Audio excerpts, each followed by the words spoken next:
God, man, we've only just started and everyone's coming in with the resubs. Thank you, everyone.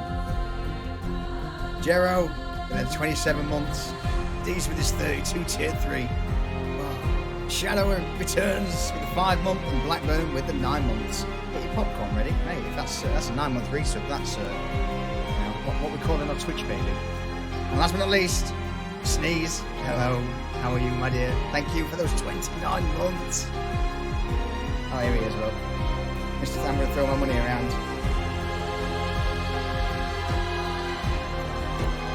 Oh, Jero, thank you, buddy. Congrats to Sin, Geldar, Hilarious, Valentino, Rick Shot, and of course, Enders comes in. Just looks fearless.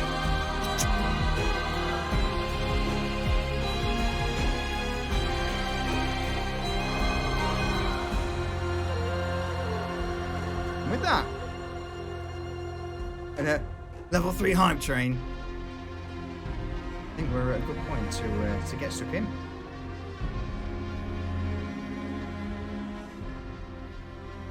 So, we'll flick over to a live scene. Hello. New Twitch, new dis, new outfit. Hey, Moody. Thank you for that 14-month resub, sir. Well, something a little different. The hat's not up to spec just yet. I want something with a little more panache. And as you can probably tell, I really should do something a little bit more with this cowl. But wardrobe malfunctions are part and parcel of starting a campaign. Hey, let's tie it off this time, do it properly. There we go. God damn it! First stream, and a new setting. So yeah, a little nervous to be honest. What is that hat? This is a beautiful hat. There we go. That's a bit better. That's a bit better. Ale, you'll have to wait and see. Wait and see. All right. We're good. No, it's not. It's too warm. I don't care. All right. Let's bring in the crew. Hey, crew. Hello. Oh, not crew anymore. Hi. Party. Hello. Actual party. Wish.com Zorro. I appreciate it. Cheers, mate. Hey, Steel, how you doing, buddy? Thank you for that 32-month tier 3 sub. Mwah. And Rage as well with a 25. Hello. Thank you, everyone. Why not both? You got a point, Shadow. And Divrak. Thank you. Thank you. 17 months. Oh, everyone's come out today. Oh. So, I want to see the shiny new stuff. And they do. And they do want to see the shiny new stuff. As for shiny new stuff, anything anyone wants to say before we spool up the old storyteller wheels and crack on? Let's just crack on. I appreciate the enthusiasm. All right. Just get me stuck in. Do me. If that's not a quote, I don't know what is. Oh, speaking of doing me, I do want to bring one thing up before we get going. Go on. Your D&D Beyond overlay is still set to the black mark. It is. Wow, that's an oversight. That is an oversight. But Yeah. fear I'd like not. to have introduced other characters. Exactly. Intentional. Bum, bum, bum. Yes. Intentional. You fucking shit. All right, let me just quickly just disable it for the. In fact, I can just leave it going for now, can't I? Yeah, the old bait and switch. Old bait and switch. All right. So, I think that's all the the various... No, it's not. Oh! Zona, thank you for the follow, and Greek, thank you for that 7 months. Kill them all. Right, I believe that is now all of Twitch bits and bobs over and done with. So, For now. for now, I would like to wait for this to load and bring us into a little bit of a world map. There we go. Oh, look at it. Okay, there's news. So, I'd like to welcome you all to the Kingdom of Damara. It's currently 1501 of the Faerunian calendar. The year, DR, also known as the Dale Reckoning, so basically 1501. Damara is a sparsely populated kingdom in the cold north of Faerun. Overall, it's a pretty rough existence. The southern parts of Damara are temperate in climate, typically made up of things like hills, plains, farmlands, and forests. But as you begin to travel north, the biome changes to that more of bogs, swampland, and the temperatures growing colder and colder the further you go. Most of this tends to be made from melting snow and heavy rains that flow down from the frozen north of the Great Glacier.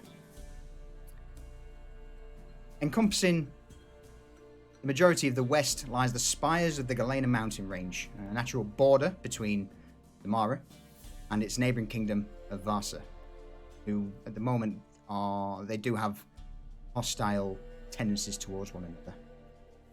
Galena's peaks are all but impassable, with one of the only main trade routes into Vasa called the Bloodstone Pass, over yonder. Regrettably, though, the Bloodstone Pass was sealed over 40 years ago due to the hostilities between Vasa and Damara itself. So, those who are wishing to make the crossing from Kingdom of Damara or into Vasa or vice versa need to pass through treacherous mountain terrains or take the frozen northern roads, which brings them close to the Great Glacier. From there to the east is the rocky and barren lands of the Giant Spire Mountains. And south of that, the great ancient forest of Rarlin's Wood. As for Damara itself, if speaking to those not native to the lands, only one word would come to mind, and that would be formidable. Civilization dots through the land as islands of light, surrounded by the unforgiving terrain of shadowy forests, rough mountainscapes, and sinking bogs. Travellers are often met with suspicious gazes by locals who have never left the isolation of their home village. Relentless threats continuously assault villagers, and vicious creatures hunt wandering children and armed travellers alike, many of whom are never heard from again. Overall, the inhabitants of Damara lead a relatively bleak existence. Travel is a perilous endeavour, especially at night.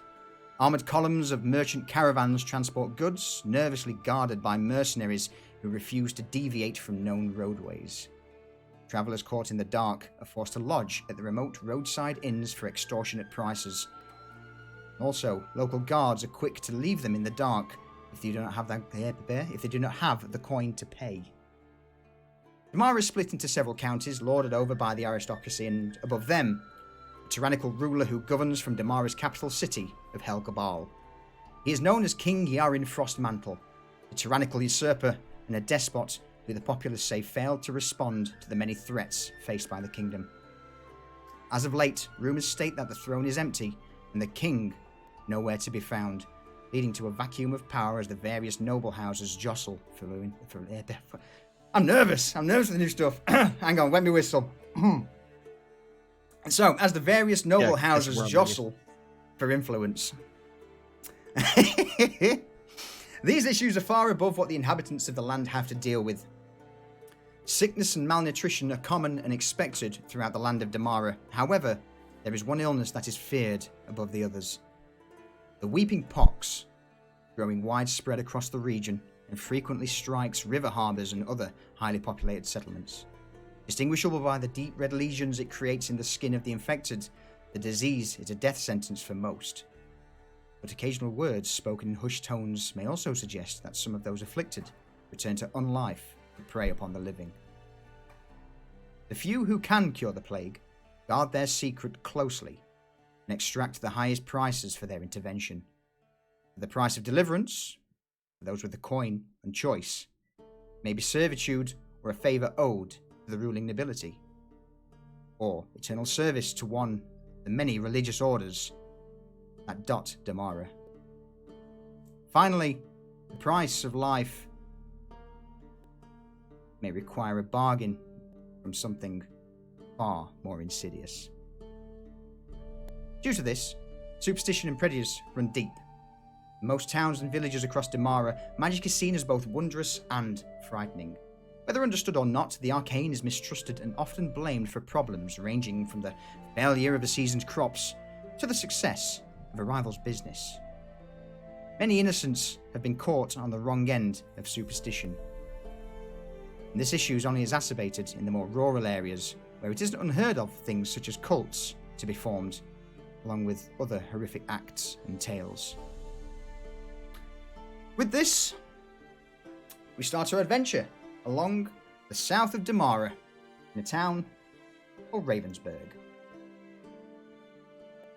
With a population of approximately 3,500, Ravensburg thrives mostly on the trade done along from the banks of the Whitewash, and also along the King's Road, which leads to the capital city, Helgabal. Ravensburg itself is a relatively well-built town. Many stone buildings line the streets, though due to the northern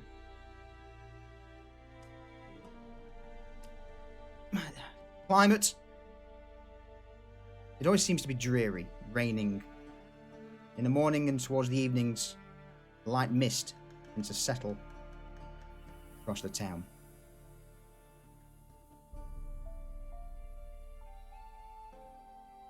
Four of you have made your way to Ravensburg through ways and means and for reasons that are your own.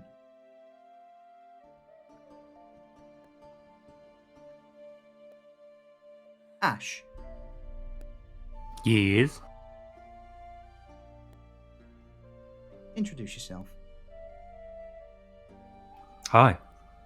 I'll be playing Ash, the 6'11" mixed race genasi of fire and earth descent. He's a cleric of the light. He was born far, far, far to the south, literally fucking across the world from where he is now, on the Arn Rock, which is in the middle of the Lake of Steam. His mother was a fire genasi called Cinder, and his father was called Boulder. You know, genasis are pretty literal with the name. We lived there in a small, peaceful tribe. Mostly, most disputes were settled with discussions, and there wasn't a lot of violence on the lowly island. When Ash was born, it was prophesied by an elder that he would be of great importance someday, although the details were always kept from him. So he was revered as a child, as a saintly figure, as he had special powers and he could heal unnaturally. But on his 16th birthday, Ash was compelled to leave his home and cross the ocean to find his place in the world and search for that greater calling. After a few years of adventuring, he ended up in a place called Hlath, where he started doing some mercenary work and some charity healing work, as there were lots of people in need. After that, he was recruited by a shipman who travelled between Hlath and the city of Ilmwatch, which took him right far north across yet another great ocean. A terrible feat for a fucking fire genasi because he hates the water and everything about it, and sailing sucks, and never ever again. Eventually, he ended up in the Kingdom of Damara. Now, Damara is vastly different to the places he's been before. Like, he is looked at scornfully, children are ushered away. Ash doesn't understand it. Like, he came from a place where magic is commonplace, wondrous, and everybody looks like he does, strange and wonderful. And he's come here to the dark and dreary place where everybody looks at him with suspicion and horror. And to get him to this place, Ash had to be recruited to come here, and is sent here after doing the great feat of clearing out a lovely small village that had a flyer for aid, and he was with a small mercenary group. But upon getting there, it turned out the small hamlet had been ransacked. Everyone killed and turned into the walking undead. And the party members with Ash ran in panic and fear, leaving Ash alone there to deal with it. And Ash, using his unknown powers, parted the sea of the undead, walked straight through, and to find the source of the evil, and came face to face with an evil necromancer in the church town, to which Ash incinerated him in a great funeral pyre after smashing him upside the head with his great flail guiding light. And after several days, Ash finished purging the town and laying all of the dead to rest, lighting funeral pyres all around the town for everyone to see.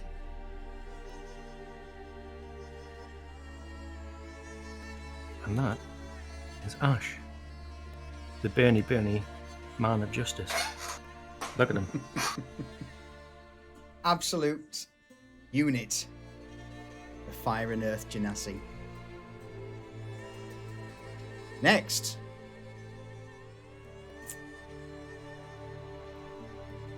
Any volunteers? Yeah, I'll go. Okay.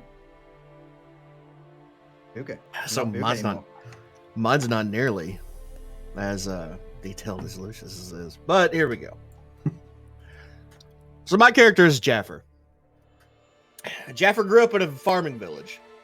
His parents and grandparents always told him of their glorious family history, how once they were nobles and owned the land for miles around. But that was hundreds of years ago. The only evidence of that past is a mark on Jaffer's chest and a bow. Granted, it's an interesting bow. No arrows have ever been needed. All Jaffer or his dad had to do was pull the bowstring back and a magical arrow would knock. His dad told him that the mark on their chests was a magical rune placed on their ancestors through dealings with the elves. The true origin and story of the mark has been lost over the generations, but its effect on his family remains apparent. Jaffer was always just a little bit faster than the other kids in the village, and sometimes he would wake up in the middle of the night on the other side of the room after a bad nightmare. After years of working on the farm, his parents finally succumbed to a sickness that was spreading across the land. Jaffer, in his grief, set out on his own, abandoning the family farm, to find answers to his past and make a living using the skills his father drilled into him each day in remembrance of their history. He found his life and calling as a mercenary, using his archery skills to fill contracts in towns, killing monsters, or hunting animals that were causing problems for the villages he passed through. He became a reliable name among the towns as someone who got the job done, as long as there was an agreed-upon payment. His adventures and work have finally led him to the Kingdom of Damara. His introduction to the Ebon Order came after he was recruited to clear a group of undead that had been roaming through a valley, killing livestock and the common folk in the area. Generally a loner and a wanderer, Jaffer had found a common cause and group to fight for.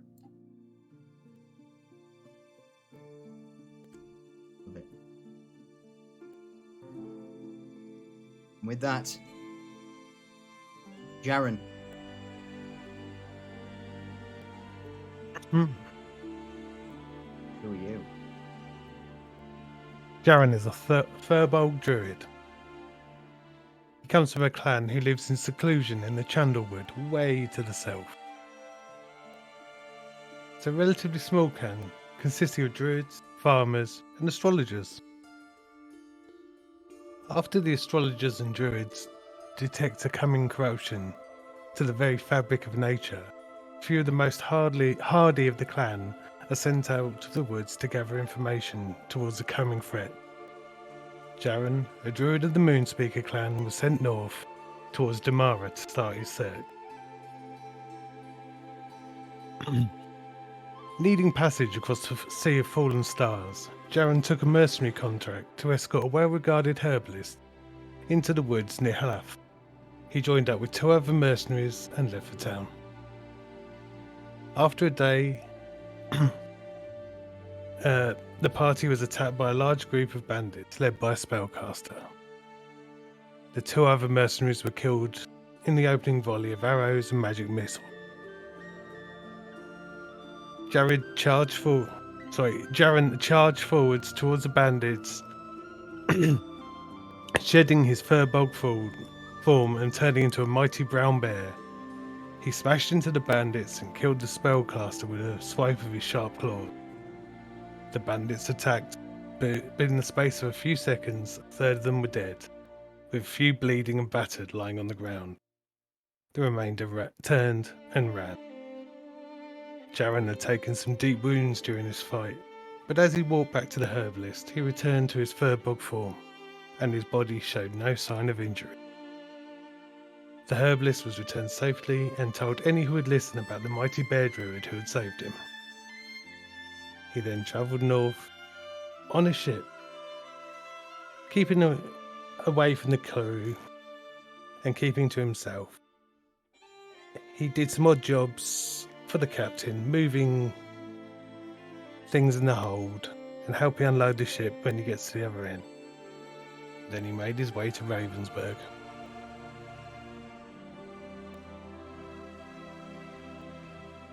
With that, so far, Fire and Earth Genasi Cleric, marked Human Arcane Archer, Furbolg Druid, the Moon. Last but not least, Edith. Who are you? Well, I'm playing Edith, an elf wizard from the deep, deep southern woods. And so a little bit on Edith's backstory. Edith was raised with her mother, a wood elf, and her father, a dark elf. Now, no one within their village knew that her father was a dark elf wizard, except for Edith and her mother. He had fell madly in love with Edith's mother and promised his beloved to never use magic again, and joined her and her family in this deep southern forest village, and they eventually conceived your precious Edith. Her father did his best to keep his past concealed as the wood elves looked down on magic that didn't protect the wilderness. Now, they saw forms of magic as a means of controlling the natural world, which was contrary to the common ethic of living in harmony with nature rather than trying to dominate it. Now, Edith's father was known among the village to be the best forest gardener, gatherer, and hunter. He found the largest berries and would return with these and would be like 3 times as many animals as other hunters and gatherers that was within the village. Because of his success and the help of the other gatherers, the village became the hub for the larger elven cities for producing rations. So through this connection, the city would become heavily reliant upon the village to sustain both the village and the city's citizens to be able to eat and to barter and sustain other needs. So during Edith's time growing up in the village, she would spend the majority of her time growing up and hunting and gathering with her father and learning magic. She also learned the ways of the wood elves and their beliefs of minimal impact on the natural surroundings, and that there is a purpose and use for everything. Every part of an animal was used, and they did not believe in waste. Edith didn't care much about the relationship and spiritual connection to the forest. She was much like her father. She did, however, believe in minimalism, efficiency, and resourcefulness, but without emotional ties. So one summer, the village was ravaged by the weeping pox plague. Elves were dying from the terrible disease. They kept themselves isolated to their homes. Due to the isolation, elves were no longer hunting and gathering to sustain themselves, and they couldn't sustain the large city needs. So Edith and her father continued to try and provide for the village and the city, but the demand was far too much for just both of them, and without the help of the other elves. So Edith's father started animating the dead and the dead elves to assist with the demand, and taught Edith as well.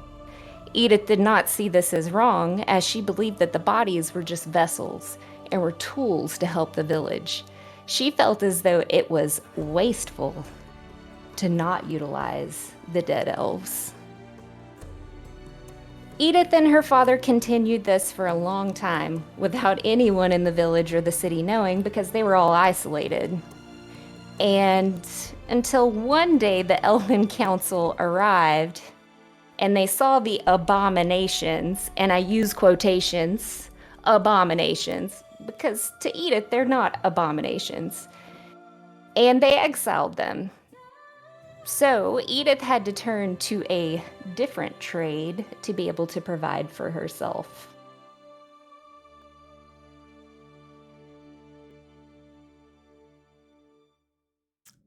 That concludes the intro to the characters. Elven Wizard. So, once again, you all managed to find your way into the Kingdom of Damara. It's here where, over the last few months, a year, you've all been slowly doing odd jobs to sustain yourselves. Eventually being put into contact with a Mercenary Guild in Ravensburg. And it's within this Mercenary Guild that you've all been occasionally meeting up between jobs, small subjugation quests, gathering quests for local apothecaries. The guild leader, who you've all grown somewhat familiar with, the large man, quite old in his years, by the name of Otto Stern. And he is the current guild master of the Mercenary Guild here in Ravensburg. One day you all find a missive sent to you all in the various inns or squalid establishments that you all reside in. The Guildmaster Otto requesting your presence in the Mercenary Guild Hall 3 days from now.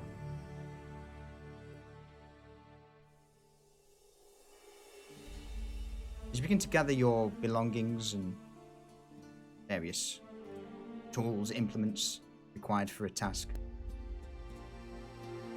you all make your way towards the Merchants Guild.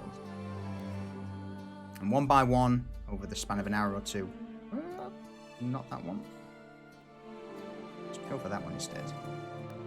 So, over the span of an hour or so, you all begin to filter into the Merchants Guild. Sort of well-built stone building, various trophies hang on the wall, and in the far corner, the usual notice board where you all pick your tasks sort of like a local advert where anyone who requires an odd job doing tends to pin a notice. In response, you all respond, do the job, and get paid. This time, it's different. Various tables scattered around all seem empty. The Mercenary Guild itself just quiet, apart from the crackling of a fire in the corner. So at this moment in time, there's just you four in the halls of the Merchant Guild.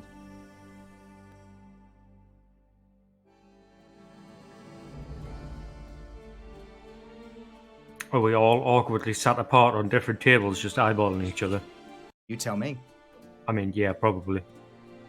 Edith is in a corner with a dark liquid in a glass, isolating herself. Jaffer's kicked back in front of the fire. Boots just sitting right in the heat. Ash is at the bar, eating a plate of meat, I guess. Jaren's just leaning against a wall. His 7.5 foot frame, deceptively stealthy, just leaning in the shadow. You begin to hear from the stairs at the far end of the Mercenary Guild the sound of heavy plated footsteps. And as they get louder, you begin to see the armoured form of Otto Stern make his way from the upper level. This man, is pretty much fully decked out in plate mail armour. Zweihander tucked into a scabbard over his back. He's got, a large grey, bushy beard. Is he usually dressed like this? He is usually dressed like this, yes. Okay. You very rarely, in fact, there's not a time that you can remember that you've seen him not in armour.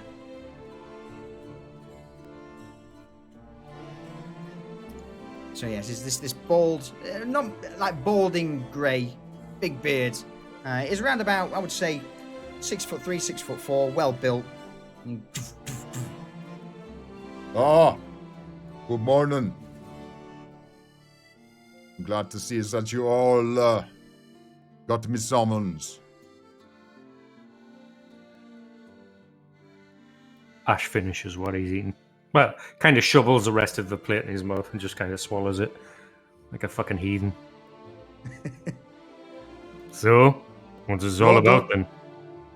No, you finish your meat by all means. Go on. And with that, Otto walks over to the bar, scoops up a tankard of ale that's also on the counter, and then leans on the counter and looks around the room, offering a single nod to Jaffa, Jaren, and Edith.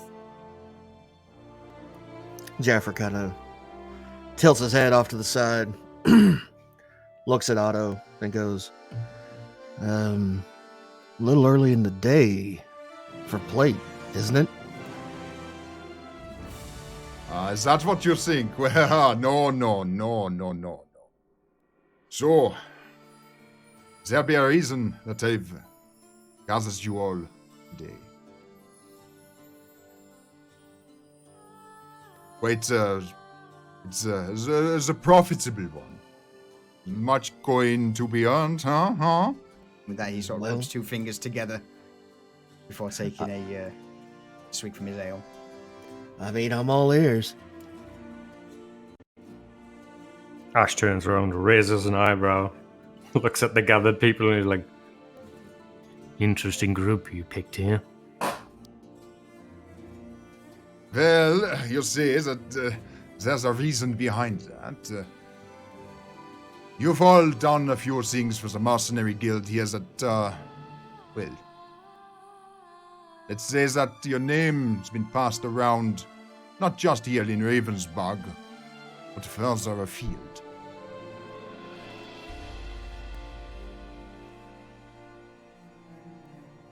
So, what's the job?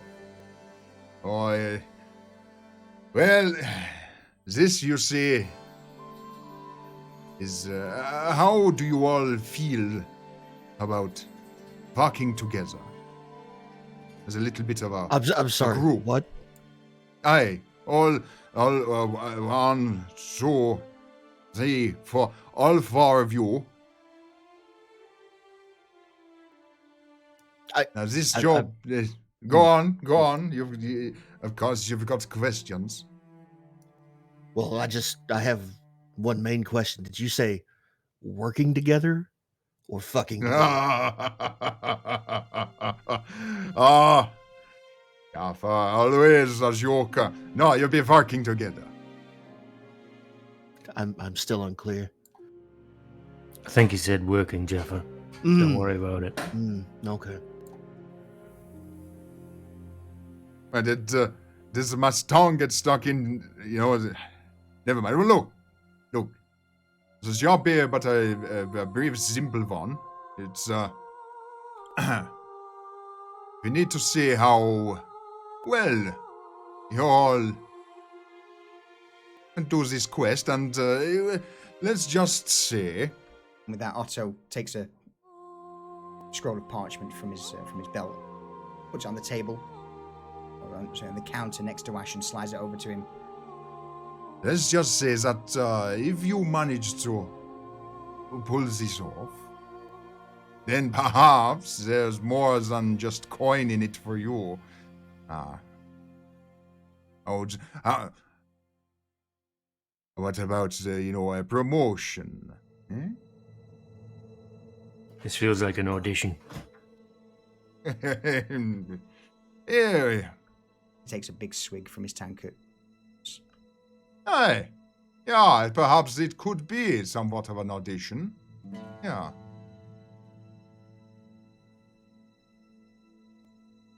From his corner, Jaren barely whispers, I have no interest in money. It's the information I seek.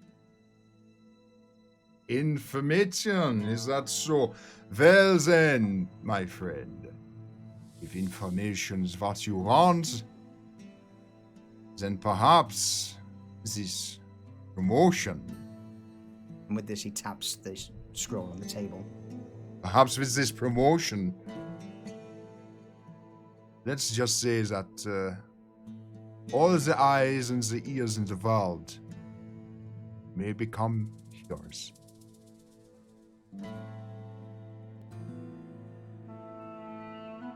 For the good of my clan, I will help. No qualms here. Edith. And, what about you over there, little elf? Huh? You've been very Edith. quiet. Stands up and moves closer. And says, I am delighted by this opportunity. But please do not mistake my enthusiasm as genuine interest in getting to know you. Rather, Ash looks at the guildmaster. Enthusiasm. Don't worry, she's always like this with me. You will grow used to it. but Otto this turns to Edith and winks. will get me paid. All the gold in the world, my dear. All the gold in the world that you could potentially or ever ask for. It requires is but before we jump the bow, the arrow. And once again, he taps the scroll on the counter. Why don't you have a look? See what you see. Fair. What does it say? Ash, as you take the scroll and look over it, it seems to be... so you are all well and truly used to seeing scraps of parchment pinned to various notice boards. But this one, parchment itself is quite thick. The writing, incredibly elaborate, almost over the top. You see in the top corner there's a symbol that appears to be like 3 lines with almost like a sort of crowned semicircle above.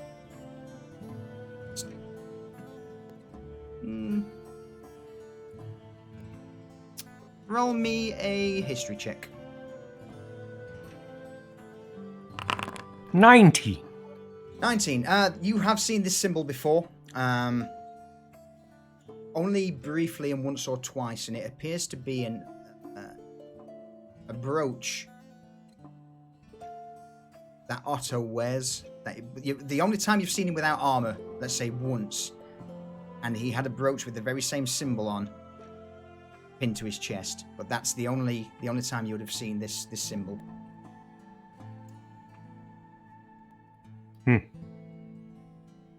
Where is this? Ash points at the symbol. What's this? Church or something? No. This is not a church. It's this is a benefactor of the Mercenary Guild. Royalty?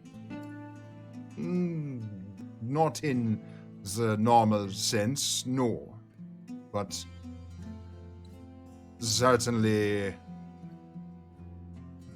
in the higher echelons of society. Cagey answers. Whatever. A job's a job. Ash continues to read it. Edith pops up. Well, I'm certainly feeling the heat right now.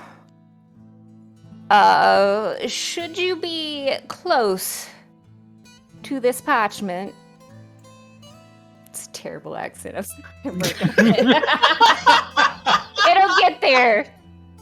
It's all good. It's again new characters. It's gonna take a while. I mean, again, I'm currently, while trying to do Otto, I'm slipping into the Niklaus Astolf thing. I'm like, no, try and break away from Niklaus. It's not how it works. It'll get better. Ash Otto. eyeballs Edith and is just like, seriously? I mean, sir, you do emanate this heat, and it is uncomfortable for me. Ash stands up, towering over her. His hair starts to flare and grow into a blaze. Is it uncomfortable? Then maybe you should step back. I said yes. Ash, what's the fucking job? Ash turns and looks at Jabba, scowl on his face. It says... What does it say? So, the job just appears to be a bit of an information gathering quest. There's been a few tales that one of the noble estates in the northern parts of Ravensburg there's a few rumors stating that there's been the odd scream heard at night, and they want a party to basically go and visit the estate, question the occupants, and do a little bit of covert investigation. Again, this is not something done through the City Watch or the City Guard, so the legalities are somewhat sketchy, and depending on how it's, it basically states that should you be caught or should you do anything against the law, the guild won't assist in bailing you out or, assisting you or helping. Very much a Mission Impossible. Got it. A Mission Impossible, yes. A very sort of keep it quick, keep it quiet sort of affair. Keep it secret. Keep it safe. Mm-hmm. Yeah. Shady business. It's not usually the work we get here. Suits you though, Jaffa. And Ash turns it into a paper airplane and sails it over to her. Jaffa reaches up and grabs it out of the air. unfolds it Well, and begins reading through. There is a reason that it seems to be somewhat covert in nature. Yeah? The other thing that's not mentioned on the parchment is, well, according to information that has been passed to me, these nobles have been abducting a few of the peasantry, and a few of the corpses have been found mangled in fields and ditches, Mangled up and how? down. Some have got body parts missing, others organs removed.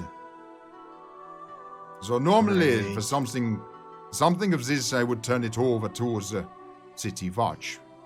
But since this has come down from on high, I believe that there may be other more insidious forces at work.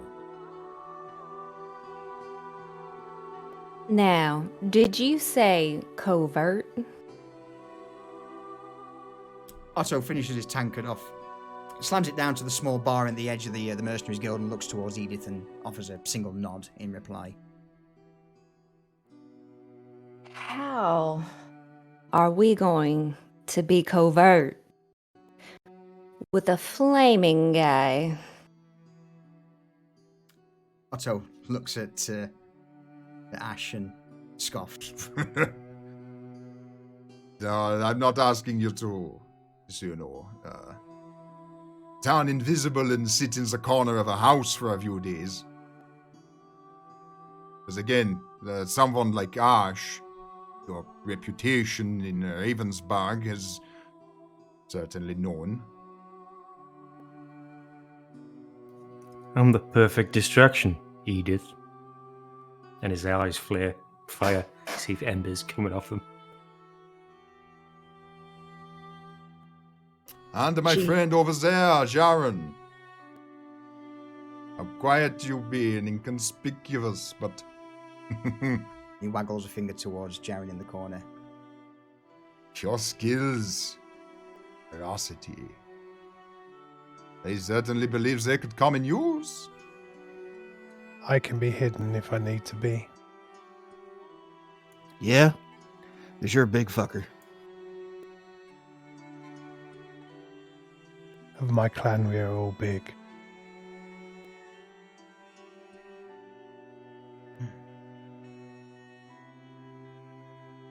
What's the timetable on this, Otto? As long as you need. There is no set time to get the job done.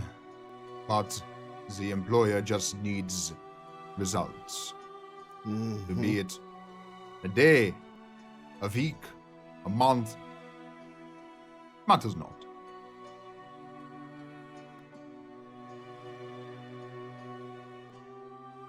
Understood. What do you think, Ash? When do we get started? I hate sitting around. We got a job to do. Well, If that's alright with everyone. Otto glances around. Works for me. There is no knowledge to be gained in this guild hall. I'm okay. marvelous. Well, in that case, come. Otto points towards the door and leads you all just outside the courtyard of the Merchant Guild. Quickly.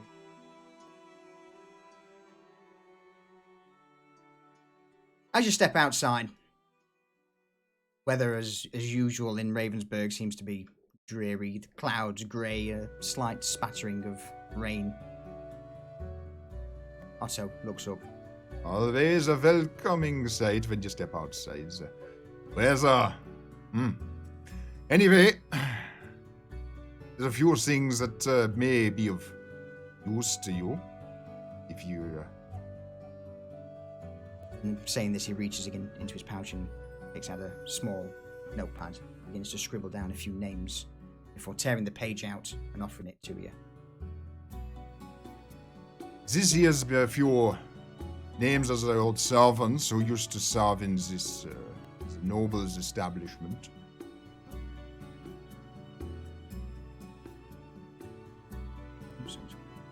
You're down like a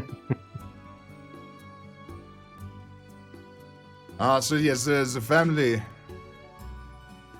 goes by the name of Diane Court. They are an old noble family of Ravensburg, but most people around here know of them. But there's names on this here piece of parchment. Old servants or others who may potentially know more what's going on. Otto just stands there with this piece of paper outstretched, just waving it back and forth between someone. Ash shoves Jaffa forward. Just elbow nudges him forward. Jaffer kind of looks back and gives Ash a dirty ass look, and then reaches up and takes the note. Also, I can't see a token on this map. Just go about it. Oh, what's I say? I can't see this map. I don't have a token with vision, apparently. Do you not? Alright. I'm pretty certain I can see Ash, so... What? That work?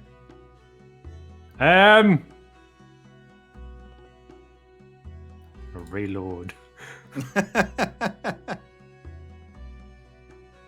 So, just while we're reloading, as you can see, everyone, we've got Jaffa, Diesel's new token, Ash, who's an absolute unit of a man, Edith, and of course, the mighty Jaren. Now, just for reference for me and Chad, I guess, because Ash looks fucking huge, even compared to Jaren. Is that actually how they are? Like, is Ash just fucking like 8 feet tall or something? No, it's 6'11". Yeah. Okay, so you're a big fucker. Okay. Yeah. And I'm He is- swole as fuck and covered in scale mail and a massive cloak. Okay. There we go. I can see everything now. Darren's Nice. 7.5 foot tall, 280 pounds of just fur bulk mounted. Of get fucked. Pretty much. He's a Yeah. absolute. There we go. There we we go. go. That feels better. Yeah. That feels much better. Yeah. So, Jaffa, Ash, Edith, Jaren, and obviously we've got Otto, who is the guild master, the Ravensburg Mercenary Guild. Jaffer looks down at the note. All right, Otto. Leave it with us. We'll look into it. As I said, it doesn't matter how long it takes. If there's...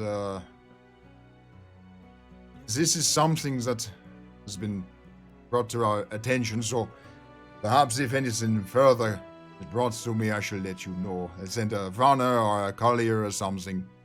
But, yeah, this is not a great deal to go on. Well, you'll know how to find us.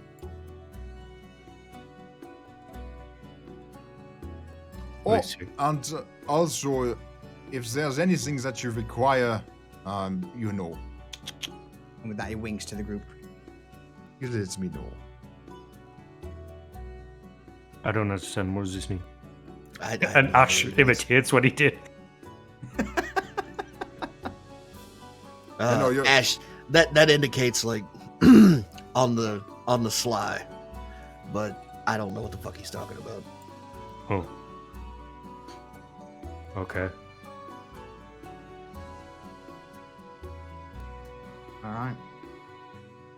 Well, if that's all for now, I shall leave you to your investigation.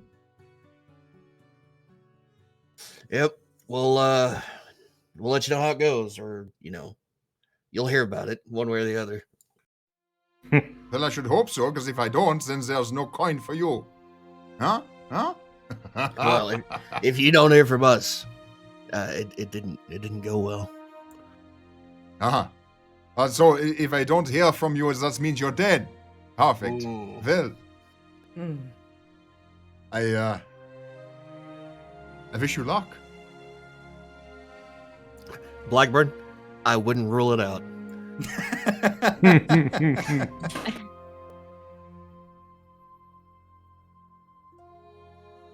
All right, so what are we doing? I shall go to Jaffa. So, A Let's bring you parchment. into Ravensburg. Oh, great! It's raining. Cool. Yeah, so by this point now, the skies have indeed greyed over, and the heavens have opened. Okay, all you can hear is as raindrops turn to steam on Ash's head. Edith Ash, I've, turns to Ash. Oh, go ahead. No. Go ahead. You probably got the same thought I do. Now, Ash, if you get enough water on you, what happens? I get wet. But do you burn out and die?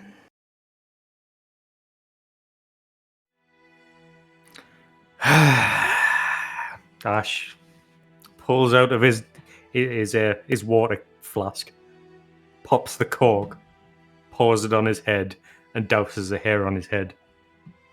And all you could see is a slightly scorched mark where his hairline should be. And it's just kind of steam rising off it.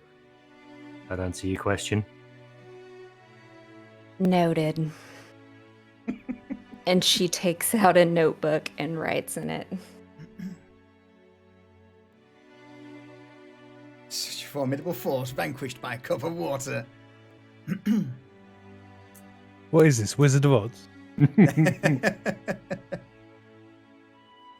So, out in the open streets, as per usual, especially for Ash and Jaren, you do notice the occasional stares in your direction and hushed voices from the peasantry who are currently taking refuge from the rain under the various lean-tos and shanties across town. So, we want to visit this, what was their name again?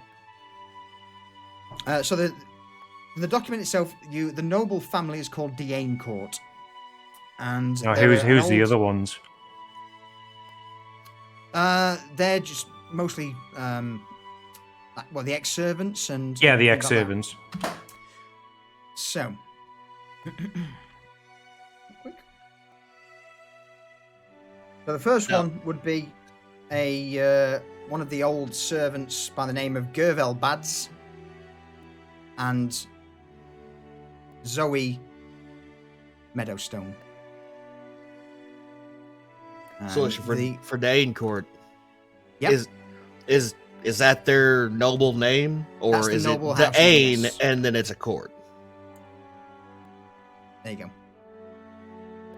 Where did you type that? In Oh, okay. the- All right, I see. Okay.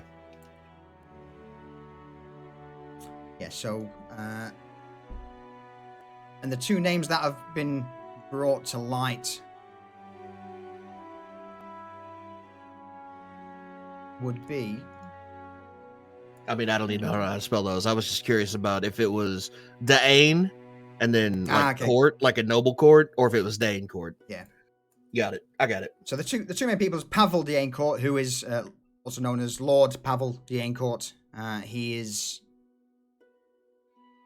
one of the barons, and his wife Zali, Baroness, and they are both lesser nobles of Ravensburg, but they are still, the family name does hold a lot of weight in the town.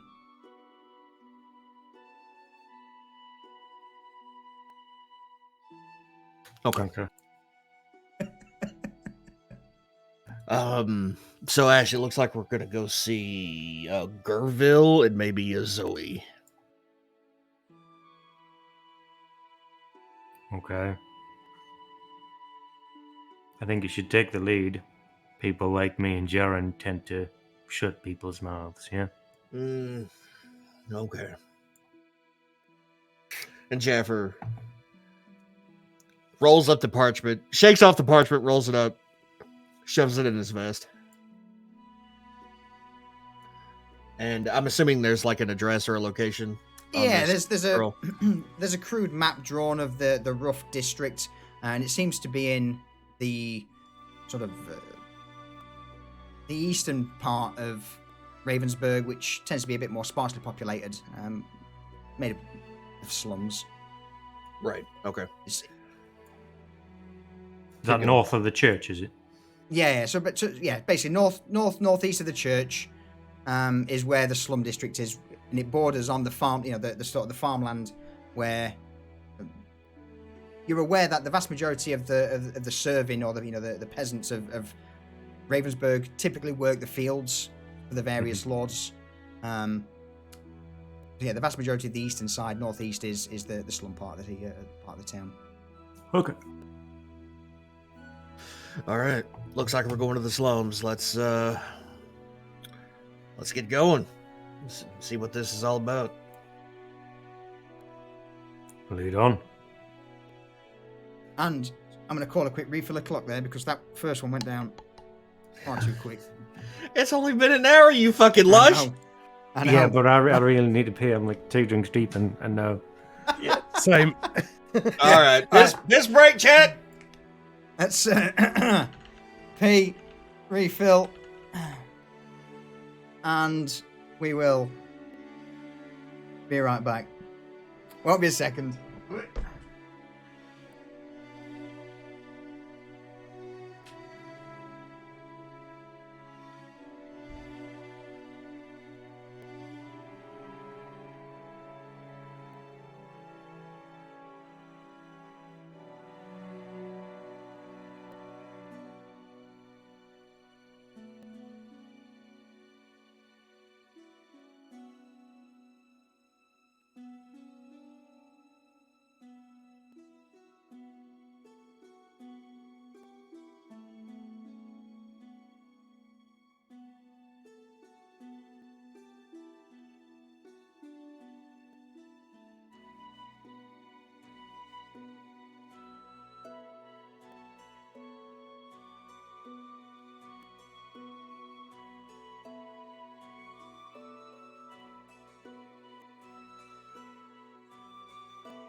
Turn my goddamn heat off, chat. It's getting a little toasty up in here.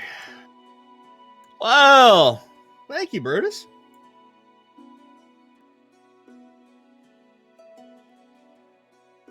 Or fruity musu. I love it. Because isn't that like the first thing that I said? I'm back. It's also Jaffer, not Jafar. God damn it! But I said Jafar the first You time. did. You I did.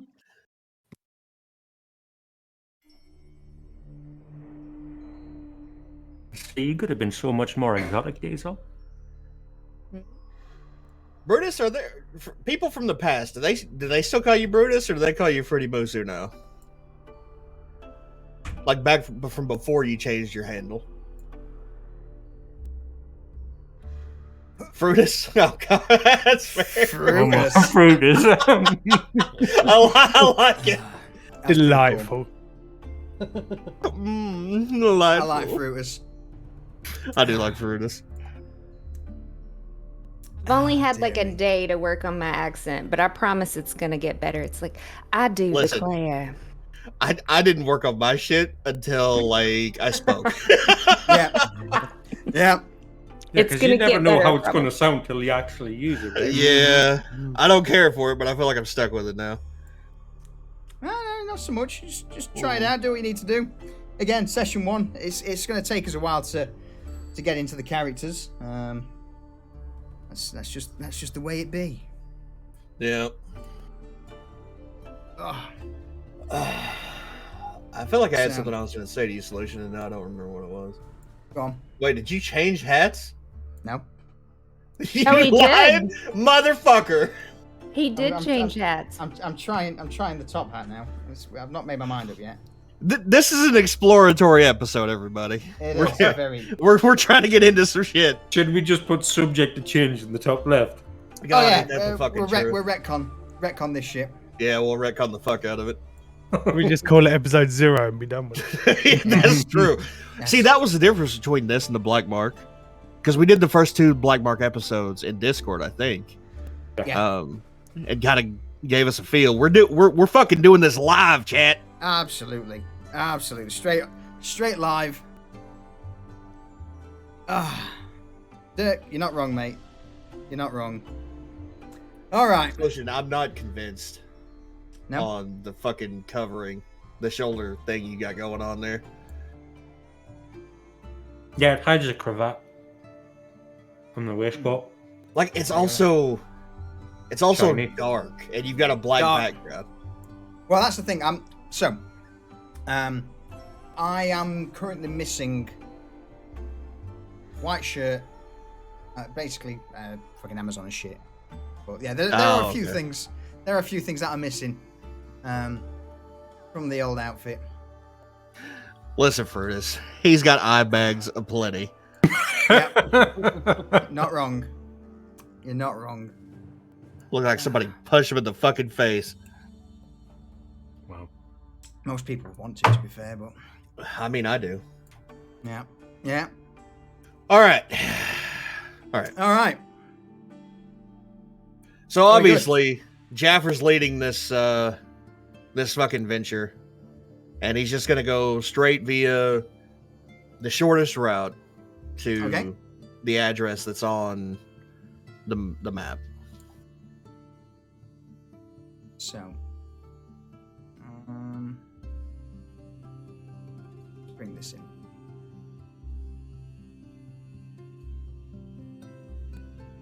All right, so as you begin to where make were your- we? so Yeah, go ahead. We No, were I was at gonna the say, moment- where were we? Where were we going? So at the moment, you are currently at the guild house Okay. in sort of the northwestish part of Ravensburg. Tavern, church. So the slum district, or not so much district, but the sort of the downtrodden area of Ravensburg tends to be the sort of northeast. So as we walk through town, Jaffer's gonna keep his eyes peeled for any suspicious activity. Anybody tracking us, anybody staring at us more than would be staring at us for having a fucking flaming head and a giant furball with us. Roll me a perception check. 18. As you leave the Mercenary Guild, you do notice that there appears to be, I would say, 2 people sat on a table opposite who just keep glancing up towards the Mercenary Guild. And when you depart, you notice one of them just slowly and discreetly jot something down on a piece of parchment on the table. Okay. So when Jaffer notices that, he's gonna lean over to Ash and then instantly recoil at the heat that's coming off of Ash and kind of ease his way back in. What? Do I smell bad? What? No, you're hot. And I don't mean that I'm sexually interested in you. I mean, you were fucking warm. Your loss. Anyway, as we left, there were a couple of fellas at the table back there that were eyeballing the shit out of us. And as soon as we left, one of them left. I think we're being watched.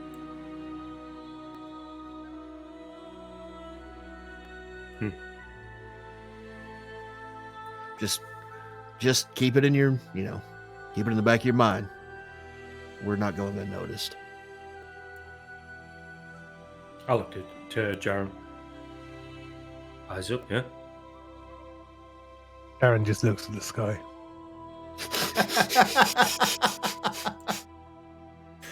God damn it, Drax! Ash just goes, fair enough.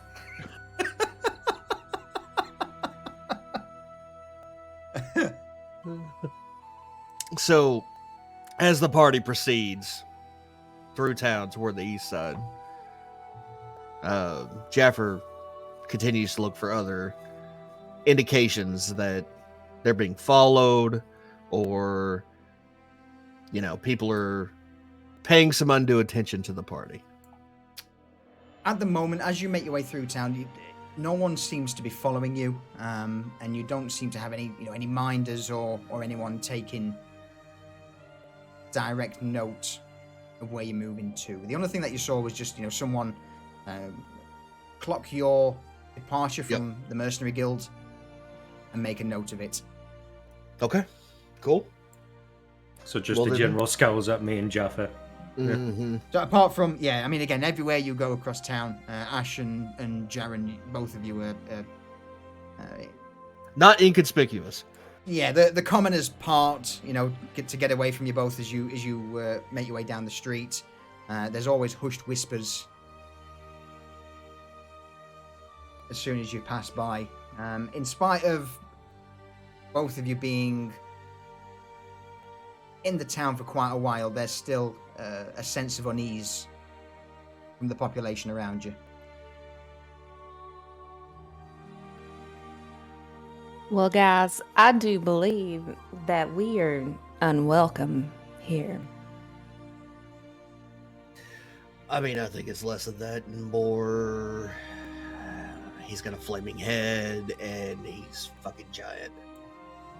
Well, I didn't want to say anything, but discreet is probably not what our group would be known for.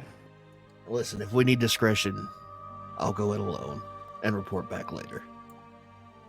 Edith can go with you. I could, because I could probably blend in a little bit better than you can. Uh-huh. Almost normal. Almost. Harshly. Okay. So the party comes up to the house that's indicated on the scroll. Yep. Okay. A house of Gerbil Bads. And Zoe What I want Meadowstone. to do is Are they together, or are there two separate houses? They're two separate houses. There you go. You should all be Okay. able to move that, I believe. So we'll come to No. No. No.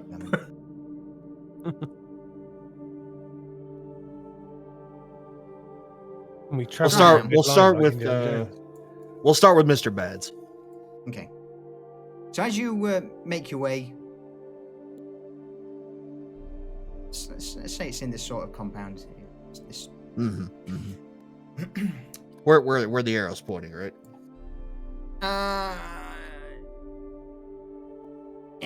There we go. Just in that area. There we go. Teething problems.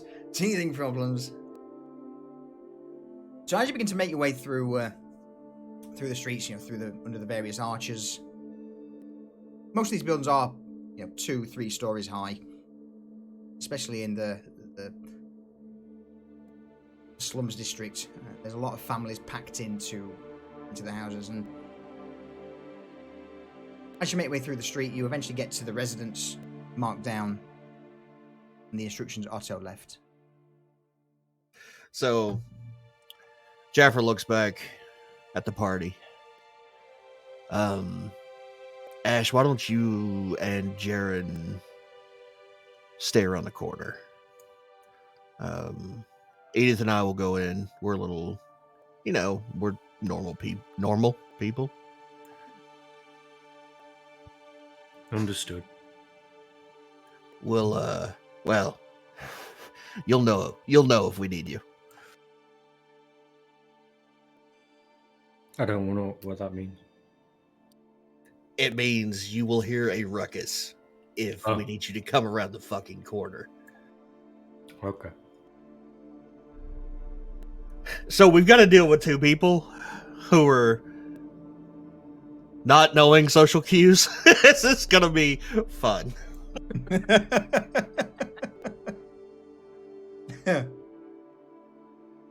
All right. So Jaffer saunters up to the door Mhm. of the address, and very, very lightly knocks on the door. You hear the sound of a chair being pushed away, and followed by and a small slot in the door. Just hello. How what? Hello. Oh, hello. Hello. Eh? Yeah. I'm looking for a Gerville Bads. Who's If that you- skin? Fucking.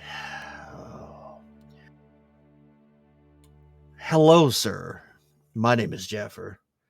Hello, Jaffer. I have business with Mr. Bads. Yeah. Who's out there? Yes. Who's out there with you? This is my companion, Edith. You see these two beady eyes sort of squint in this small slot in the door. I'm here with Jaffa. I will Jaffa. fucking kill you. Jaffer. Jaffer. You've not got a flying carpet out there, have you? Did he ask if we had carpet out here? I don't know. Sir, What do you sir, mean? sir. Just get inside, quick, come on. And with that, you see him just close the little slot in the door, and various clink, clink, clink locks open up, and eventually he opens the door and ushers you both inside. Thank you for allowing us entrance to your home. Just get in so I can shut the fucking door. They're out there. Okay. Ooh. As he ushers you both in, he Ooh. just clink, closes the door. Sir, who is out there? Oh, they are. From a Jane Court residence. Monsters, I tell you. Monsters, they didn't used to be, but oh, by gods, that they are now. I'm sorry, are you saying the Ain Court are monsters? Yeah. Yeah, I thought. Go, what? Are Hey? you Gerville Beds? I am Gerville Badge. Yeah. Okay. Who are you? Jaffer. Jafar. Jaffer. Jaffer, No, I remember. Jaffer. Jaffer. Jaffer. Yes. No. Who's she? Jaffer. Edith. Jaffer. Yeah, Edith. Yes, this is Edith. All right, Edith. No. Edith. Now, sir, it's funny that you should mention the Ain Court. That is, that's why we're here. Yeah, well, you see, I knew you might be, because, well, there's only two people going to be knocking on my door. One is either the Ain Court's thugs wanting to drag me back, and since you've not been kicking me door down, then you obviously can't be them. So you must be someone who's looking into him, eh? Yes, that is the case. Perfect. Well, then. Here, do you want a cuppa? You see this... Gerbis appears to be I would say a man in his late 50s, quite frail, gaunt face, a little bit of a hunch, and he scoots over to a dirty teapot with a couple of cups that have got chinks in the top. You want a drink? I stole some tea out of the Jane Court's fucking, this is good stuff. I mean, don't mind the grime. Don't mind the grime. Yes, I will gladly take a cuppa. So, he begins to stick the kettle on a small sort of charcoal pit to boil the water, and then turns to both of you. So, what do you want to know? You're not beating me brains in, so you're definitely not Jane Court's lot, so go on. Well, we were told that you used to be in the employ of Dane Court. And we've heard rumors, you might say, of strange going on at Dane Court's manor. Oh, strange goes on. Certainly so have. Yep, anything that you want to tell me, we'll be glad to hear. See, I used to be one of the foremen for the farm work there, so basically they'd all of this scrubs out there, and he starts pointing out to random directions. All of those out there used to, I used to order them around, but one night when we started hailing, bringing the bales in, I saw something. I don't know what it was, but, well, scared Jimmy's out of me, it did. Can you describe what you saw? They were dark, but the only thing that I can remember clearly, it looked like a silhouette against the light of the moon, and I swear to all the gods above that it just looked like this man just tore the skin off of another man. That was it. It was him. In all my years, I have not heard a story that has not told me a single thing about what I need to know. Well, because then in the morning I was scared, so I sort of, I didn't report back. I went the next morning, and Lord Pavel, it was a different man. Now, normally when he talks to us, he's like, oh, peasant, get me this. Oh, peasant, get me that. But when I went to report to him in the morning what I'd seen, he told me not to worry about it and that I was doing a good job. Was this a one-time thing, or did you see this again? Oh, he never tells me I've had a good job. I mean, normally he gets the whip out and starts whipping us. No, not the good job. The skinning and the nightly occurrence. Was this the first time and the only time?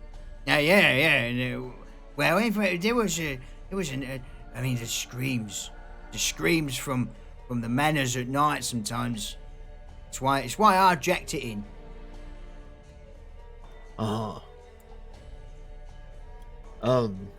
About what time of night did you hear these screams? Was it a particular time?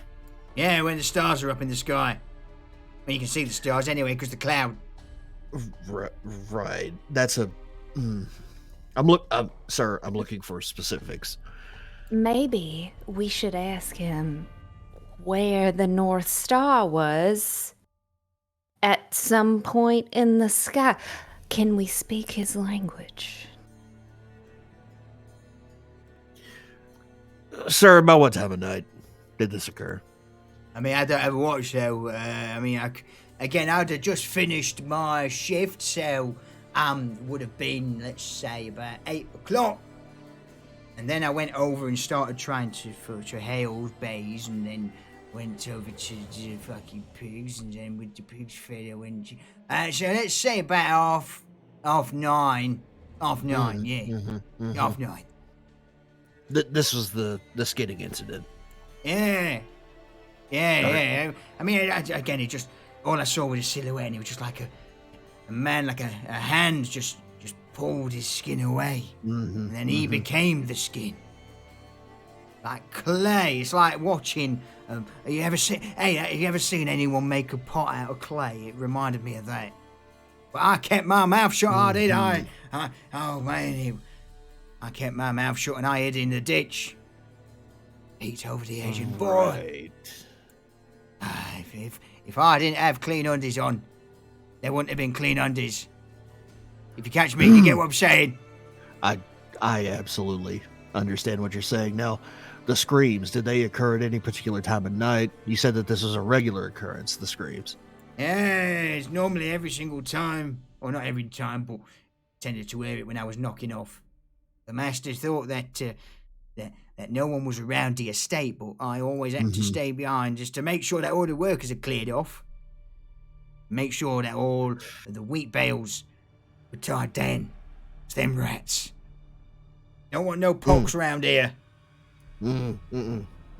Absolutely not. Now, what caused you to leave the employ of Dane Court? Did you just get fed up, or I did he mean, release you? if you hear screaming every day, again, like 3 nights back. I mean, I just 3 nights back. 3 nights back, I had no but screaming. And I went and peeked in. Went and peeked in the barn there, and there's nothing. What? There's nothing there. You saw nothing? I saw nothing, so I thought, you know what? The barn where they store all the wheat is adjacent to the manor. So I went, had a look in they got like small holes, small windows that look into the basement of the manor for ventilations. It was dark.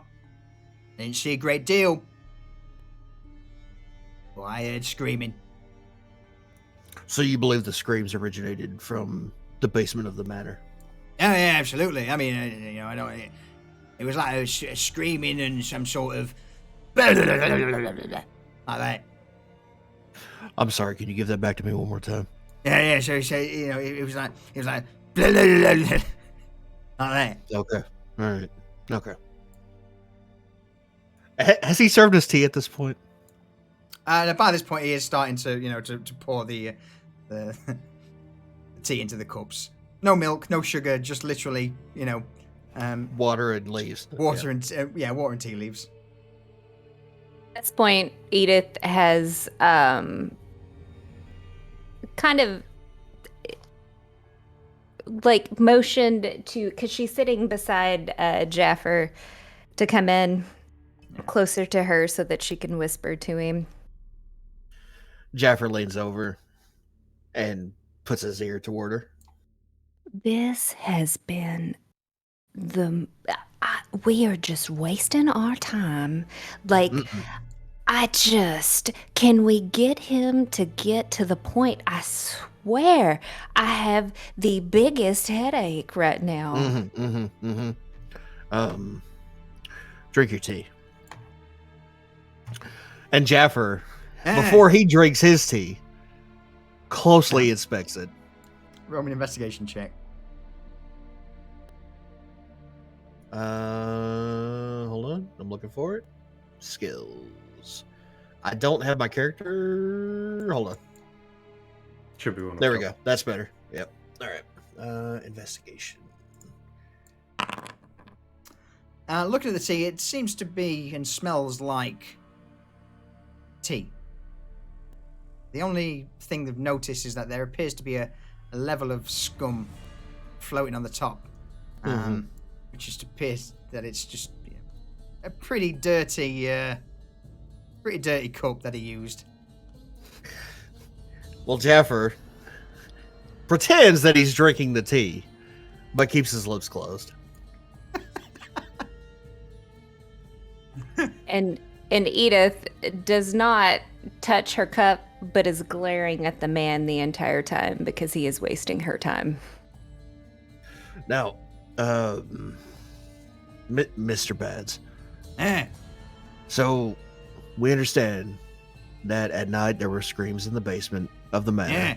And you saw you saw what you believed to be somebody skinning somebody else. Is there anything else that you would like to tell us about the Aincourt matter? I mean, things have been all right up until a few months ago, and then obviously the whole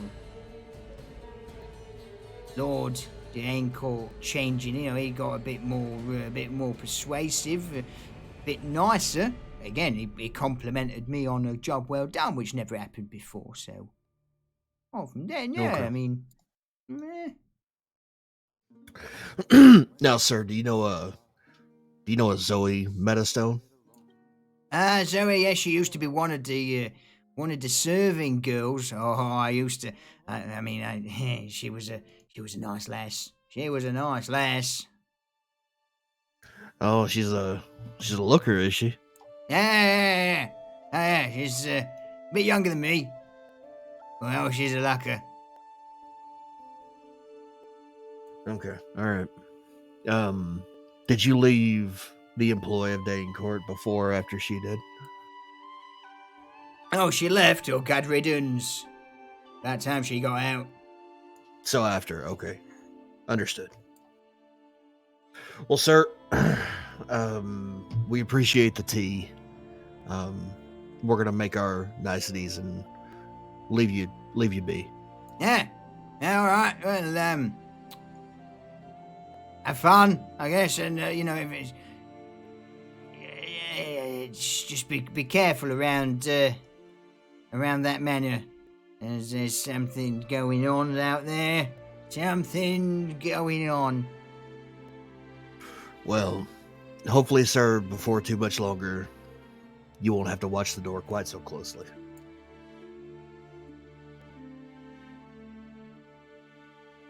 I hope so.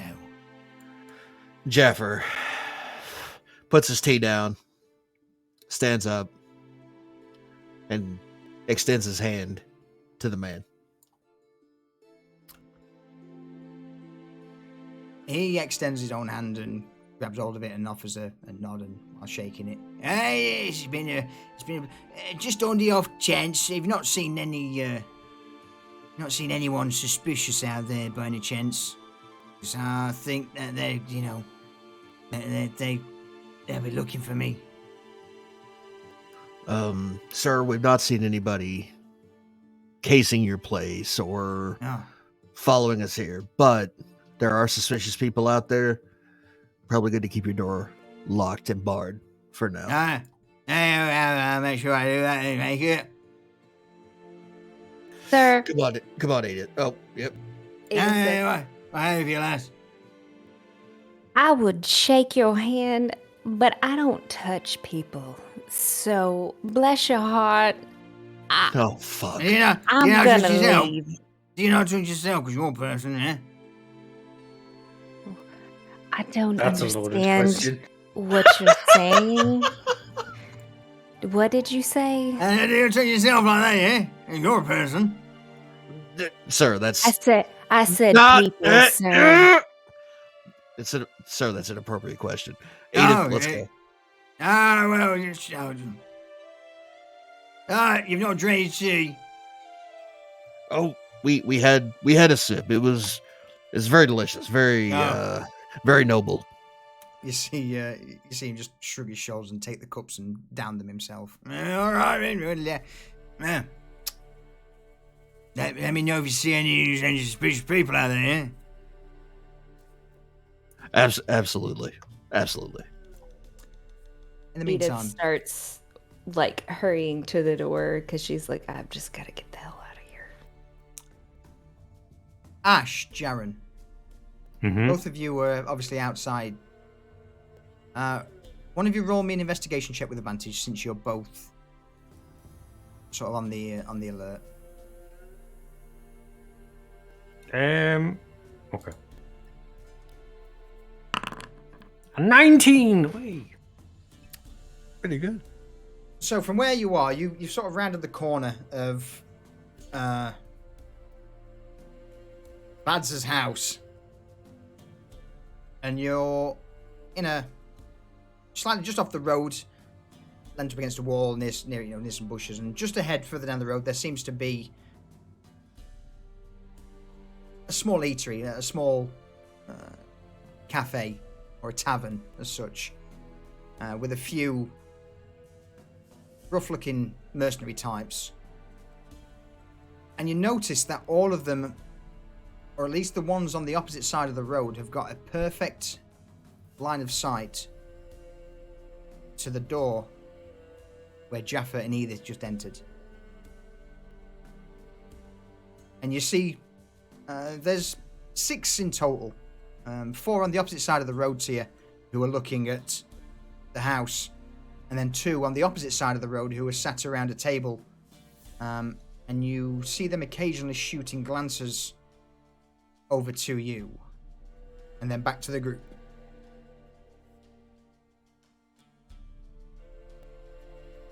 I nudged Jaren. It would seem we weren't the first people to get here. They seem to be paying attention to us as well. Maybe they know why we're here. So at this time, Booger or not Booger. Chow! Thank you. You were the first one to do it. First I one. blame that on you. So, Jaffer and Edith come out of the barred door of the Bad's house. Do we hear the door? Yeah, you would. It's pretty quiet this part of town at the moment. Most of the peasantry is around, in the fields. Let's bring this in. There you go. That's a good looking map. Cheers, mate. Are those the mercenaries at the fucking table? Yeah, that side and of course on the opposite side as well. Yeah. Okay. Yeah. So, Jaffer slowly walks toward where Ash and Jaren are standing. It's going to take me a minute to get used to these names. Yeah. That's why I pause every single time. Yeah. Yeah. So, Jaffer walks up. All right, Ash. Anything go on while we were in there? We have visitors. Okay. And Ash, not being subtle in any way, shape, or form, points out all 6 of the men that have been watching. Jaffer, seeing this lack of subtlety, waves at the men. Ash, I don't know if they're here for us or they're here for Mr. Bads. He was very nervous. I believe these fellows may have been here before we were. So they're watching him. Okay. He saw some shit. Let's see what this is about, and then we'll get back to that. Shall I take the lead on this one? Have at it, buddy. Jaren, you with me. You begin to notice that the group had risen from the chairs and begin to make their way onto the street, rather nonchalantly. Have they got weapons drawn? No, but you notice the front Have row they got hands their- on the weapons? They have indeed, yes. Yeah.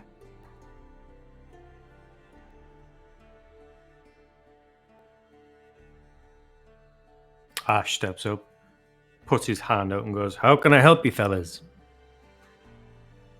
The man at the back in a robe lifts his hood and looks towards Ash. Ah, Zephyr Genesi. Surprised to see you in this part of town. I had business. Business. If I may be so bold as I've not seen any missives from the Mercenary Guild in regards to business on this side of town. Did I say guild business? Immediately, 2 or 3 people look towards the mage with a raised eyebrow and then back to Ash.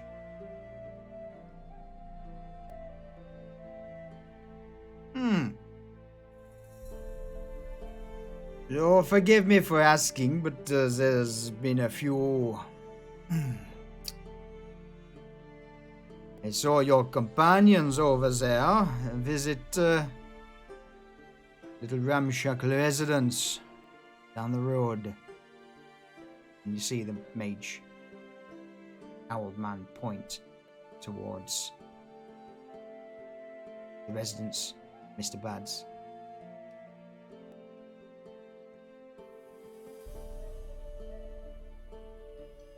Okay.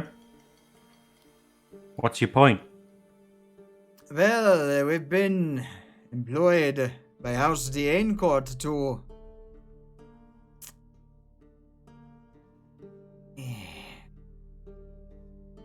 make sure that our mutual friend remains quiet.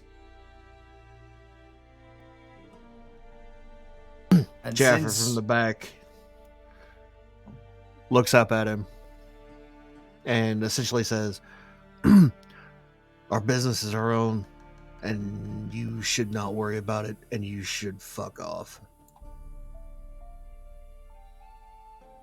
Well, sadly, that's not really much of an option, considering that he needs to keep his mouth shut, and what we can say, you two in the back there, they know too much already. It's nothing personal. It's purely business. Ash You see. sneers, hair flaring. You fucking humans are all alike. And you see him, the mage, just quickly wave a hand towards the rest of his party, and they all immediately draw weapons. Jaffer knocks his bow. Ash unhooks guiding light and lets it thud under the ground before he picks it back up again, and it flares into light. So be it. Roll me Darren initiative. cracks then Hang on. his neck from side to side and just stands. Holy fuck, what's this? Good initiative? What? Get fucked, Edith! Oh, That's 3 19s in a row, by the way. that Just is put that out there. mental. All right. My first roll of the campaign was a crit. I'm just going to put that out there. First roll of the campaign was a crit. Set the Nice. bar high. Yeah. Let me just turn the music down just a little bit. All right. Jaren. Okay. Jaren looks across the assembled people. And with the weapons out, there's going to be a fight. So, is it- I'm looking for the right button. Give me a second. So, Lee does some Lee shit and fucks everybody up. And the lead shit is going to be combat wild shape. All right. Damn What are you right. going into? And Jaren is going to turn into a bear. Good Fuller? choice. Brown bear, of course. So immediately, Jaren Love just drops down on all fours with a roar. You are a bear. And he's just going to charge straight forward. Shit, 40 foot of range? 40 foot Yeah, range. best don't fuck about. You all just see Jared just drop to all fours, shift into a large brown bear, and just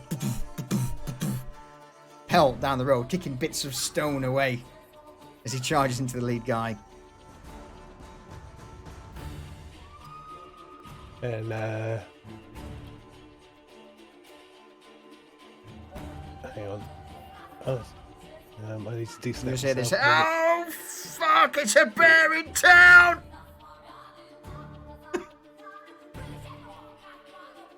And I'm just gonna claw the first guy that I come to. I just want to say I appreciate the staff on the back of the bear. Yeah.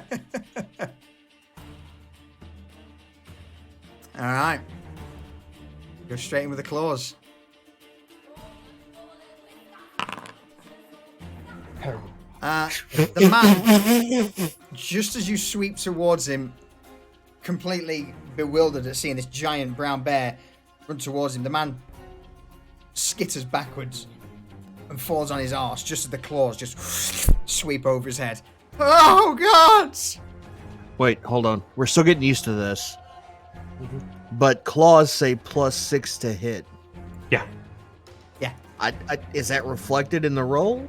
Yeah, I was a natural 2. Oh, okay. All right. Yeah. Yeah. But being a brown bear, using the momentum I have going forwards, I'm going to follow up with a bite to the man. So he's sat on On his the arse ground. on the floor at the minute. And he just sees the jaws of this bear looming towards him. Fuck me. Once again, as these jaws are coming back, he just drops down. So what I will actually do, though, is basically say he's now at this point prone, laying on the floor as you run towards him, swipe at him, drops into his arse, and then as you lunge down to try and bite him, he just immediately drops to the floor. That's what you get for starting with a crit. Yeah, you know it. My only good roll of the campaign. Seeing this, Jaren, you just hear the as a crossbow bolt comes towards you.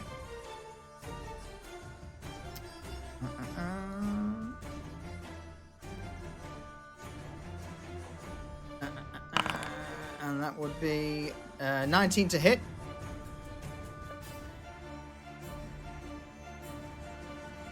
And for 3 points of damage.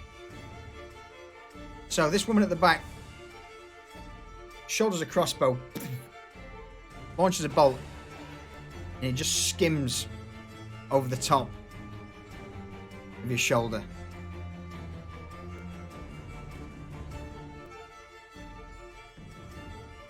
I'll put that in so you can see the damage. Ash, over to you. Okay. Alright, I got 30 for a minute.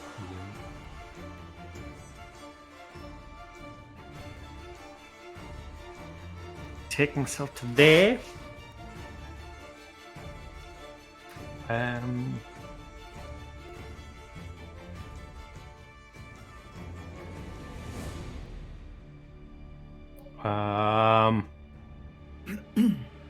Fuck. And since the archer fight first, I'm just gonna cast spiritual weapon. Of course you are. How far can I cast that? 60 feet? You can move the weapon up to 20 feet. Yeah, up to 20 feet. Oh. You can cast it 60 feet away from you and then move it 20 feet per turn. I think. Yeah. Can you move that solution for me to put it in between, like here? It's just a that's classed as a what's it called at the minute? Template. So if you use the L-shaped ruler, you should be able to move it yourself. Nope. No? Okay. Make the wrong one there. I'll just sort of fit. So where's it going? Here. Right in between these two. Okay. And I don't think I can attack with it off the bat, because that's... No, I can't, because that's a bonus action to attack. And I'll attack the mage with spiritual weapon. Okay, so Twist of Fate for the boss attack. So the boss for this is basically the mage, so I'll use it on that fruity. Alright, go for it. 90! Oh. Yeah. That hits him. For 5 damage. 5 damage. Alright. I've not, obviously you can probably tell I've not sorted the spiritual weapon yet. Totally forgot about that, actually. Well, that's my Totally bad. Forgot about that. We mentioned it the other day as well. Yeah. So I'll get it sorted for next time. So what happens? What's with the spiritual weapon? What is it? It's a big flaming ethereal mace. It's a big red shiny mace that clobbers him across the fucking face. The mage is hit with the spiritual mace and just recoils backwards, cloak fluttering. All right. Any further actions? No. In that case, then, Jaffa, Well, you've got inspiration as well. I do see that. All right. So, Jaffer's going to move over here. One more. Okay. I can't turn my... Yeah, I can. Okay. All right. So, given that Brutus has given me inspiration, I'm going to go ahead and use it Okay. to attack that mage. Okay. So, Booger's gonna... Or, Booger. Fuck! That's twice! Jaffer's gonna knock an arrow and attack with advantage. Yep. And then hit him with that old arrow. 16 will do, and 9. All right. And then I think that's me done for now. So the arrow punctures into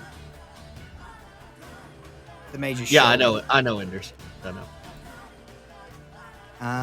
Bear with me. I'm just going to quickly. Assets. Never mind. All right. So, as the spectral, well, sort of, yeah, it would be a spectral arrow, I guess. Slams into the mage's shoulder. Bits of cloth are just blown away from the purple crackle of energy. 9 damage. In response,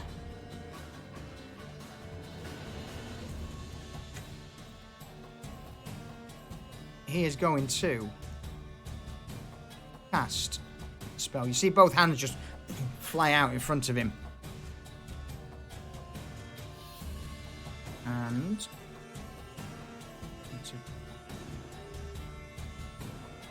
come on, Foundry. Only problem with things getting it starting from scratch. I have to change bits on the fly. So, with both hands outstretched, he begins to cast a spell.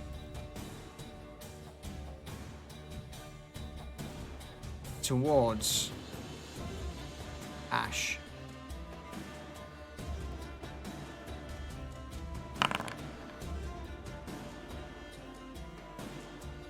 And that spell would be... Still work?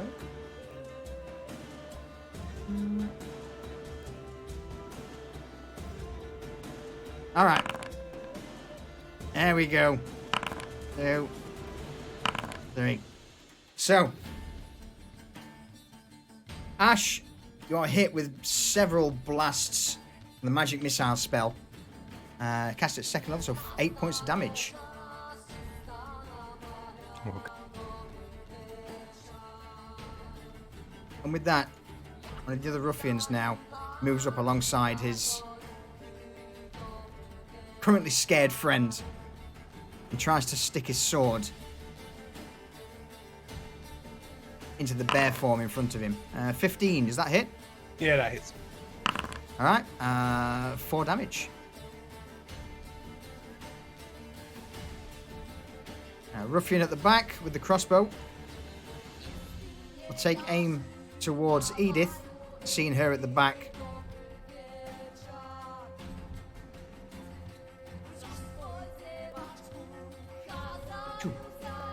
And 12.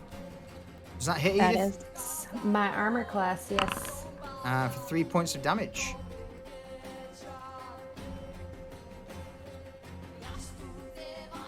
And last but not least, the other ruffian will move up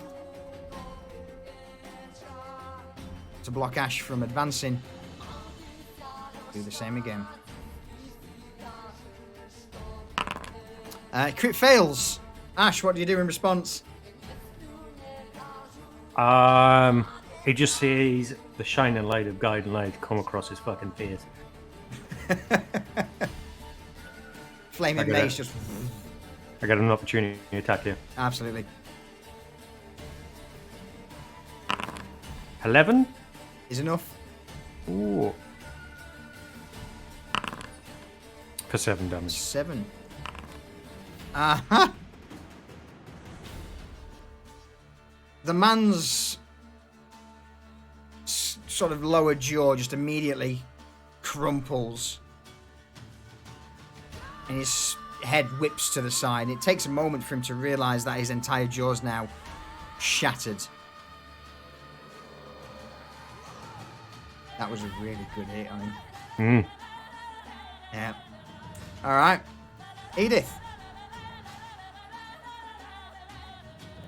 Edith is going to move 15 feet forward and is going to target the mage and cast Toll the Dead. Okay. And then I'm assuming I do the saving throw.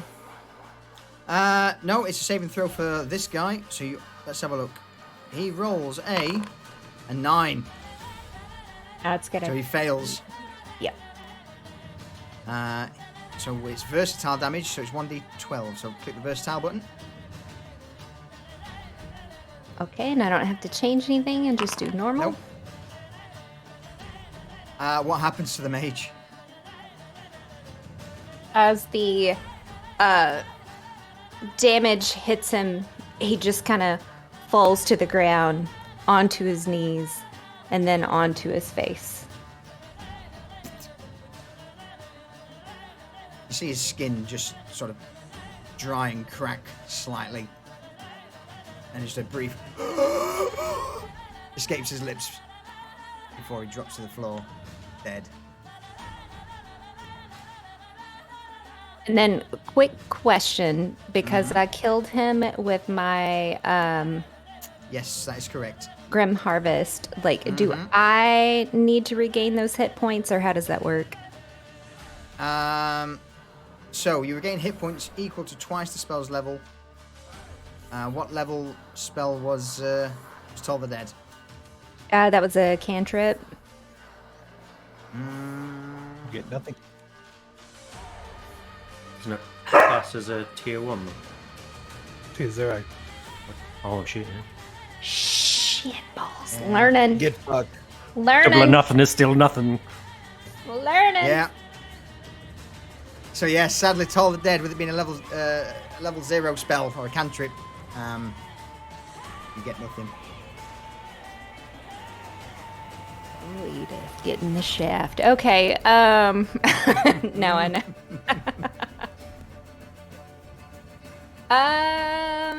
I think for that, since all she has is a bonus action for a spell is Misty Step, so I think she is good. Okay.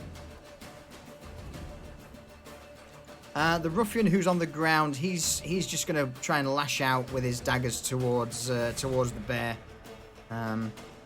Just get away from me. He's gonna stay on the floor, but due to how close you are, 22. I guess that hits. Actually, I'm going to use my reaction to cast more than player, so you can do that at disadvantage. All right. So he attacks again at disadvantage for a 14. That's still enough. Is it? Yeah, he's got 11. All right. With Karen AC. With him being close and just swinging on the ground, he actually manages to land a pretty good blow, slashing across the front of the bear's snout. Also, 7 points of solution, damage. I'm missing a second level spell. Yeah, what are you missing? Well, I should have 2, but I've only cast 1, and now I've got none. All right, there you go. Excuse me. Jaren, over to you. Okay, the guy that's lying on the floor that's Yep. just cut me on my nose. Yeah, I'm going to have a swipe at him. I thought you might. He is knocked prone, so you are at advantage. Delightful. Oh shit, son! All right.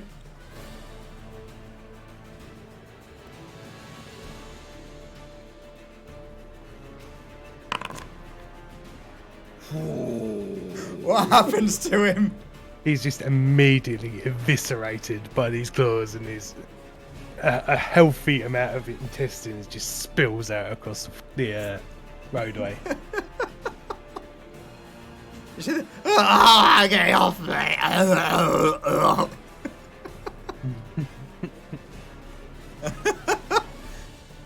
Seeing his friend just immediately eviscerated the the other ruffian. He's like, oh shit! And with a guttural growl, turns to the other guy in front of me and bites him.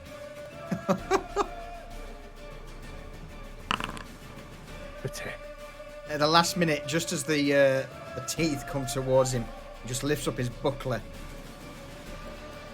And Jaren, you immediately just crunch down on his shield, sending splinters everywhere. But it's just, it's just enough of a gap for him to let go of the shield and just dodge back at the last minute. His face just pale, white as a sheet. With a So toss of my head, I'll I drop throw his his AC. shield across the roadway and it clatters by the table.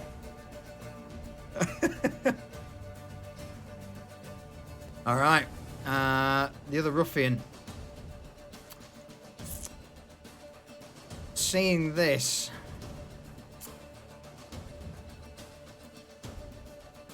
she slams a new bolt into her crossbow, racks back the string, and lets loose a bolt towards Ash in an attempt to assist her companion. Is a crit, 23. Shit. So, look at that for a crit. 2 points of damage. Owie. And then, having seen that, this bolt, punctures maybe an inch, half an inch into the armor. Seeing no response from Ash, she turns around and begins to book it. Over to you, Ash. After knocking the annoying arrow sticking out of his armor, he just kind of flicks it up and he's like, And he looks to the guy in front of him and he goes, "Had enough?" Oh no! He's just cradling his smashed jaw at the minute. Ash starts spinning his flail. He goes, "Run if you've had enough." Roll me an intimidation check.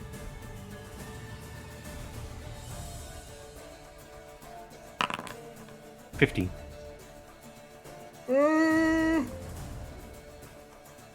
He drops his sword to the ground.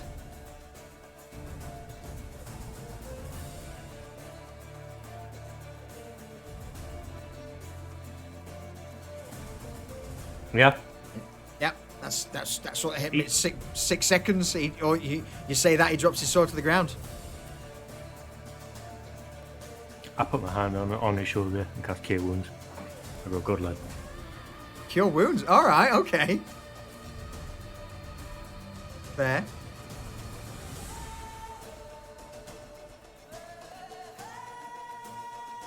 And then I'm gonna move past him with my movement. Do you want to roll then there healing for him? 9. Look at that. 9. Isn't that exactly how much damage I did That's do? yeah. There we go. Uninjured. So, what I'll do though is for the moment we will say he's Incapacitated? he's restrained because he's currently cradling his jaw. And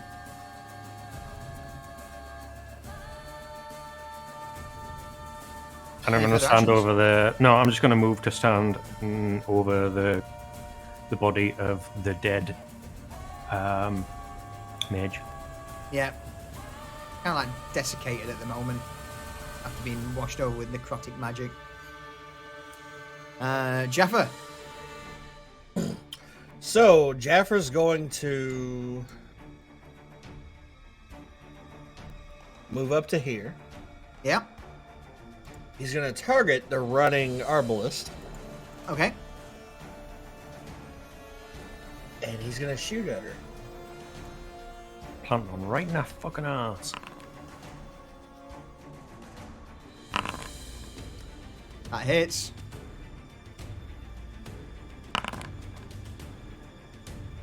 What happens to her? Oh, is she dead? Oh, yeah. Random roll for HP. She has 7 HP. All right. So the spectral arrow, or the magic arrow, just punches straight through whatever armor she's got on, and hits her in the back, straight through the heart. You just see her fall forward. Yep. Oops. And just collapse in a heap on the cobbles. Occasional twitch, but apart from that, nothing. Okay. Your turn. So who's active on the battlefield? The At one in front moment, of Jaren, right? Yes, so the one in front of Jaren and the other crossbowman at the back. The other crossbowman at the back. Yeah, across the street at the. Oh, that motherfucker. All right. Yeah. You didn't even see him, did you? No, I didn't even see him. No. Blending in, mate. All right. It's better camouflage. Yeah, yep. So Jaffer's going to take a little more movement.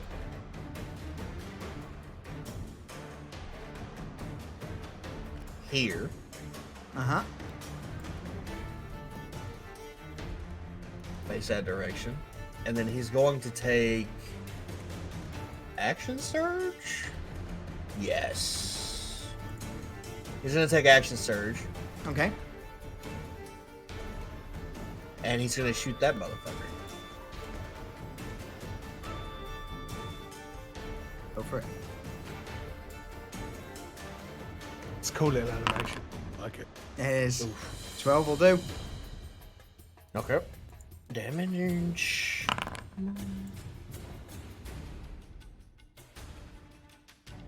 The man manages to turn at the last minute. And the arrow just sort of scrapes along his left-hand side. You can easily tell it's not a devastating wound. Okay. And Jaffer's gonna yell at him. Put down your bow and let's talk. Oh, you have killed me. There's no talking with you, monsters. While saying this, he's sort of mainly looking towards Ash and Jaren, who's a giant brown bear. That's your choice. Eris. And then I'm done. Roll me an intimidation check, quick. Okay. There it is. You know what? I'm gonna go ahead and roll this one with one of my advantages, or my advantage. Okay. 14. In spite of saying that, you notice that the man doesn't reload his crossbow. And he sort of takes a darting look over his right shoulder down the street.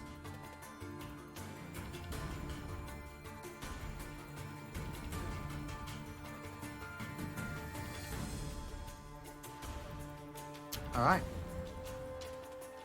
The ruffian who's just lost his shield will just...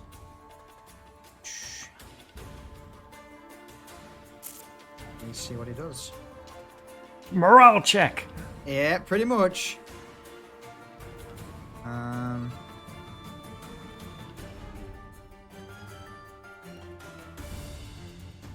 Let's go with just straight up intelligence. Bollocks to it. He's not smart. He carries on fighting. He just is like, oh, get away from me! Fuck bear! He's just gonna again slash out with a sword towards Jaren. 7. That does not hit. That's not a hit. Meanwhile, while this is going on, the ruffian at the back, who's not reloaded his crossbow, now begins to move. Then for his action, he will dash. So he begins to set off. First, looking at Jaffa, and then Ash, and Jaren. And then just as he begins to make his way back, he then bolts out into a full sprint.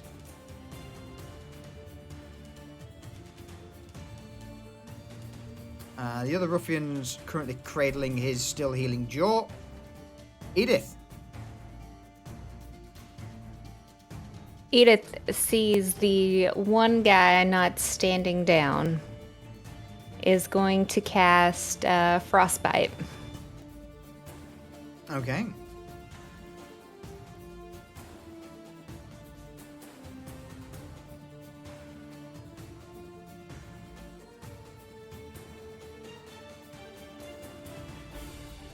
So, he needs to make a Constitution saving throw, which he fails with a 7. Roll damage. 4 damage. He has disadvantage on his next run attack roll. Yes. Jesus, that hit him pretty hard, actually. So, as he's slashing out towards the giant brown bear in front of him, he's just hit with a slight sharp pain. And immediately, ice just begins to, or frost, begins to form over his left-hand side. The blood that's sort of like an ice shard just punctured into the side of him, and the blood's just immediately frozen there. Jaren, over to you. Well, I'm gonna, as communication is impossible with him, I'm just gonna swipe it with my claws. Might as well be a berserker. Yeah. 12 will do it. He's lost his shield.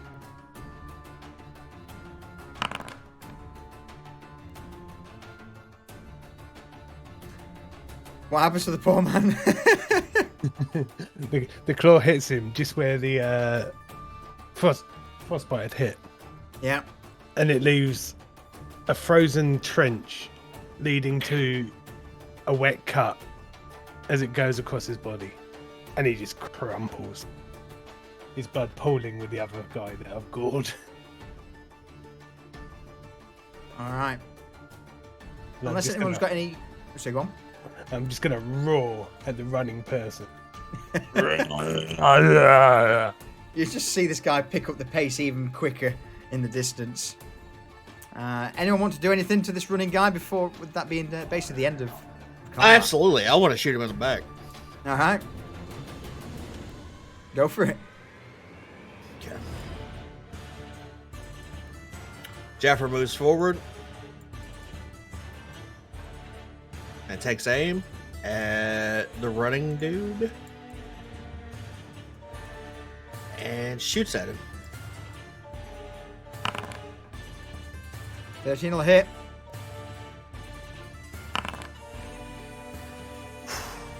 Seven HP left. What happens to him?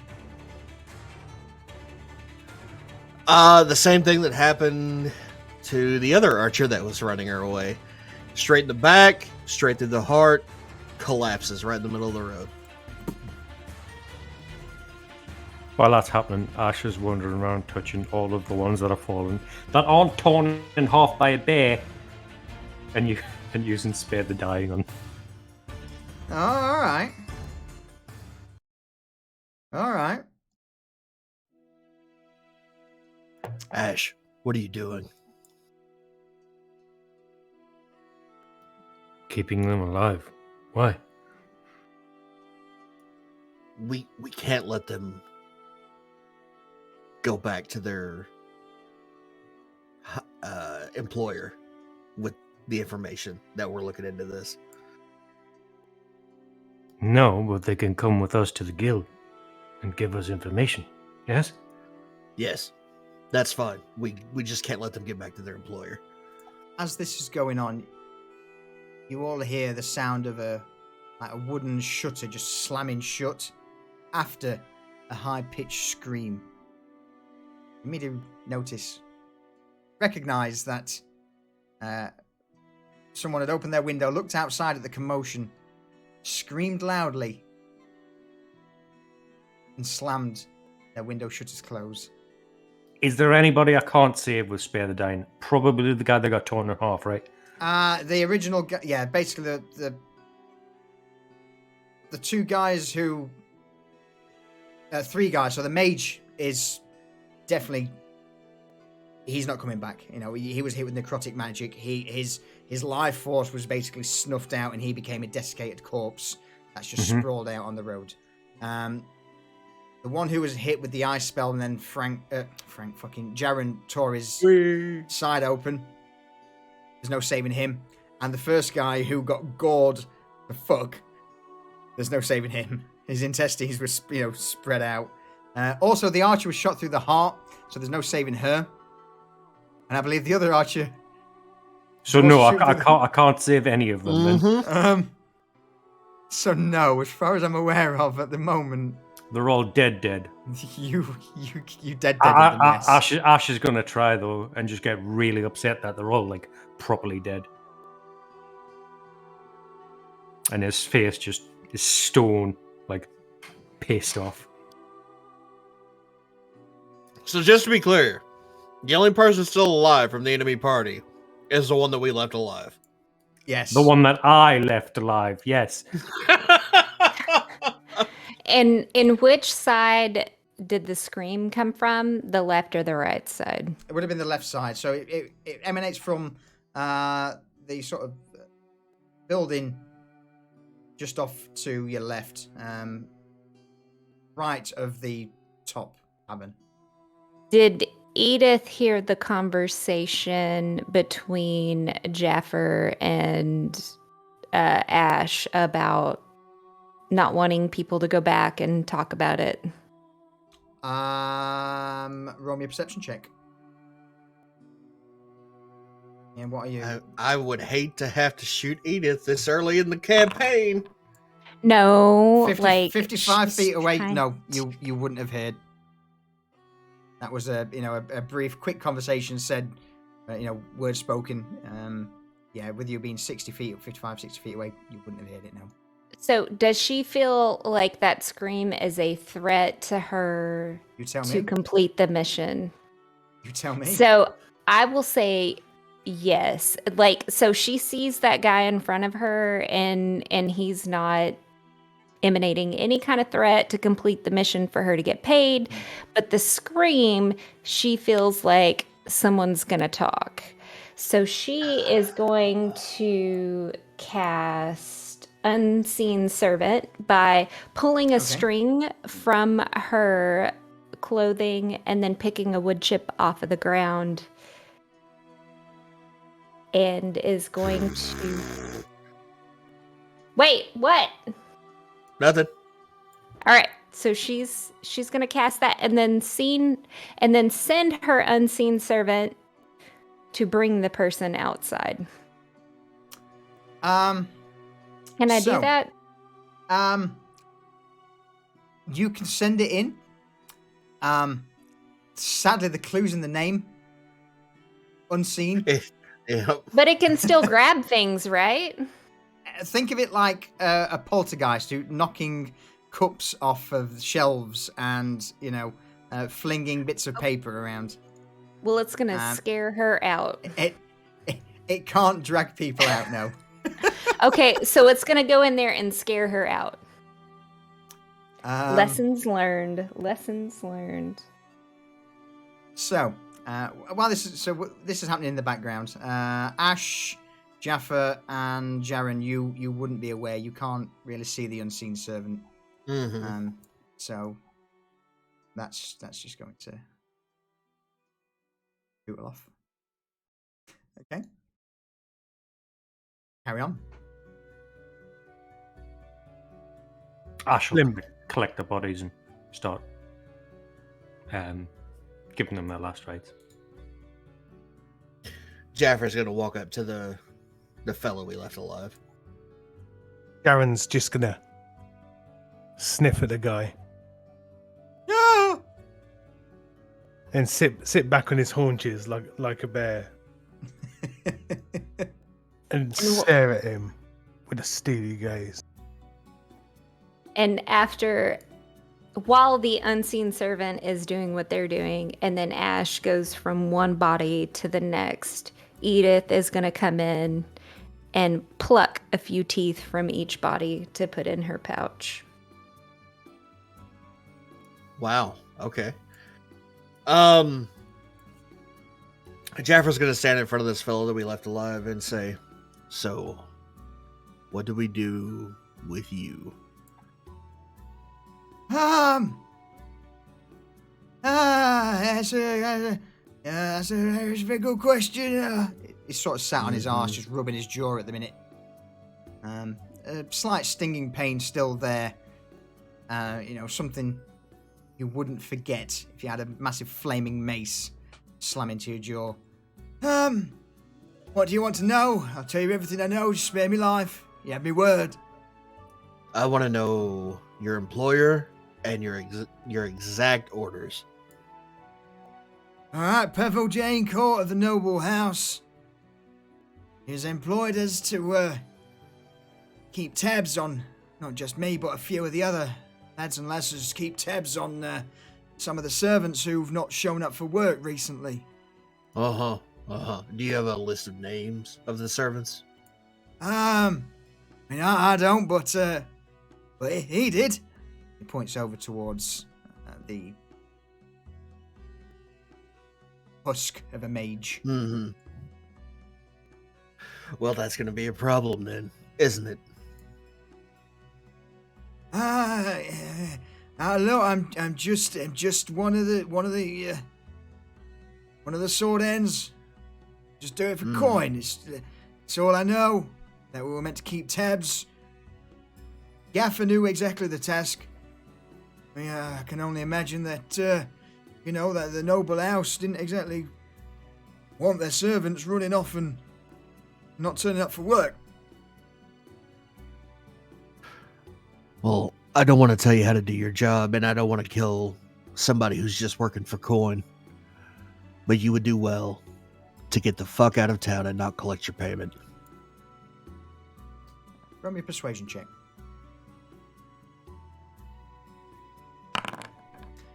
The man nods quickly, up and down. Yeah. This is it's well above my pay grade, and I don't want to incur the wrath of. And he nudges over to his left towards the bear. Yep. Now's the time to run. Now. With that, the man jumps to his feet and sets off full sprint down the road.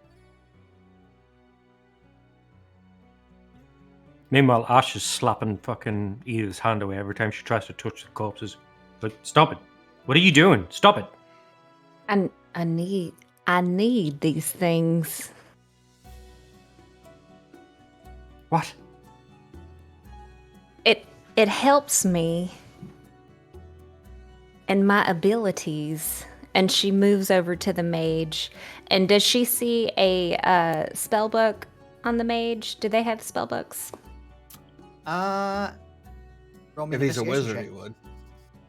Yeah. Did you say a wisdom check? Investigation. Investigation, okay. 13. Yes, he would have a spell book. Does anybody have any, apprehension against me taking this spell book? Thank you, Donk. I appreciate it. Do what you gotta do. Better than you taking his fucking teeth. Oh, I'm gonna take those too. No. Yes. I don't understand why you don't want me to do it. It's not like anyone's gonna use them afterwards. Until seconds ago, that used to be a person. I suggest you respect the fact that used to be a person. but there's no soul in that body anymore, and it's just a vessel, and we can just use it. Ash stands up. His hair is starting to change colour into a brighter, whiter, fiercer heat. If you touch those corpses again, you will be joining them. Are we clear? I don't think you understand what it is that I do. Edith, this may be a job, but my patience for you has grown thin. Walk away and never touch the corpses again. Understood? I'll see about that. She turns around and walks off with the spell book.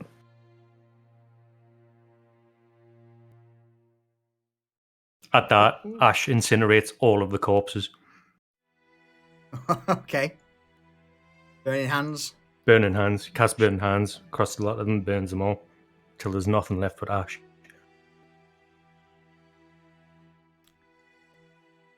Erin growls and just moves backwards. Away from the fire. You begin to hear just off in the distance footsteps running towards you, and immediately see, rounding the corner, two the Ravensburg guards.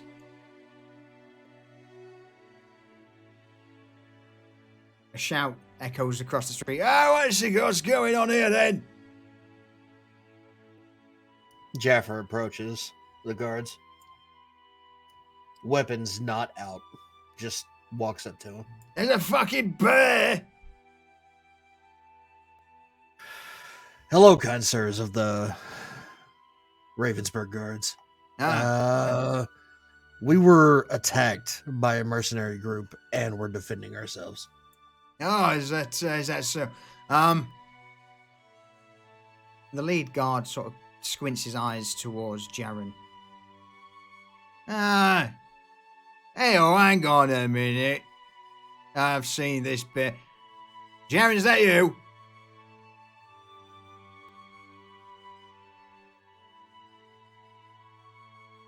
Jaren shimmers for a second and returns to his furbog form. Puts one hand in front of his chest and bows his head slightly.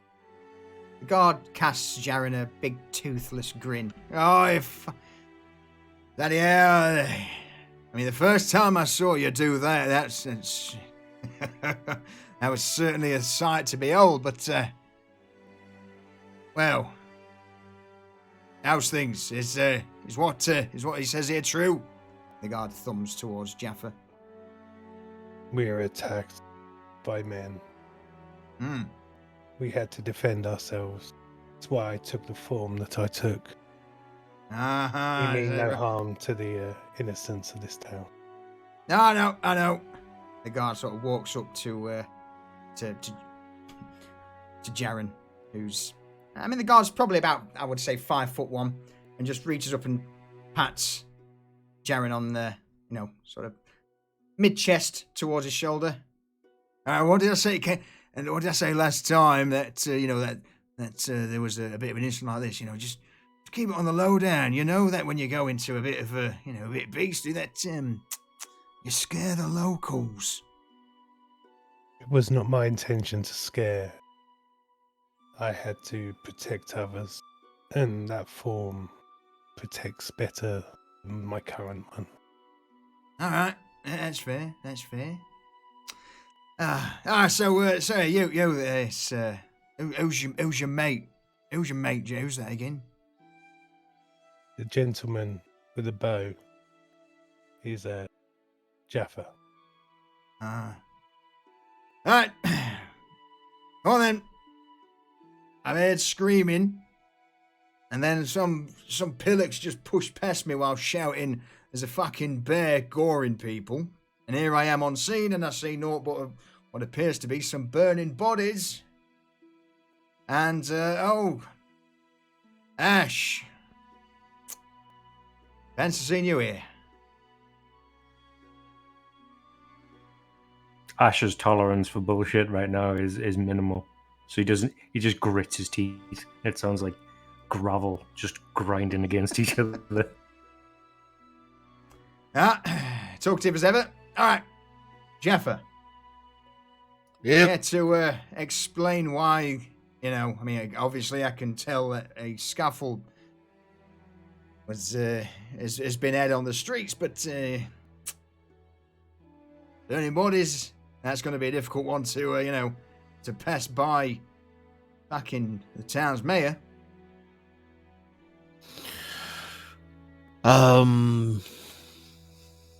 We were merely investigating something, and these fellows here, and Jaffer indicates to the dead bodies that are on the ground, were hired to stop us from doing that.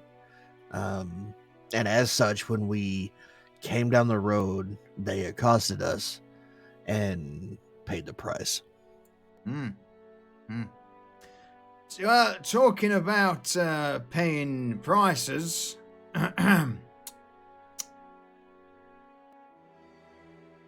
Yes.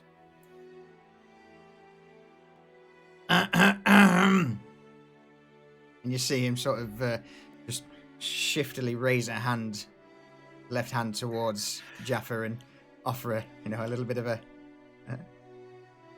money. Jaffer quickly glances at Jaren and Ash with an eyebrow raised, like, yeah? Does Question mark? Edith see this? Roll me a perception check.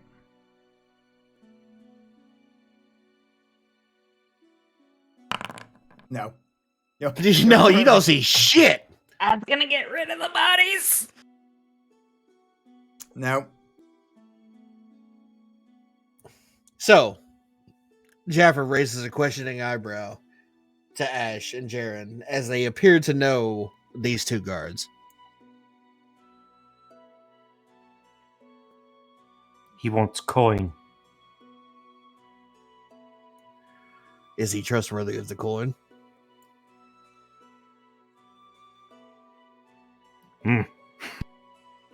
I guess. How dare... Look, have I thrown either of you two in the fucking dungeons yet? For what? Exactly. Cough, cough. Jaffer reaches into his pouch.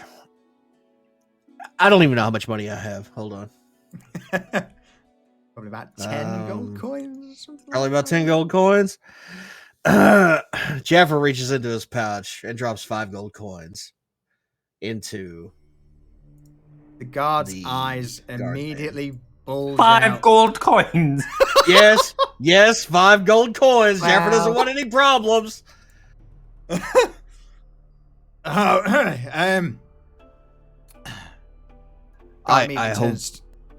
hope that is sufficient for not just this incident, but many incidents in the future. Fucking hell. The guy just seems to be just staring at these 5 gold coins in his hand. Yeah, well, oh, mate, well, look, hang on. The guard steps off and you hear him mention, James, look, head back down to watch, get a couple of the boys. When these bodies are stopped burning, right, we sweep them up, we get them buried, and then look here, coin for lads, yeah. You see the guard leader just sort of hand one of the coins over to the other guard. Coin for the lads, get them out tonight, get wankered. Say no more, yeah. And the guard just, of course, it's. I saw nothing. Good lad. All right, it would appear that we saw nothing, we heard nothing, and unless it's that you're burning down the entire fucking town, we will see nothing. Sound good? Be rest assured, that if there are other problems, it was brought upon us. We do not have any intentions of hurting the town folk. No, you've given me coin. That's very. You don't need to fucking sell me your bullshit, mate. Okay. Just Glad don't- to see that coin talks and bullshit Of course it walks. does. It does. Yeah. Guard captain just taps Jaffa on the shoulder. See, you'll get Jaffa. Jafar. Jaffa. Yes. You'll get on well with these lads. I mean, him over there. You know, I mean, fucking hell, I remember when Ash, when he first came into the city. Oh, blimey, I almost had an heart attack. All the people running and screaming. And I had to act as pretty much of a fucking guide for him for the first few days he was here. And this furry bastard here. Remember the first time I saw him transform into a wolf? I was on guard duty outside the gate and I see this giant, massive wolf coming towards me, so I draws my sword and next minute, poof, just like that. Fucking Jaren. We are quite the sight. However, a blind eye would be appreciated. Yeah, I saw nothing. I heard nothing. I'll get some boys to come and sweep the streets. And, just, try and keep it on the low down. Absolutely. You're a good man. Oh, by the name, yeah. You can call me Captain Timothy Wendell, or Guard Captain. Tend to run the streets around. Captain. All right. At least in this part, my patrol route today, so consider yourselves lucky. I absolutely do. Yes. Perfect. All right, do what you need to do and fuck off. I'll get a cleanup crew out. See if we What was can his take some last of the name? locals. Wendell. Timothy Wendell. Jaffer indicates to Ash, Edith, and Jaren that it's time to move on. Now, Edith pipes up as they kind of reconvene to one another and not knowing the conversation that went on, but seeing that there were individuals over there. Do we trust them, or do you feel as though I need to bury No. these flaming bodies? No. We're moving on.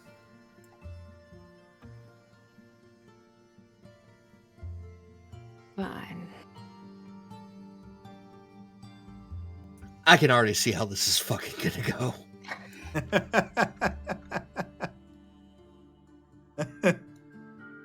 Oh, memes are going to be great. What's the plan? Might I just say that although I don't need additional friends, and this is not an invitation to be my friend, but I can see your usefulness as a group. Great. Let's go. We have one more address to hit. Let's hope it's less eventful than this one. Agreed. Taking the other piece of parchment out. Say, go on. I was just going to make sure that Edith didn't try and touch any of the corpses.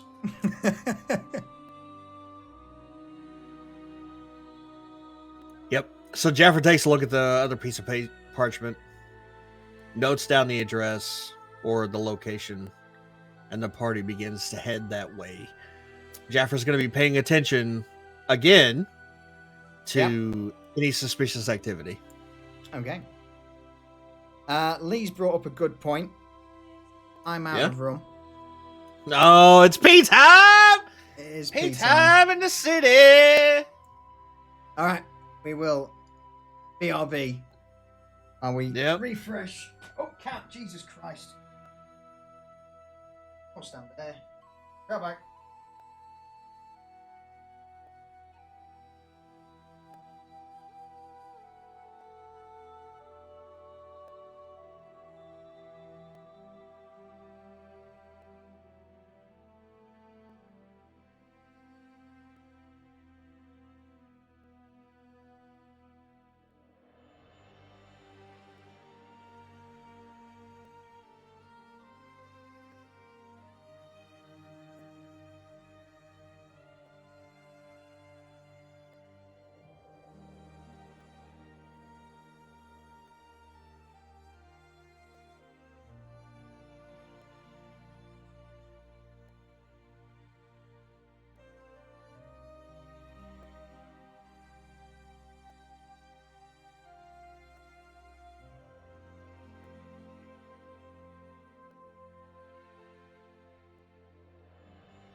Yeah, I feel like Jaffer needs an overhaul. We are way too emo.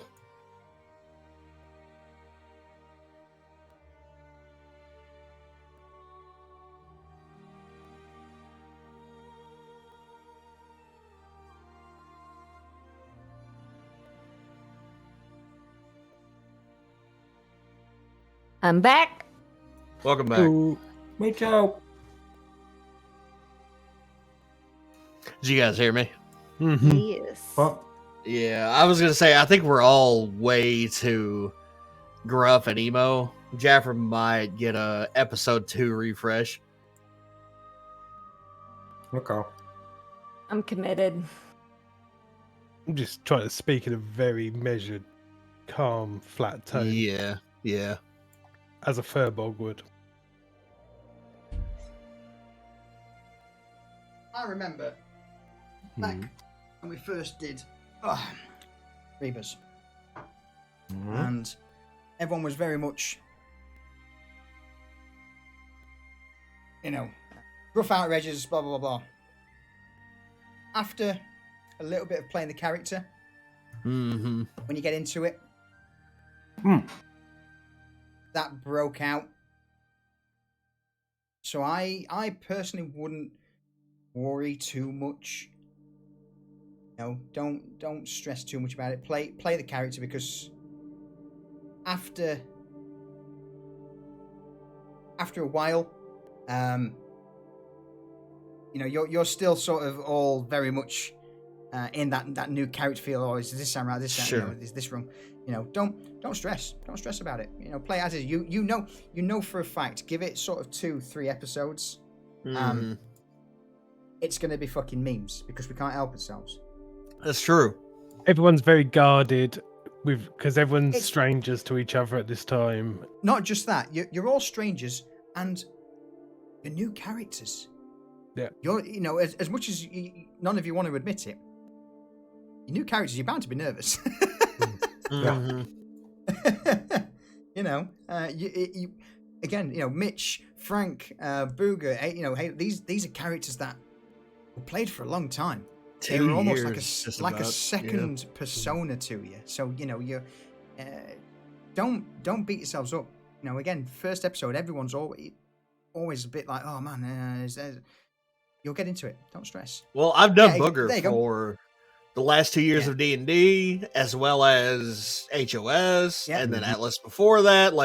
Yeah. Booger's been a running character for me for 3 or 4 years. Shadows hit it on the head. The characters are also strangers to you, not just each other. Yep, that's legit. So- yeah. Don't stress too much about it. Again, don't put expectation. It's not got to be a case of, oh, you're all going to be joking, blah blah blah. Just play it as is. We're here to have a laugh. It'll find its rhythm. And eventually, there'll be a scene where Edith and Ash battle. No, I mean, okay. No. No, I'm glad you said that. No, I'm just Yeah. joking. No, that's fine. Wait, that's fine. where did you think? What did you think I said? Edith and Ash gonna hate bang! No, that is not what I said. Solution, you got to hook me up with what you did with that pipe, because I'm interested. That's great. The tank itself's a bit naff, but with a new tank on it, when I get my new one delivered, this is pretty legit. yeah. Hit me up after stream, because I'm down. Yeah, it's pretty legit. I'm chuffed with it. All right. All right. So yeah, honestly, all I will say from a DM's point of view is exactly as Shadow said. These guys are strangers to you, not just each other. It's episode 1. It's always bound to feel a bit awkward. Don't worry about it. Right. Again, this is why I'm just easing you into a bit more of an RP heavy thing, just to get you thinking. I can already see that I'm gonna have to invest in some stealthy shit. I ain't stealthing nowhere. No, No. neither is Jared. No, And Jared I don't. can go invisible. Jaren can go invisible. Jaren can also Yeah. turn into some pretty cool things. That's I true. That is true. I think I also have a spell. I'll have to look it up that I could possibly make Ash invisible if needed. I think. Let me double check. Yeah. I would assume that would be disadvantage because he's fucking on fire. Oh, yeah, if it's yeah. ma- No, I have magic- disadvantage on all stealth rolls. Yeah, unless you magically change, change him. But we can have a We have a chinwag about that later. absolutely. All right. For now, the party is heading towards Zoe's house. Old Zoe Meadowstone. She's not too far away from the location that you were previously at. Again, with her being one of the serving maids, House d'Aincourt. Her home is in the slums Mm-hmm. of Ravensburg. It doesn't take much to eventually get to a small ramshackle house, like an old lean-to building. Ash, Jared, same play. Hide around the corner, and then we'll see what's what. Yeah. We're gonna look for any other people that may be watching the place here. Roll me an investigation check with advantage, since you're both, you're all a little bit more wary this time. I tell Jaren to go sniff out some trouble. Okay. Investigation. 6. So as you sort of scoot round, you don't notice anything immediately. The only thing that sort of caught your attention was as you were approaching the house, someone did leave. Not from the house as such, but who was hanging around on the street corner. Saul's So coming and fucked off. Clocked you and fucked off. Yeah. Okay. Jaffer, with Edith in tow, walks up to the door and once again softly knocks. I think you need to knock with a little bit more authority. We're not trying to cause a scene. I just said a little bit harder, not breaking the door down. Maybe they didn't hear you. Jaffer looks at her, annoyed, and knocks a little louder. That's more like it. I'm coming. Hang on, God, the door's old. You'll smash it off its hinges. You hear a bolt or two just unlocking the door, just creaks open. Yeah. Woman around the age of, I would say, late 40s, early 50s, just pokes round. Hair graying, tied up in a bit of a ponytail, and she looks through. I help you at all? Yes, we are looking for a Zoe Meadowstone. Are you she? I am. Can I help you at all? May we come in? Forgive me, but I don't quite know who you are, and Ma'am, my name is Jaffer. This is Edith, and we are currently asking around of former employees of d'Aincourt House for any information that you might provide. Oh, it's about that cursed household. All right, well, all means, come in. Just you two, or? Yes, just us. Come in. It's, that's something that the streets need to hear. I agree completely. And Jaffer walks on in after she invites us in. Edith straggles behind. The old woman makes her way to a small sitting room and drops down and looks over towards Jaffa and Edith. Guess you're from the town guard or something. Something else. Ma'am, I was led to believe. So let me start over. We spoke with a man, Garville Bads. And he led us to believe that you were younger than you actually are. No Oh, offense, but we were not anticipating a matronly woman. Oh, well, thank you, I think. But yes, he's, oh God, that man, he's always had a bit of an eye for me, but still, the D'Aincourt households is... I put in a report with the guard a week or so back in regards to what I've seen, so I was under the impression you would be following that up.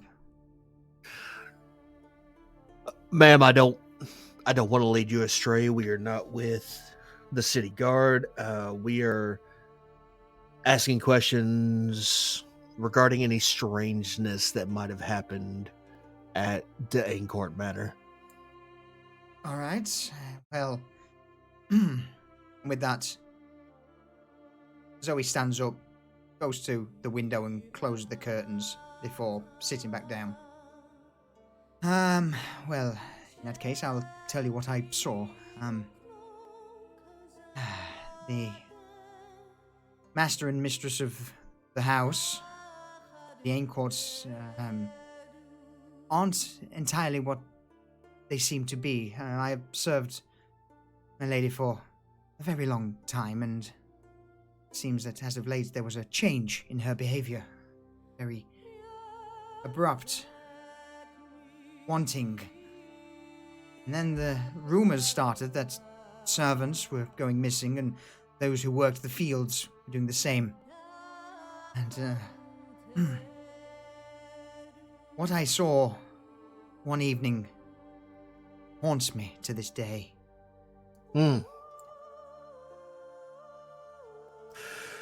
Tell us more. The woman slowly nods before looking to Jaffa. Well, I have one eve when I was attending to the lady, I prematurely entered her room ahead of requested, and I don't know if what I saw was just a figment of my imagination or true horror, but I saw a creature just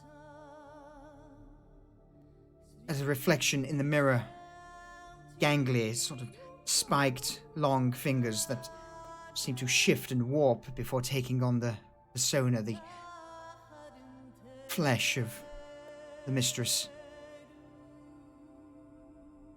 Was this, did you see this in a mirror, or was this the actual person? Well, as I entered my lady's chambers, I could only catch a glimpse of her from a mirror reflected, and it seemed that her body warped and shifted from some pale creature into that of the Lady D'Aincourt.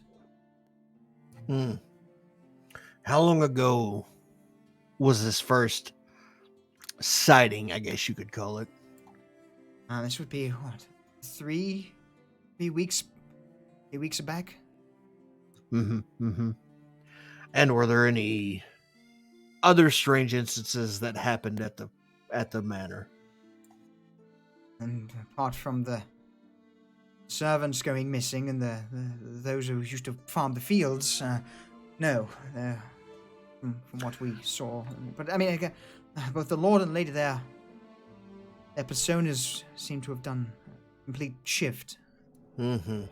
His lordship from a cold, uncaring tyrant to that more of a nonchalant, whimsical. There's difficult, but for me who served them for well over 20 years, they are not the same people who I were employed for or by. So, aside from seeing Lady Danecourt in what could be construed as a strange manner, did you hear any other strange noises around the house, etc.? She ponders for a moment before slowly nodding. Once or twice there were the occasional shouts or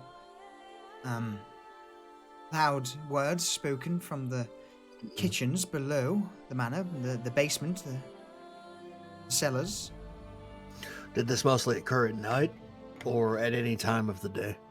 This was throughout the day. I was not one of the maids of the night shift, so I only heard them when the house was quiet. Yes. Okay. Is there anything else that you would like to tell us about Danecourts? Why did you leave their employ?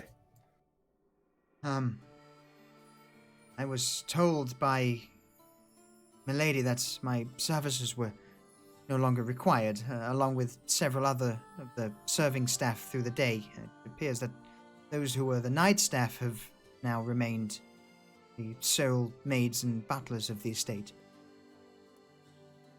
Okay.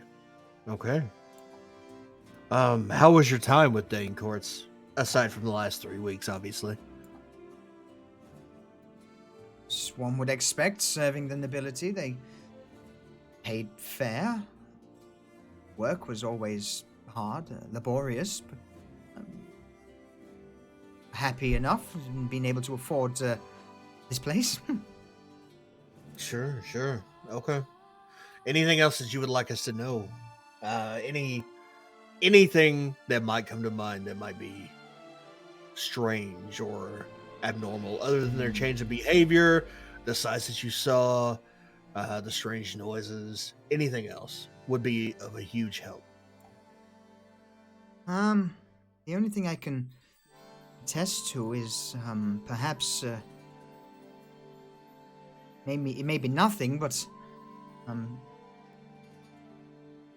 supposedly there's a group of new mercenaries who are now working for Danecourts.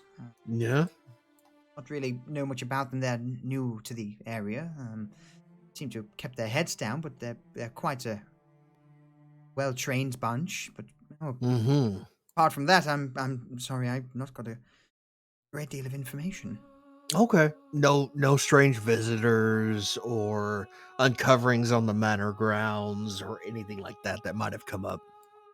And the only thing that I really say was they moved one of their flower gardens recently, but apart from that, no. Yeah. What direction from the manor was that flower garden?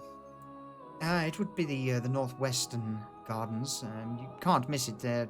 It's, the vast majority of the gardens of the Danecourt estate are well maintained, but that patch of ground now where it seems to have been turned over.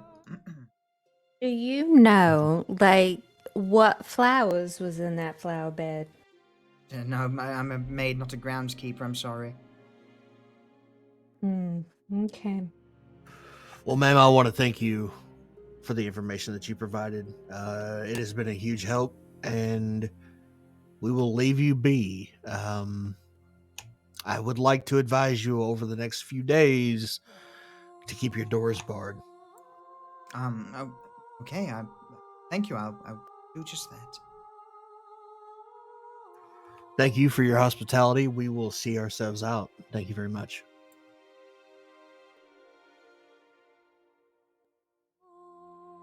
And with that, Jaffer stands up and begins to walk toward the door. Come, Edith. Let's leave this woman alone. You have a good day, ma'am. Yes, thank you. Have a beautiful sterling day, both of you. Wish you luck in whatever it is you're planning to do.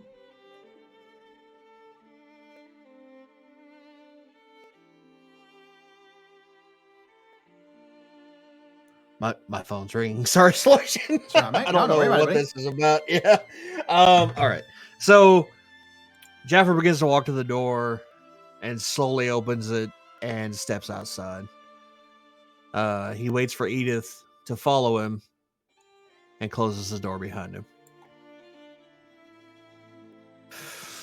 All right, Edith. Let's go see if Ash and Jaren have seen anything while we were in there.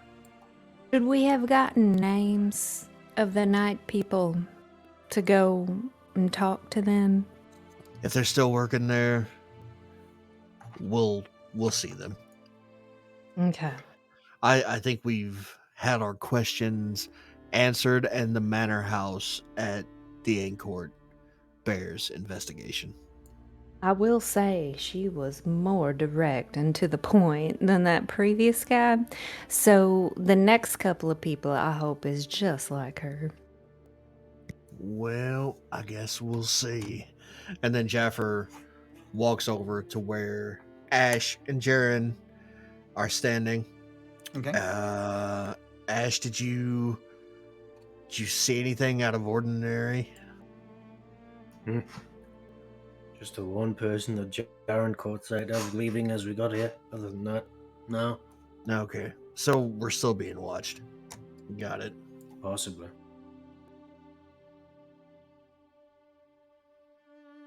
So the information that we got from both the old man and the woman is that there are strange occurrences going on at the Ain Court.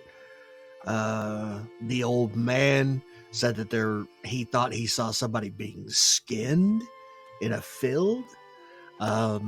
Both attest to hearing screams within the manor. It seems to be concentrated in the basement / kitchen area of the manor. And I'm sorry to interrupt you, but I mean, I feel like, did you know that skin is the most versatile object known to man? Like, it can be used to make tents, packs, shoes, stretchers, and I suppose at most dire of circumstances, a disguise. A disguise. Yes. What the fuck is wrong with you? Like, you can mask yourself as someone else. Wait. Is that a No. real thing? Is it? Not a live person, because they're alive. Well, I don't know. I never thought about it that way. But, I mean, I've never had any interest in live creatures. But, I mean, I'm just saying, if, let's say, Ash, oh no, you would burn the skin. What are we talking about? Using the skin, wearing it. Where did that come from? Why Well, would somebody wear skin? They was skinning skin. So I'm thinking that maybe somebody's wearing their skin. And that's a thing people do? I mean, if you're into that kind of thing, I mean, it could be useful as a resource if no one is using their skin. Edith, roll me an insight check. I'm back. Sorry about that. What did I miss? Edith, roll me an insight check. Let me see. 18. So, you are aware of a creature known as a Strigoi, which is kind of vampiric in nature. They're usually quite cannibalistic. And it has been known for them to skin their victims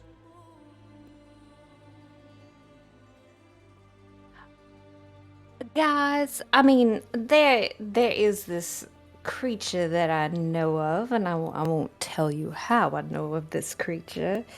But it's an how do you say an ingoi, how do you say it? An ingoi. I think that's how you say it. Yes. And it skins its victims. I'm not certain if it skins them alive or dead. I mean, but any time that I've been there, they've been dead. But I will say, it's possible that things are being skinned, and things may wear things. Whatever As the a fuck that means. disguise. Regardless, there's some strange goings on at the Danecourt Manor. They appear to be happening at night, mostly. I think it would behoove us to wait for nightfall and investigate the matter. Ash just blinks at him. So rest up for a time, and then go and investigate. Yep. Let's go take a short sleep, and then we will begin our investigation of the manor after nightfall. Very well. Let's see. If I do a trance, is that like a short sleep? I mean, I probably just need a short rest, anyways, with the amount of. Yeah. I'll Yeah. give you all a short rest. All right.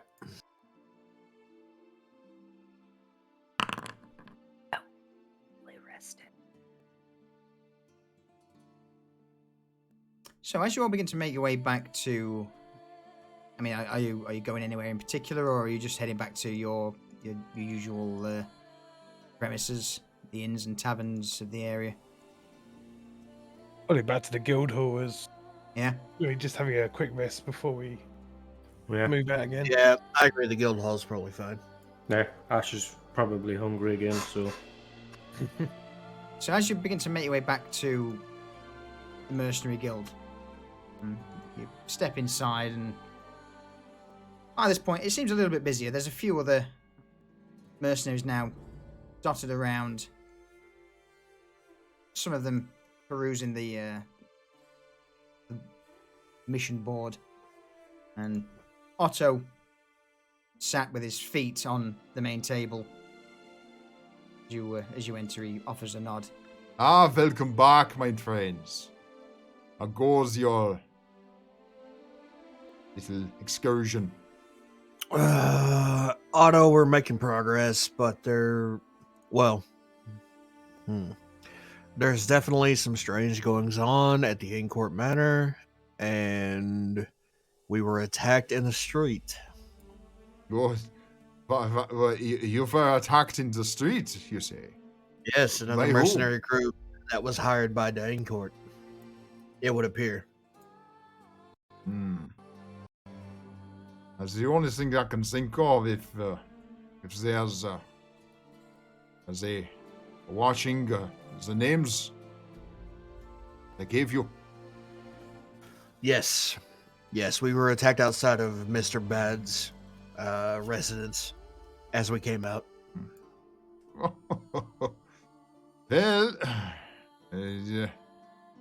you know, I would like to ask.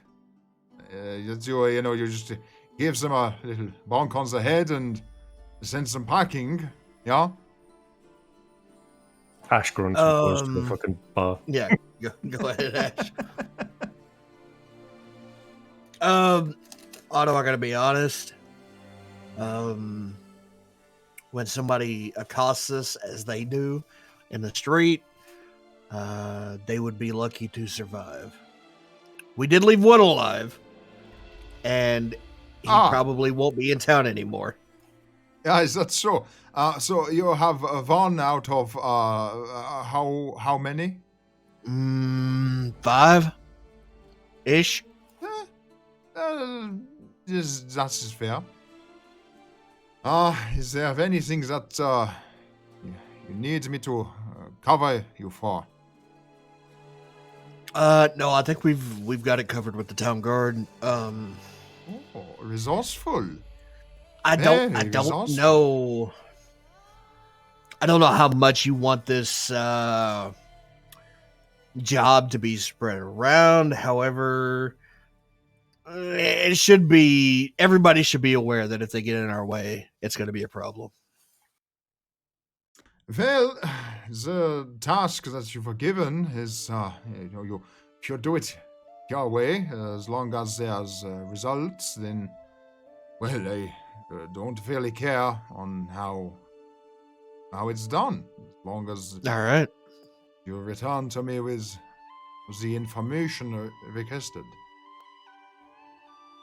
We'll carry on then with how we've been operating. So I would like to, at least request that you don't bring any, With that, Otto takes his feet off the table and leans towards Jaffa. I would like to request that you don't bring too much bad press to the Mercenary Guild. This quest is one that is under the table. We will do our best, but our lives and payment are the most important thing. I understand. Well, in that case, have you got, hang on, let us, how about you rest up for a little bit, and then when you're ready, we'll have a chat in my office upstairs. Huh? Absolutely.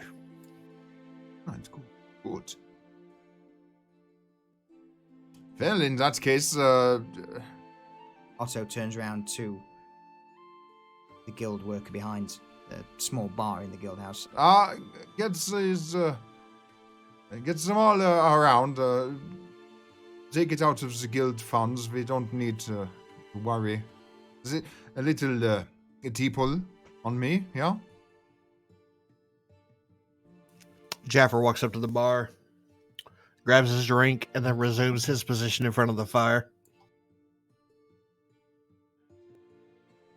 Edith walks up and takes 2 glasses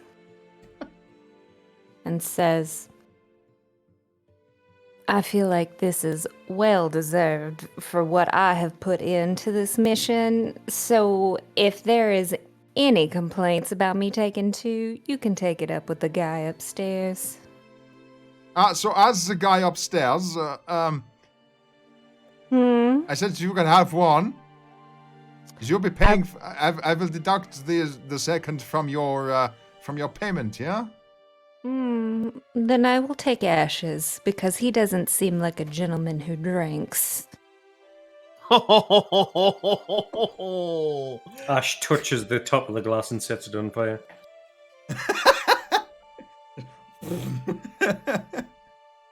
Well, I've always enjoyed a hot toddy. It has kept me warm in the night. Thank you, Ash. Ash goes back to eating whatever he's eating. Porridge, I suppose, at this point. Yeah. And Sharon, Yes. how do you want to drink it, or you?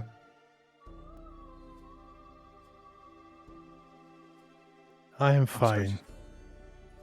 But I Otto believe nods Ash slowly. needs a drink here. That's so. All right. Well, in that case, Ash, I believe that Sharon's drink is yours.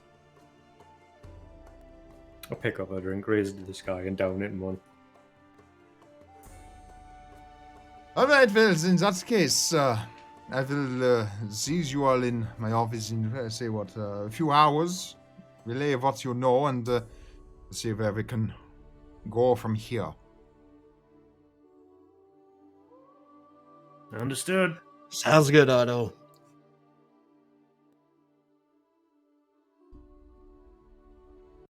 All right. the plan? Any preparations? Anything that you want to? To do, eat as or- much breakfast foods as I can in the middle of the day.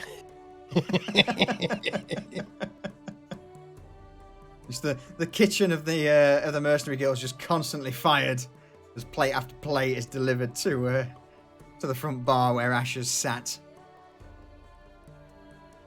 More! You just hear from the back, "Oh, I'm coming." No, you don't. Oh shit! Come on! I'll be there in a minute. Just hang on. Let me get some food. We've run out of sausages. You'll have to get some ham instead, Ash. And some pork. All right. Well, you're that's fine. We'll bring. Oh, fucking hell. Give me 5. While all this is going on, Jaffer's just kicked back in front of the fire, taking a nap. Getting it where he can.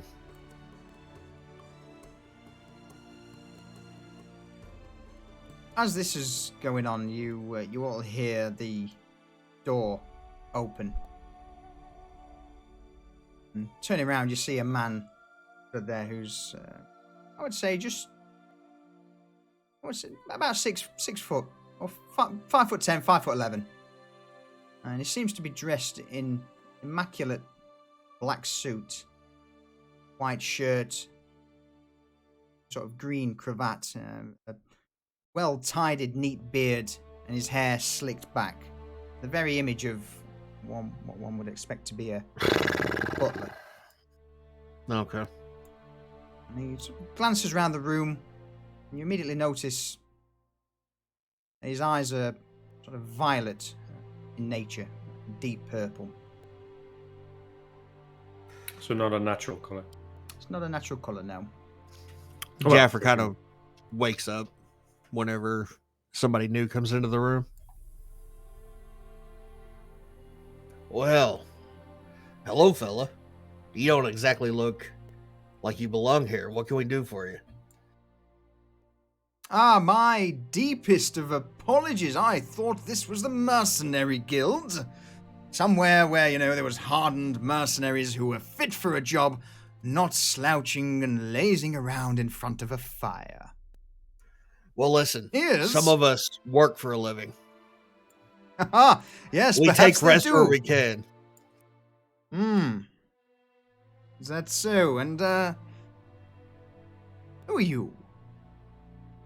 My name, sir, is Jaffer. What can I do for you? Jaffer. Marvelous.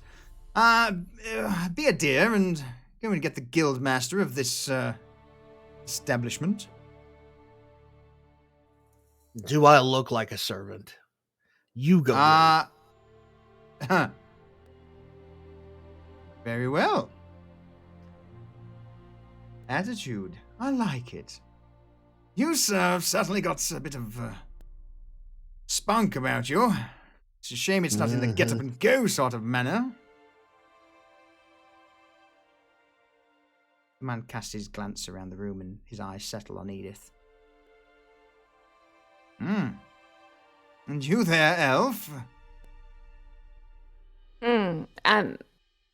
I'm concerned that you're trying to aren't have we a all? conversation with me at this moment. Did I look like I beckoned you? Well, it's not so much that you beckoned me, my dear. It's that I am asking you to go and get your guild leader. Who is that? No You one may call leads me- me. Is that so? Well, perhaps you should relay to your superior that I feel have come. like you did I feel like you did not hear me, sir, by saying no one leads me. Booger roll me. Oh, sorry, go on. grabs a Heartsbane off of his back, Booger does. knocks an arrow, and fires it at the pot that's in the corner of the staircase, causing a huge ruckus. The man in this sort of butler's tunic stands there. And doesn't even Jaffer, flinch. not Bugger. God damn it. He did. He called you out. Doesn't even flinch. And you just see a slight eyebrow raise. Then he looks to his left where this smashed pot is, and then back to Jaffa. The bell has been rung, sir.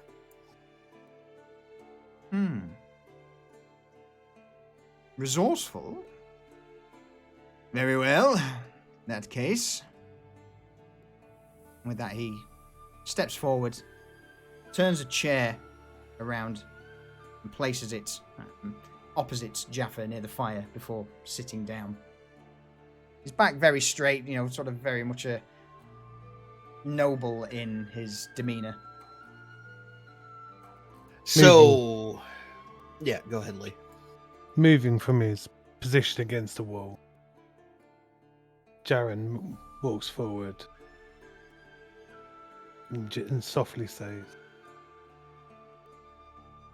"Is this how we help strangers in need?" And silently walks up the stairs to get the... Immediately. So, Go on. no, I was going to say, Jaffer looks at the fella and says, "So, I've rang the bell. Is there anything that we can do for you, or is your business only with the Guildmaster?" Well, as a matter of fact, since you've so graciously asked, I'll have the finest wine that this establishment of yours provides. Is there anything that I, who is not a fucking barkeep, can do for you? Of course, you, who is not the fucking barkeep, would go to the bar and request a glass of the finest wine this establishment has to offer. Well, At this sir, point- I hate to tell you, you are shit out of luck. At this point, Edith comes up behind him and says, "Sir, I feel like you have a hearing problem," and casts deafening on him. Oh, no! You immediately, as the words leave your mouth for the spell, in a flash, nothing happens.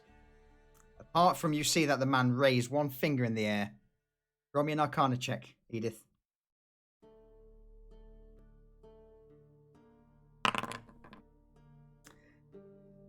You've just been counterspelled. Oh, Jaffer. Son of a bitch. Quickly sits up in his chair and raises a questioning eyebrow to the new person. My deepest of apologies. I believe you were trying to use some paltry little magic trick there, my dear. I was just Look. trying to plug your ears. Well, in that case, then, how about we do things just a little differently, You know what, fella? I will go upstairs and get the Guildmaster. No, please, by all means, sit yourself down. Darling, the man turns his attention towards Edith. Edith, I need you to roll me a wisdom saving throw. You better pass this. Shit. No one's giving me advantage! You can roll with advantage. Have you not got it? I No, don't she think doesn't so. have it. No, Blackburn has let me down. I have not paid him enough. All right. Immediately, Edith, you lose all sense of rational thought, consciousness. Wait, what is he casting on me? You have no idea. Because I have some immuneness to certain Do you? things. What immuneness do you have? Hold on, let me pull it up. Let me find it.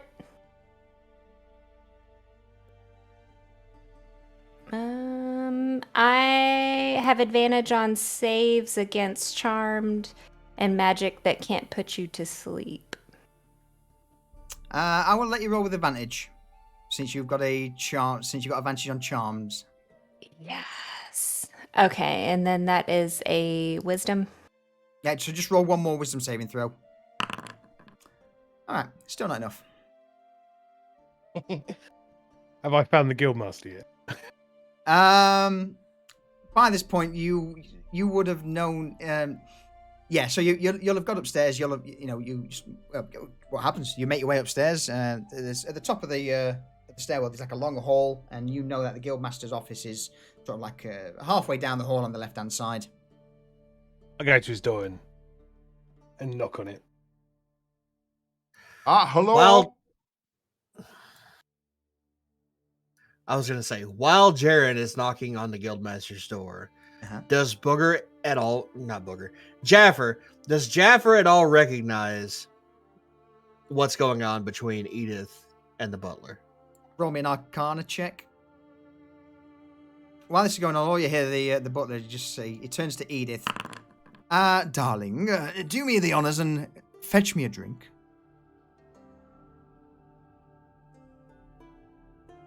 And she's not. You are compelled. Every I am fiber compelled. of every fiber of your being, any potential thought of railing against this command just seems impossible. That's my Arcana check solution. 18, okay. Edith is just trying, but it's just a slow walk towards the bar to fight.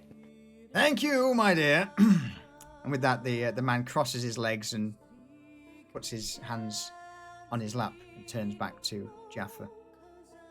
You have no idea what spell it is, Jaffa, but... At 18? At 18, the only thing that you could gather is it would be a incredibly high-level charm spell. So I know it's a charm spell. Yes. Or yes. Or not. So, it would be of charm or domination to some extent. Okay. Jaffer's going to jump out of his chair and draw his bow. Okay. In one motion. And point it at the fella. Sir. No. No. No.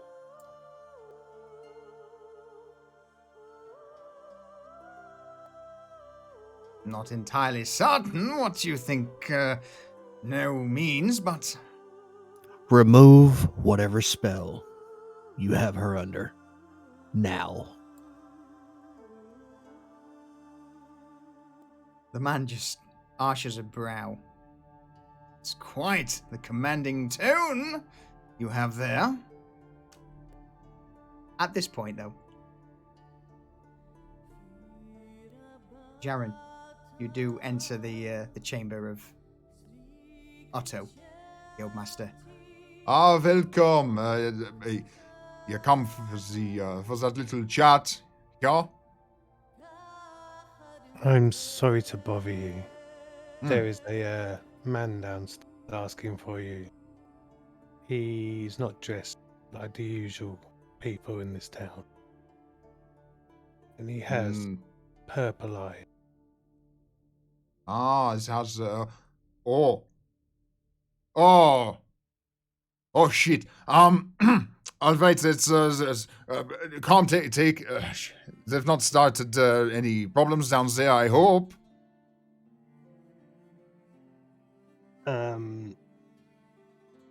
There is a tension in the air. In that case, come, Sharon, let us move. Go. With that, Otto bolts out of his chair and begins to usher Jaren out of the room. And you both make it downstairs just as Jaffa stands up with his bow outstretched.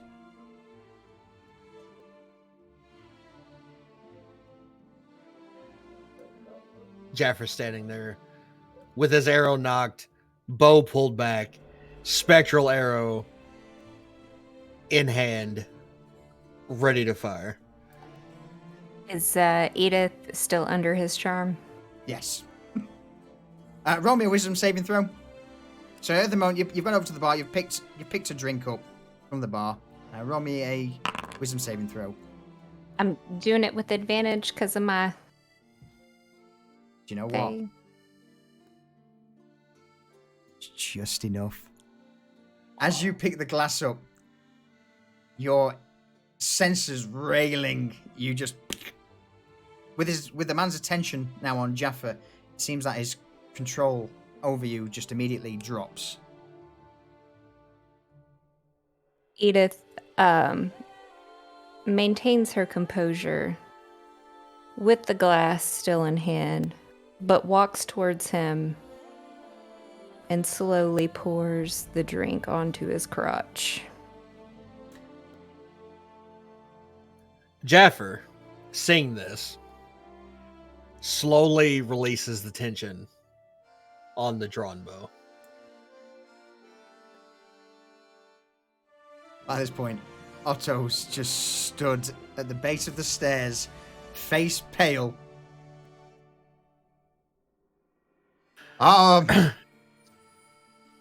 Welcome, esteemed guest, towards Ravensburg Mercenary Guild. I truly hope that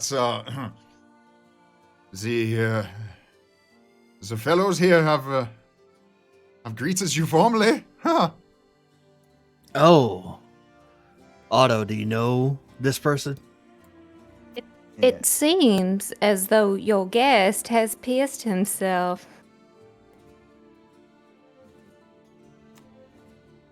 The man in the suit arches a brow and looks down towards his crotch. Well, I do say, if anything, my dear, it'd actually be you who has done so. You see, with a quick twist of his fingers, all of the wine that was poured over his crotch just raises into the air and splashes into Edith in the exact same place.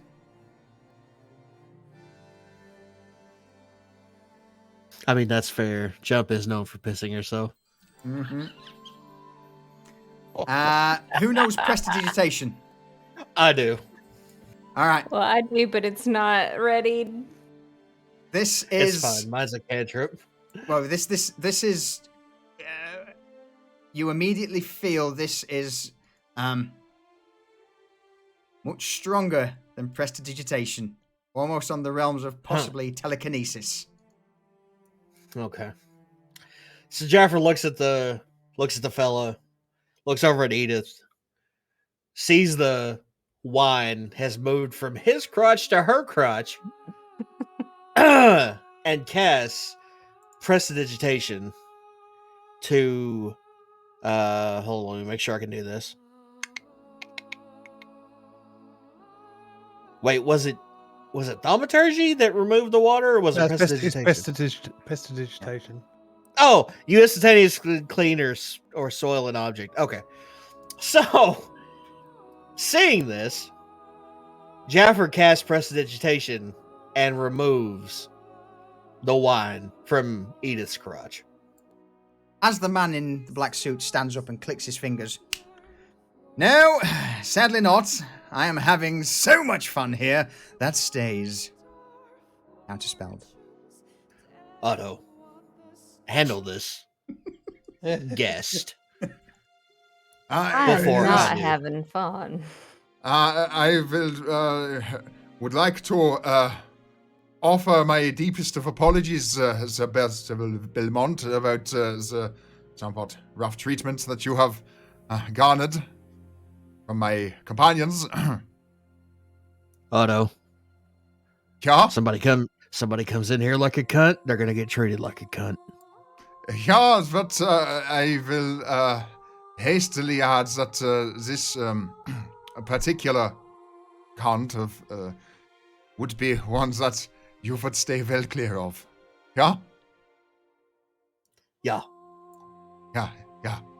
Sir Belmont, if you would be so so kind as to come to my office and we'll have a chat. And it seems that I don't need to introduce you to the potential applicants, the contractors, yeah? Yeah, the butler just looks around, first at Jaffa and then to Edith, then to Jared and finally Ash, and a very, very slow smirk spreads across his face, and he nods.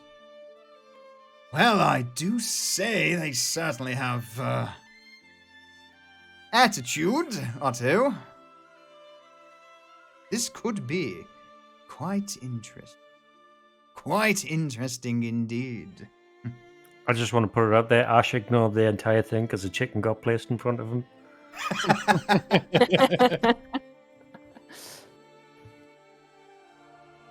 Well, Otto, been a while, my friend. Lead the way. Let's have a good old little bit of a chinwag and have a catch up on your operation. Yes? Jaffer sits down back in the chair and just goes, "What a cunt." You hear, just for a brief moment, Jaffa, in your mind, a voice ring out. Pleasure's mine. Mm. Jaffer bolts upright in the chair and looks around. All he can see is this man, Percival Belmont, just making his way up the stairs, and as he begins to turn the corner of the stairwell, he sort of looks down to Jaffa and just shows him a massive shit-eating grin. Jaffer nods. That's 5, by the way, Lee, if you're counting. Jaffer nods and skulks back down in the chair. Edith sits down in front of him with crotch wet and says, "We'll get along just fine. Though hopefully not too fine, because I'm not looking to make new friends, but I think we'll do just fine." But your crotch is wet.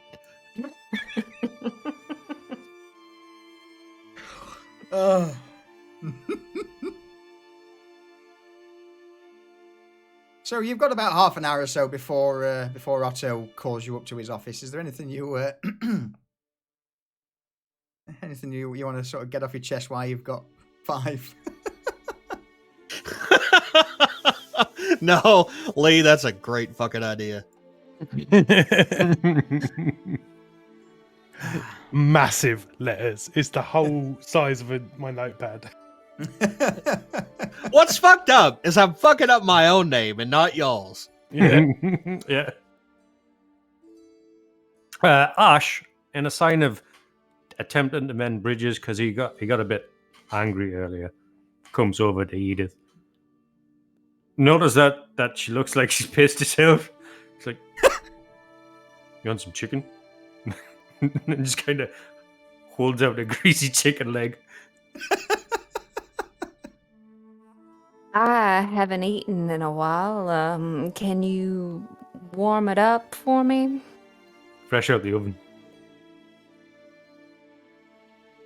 I will take your chicken. That was the And perfect opportunity to roast a chicken leg over your head. I know what Yeah. she was going for, and I wasn't. Yeah. I was gonna let you warm it up, sir. And she takes the chicken and is like careful not to touch him to burn herself, even though the chicken's probably hot. But he is. I'm not hot all over. Jesus Christ. We don't know this. I mean, I am hot all over, but different type of- We don't know this. And takes the chicken and daintily starts to pick it and eat it, and is just tries to say thank you. Thank you. pleased with himself, Ash offers some chicken to Jaffa and Jared. Well, fucking, I'll take it. That's for goddamn sure. And Jaffer just fucking goes to work on that chicken. No manners whatsoever. Just fucking tearing into it. As Edith's eating, because she never really kind of told the story of why she was with the Ebon Order. As they are sitting around, decides to tell the quick story. Speaking of bears, I killed a bear. Were we speaking of bears? I turned to Jaffa, mean- friend of yours. I mean, I'm talking about this last fight that I had seen with the bear. And I see you now, Jaren. I mean, there is a little, you're a little unnerved by this, but this simply wasn't just any bear that brought me to the Ebon Order. This bear was possessed. I mean, he kind of acted like you were acting on the battlefield. But he had eaten half of the townfolk and several hunting parties. Normally, like I said before, I don't care much for living creatures. However, this got me paid. The town was desperate, so I simply blinded and deafened the ravenous creature and smashed him with a boulder. But don't you fret, I utilized every piece of him because I just simply do not like wastefulness. Wait, you ate the bear? Was it tasty? How did it taste? No, I gave him to the townfolk where they cooked him up. They used his bones for soup and his skin. Like I said before, skin can be a very versatile object. It keeps you warm and other things. But yeah, they used everything of him. And that's it. That's how I got here. I killed As the bear. Jaffer is devouring this fucking chicken, he keeps shifting his eyes over to Jaren nervously and continues eating. Jaren is completely ignoring everything that's going on. Did he take any chicken? No. Hmm. And I'm collecting up all of the plants that were broken from the broken flower pot, putting them into another pot, and then druid crafting a vine of flowers going up the staircase. Is there something wrong with that gentleman over there? He likes plants.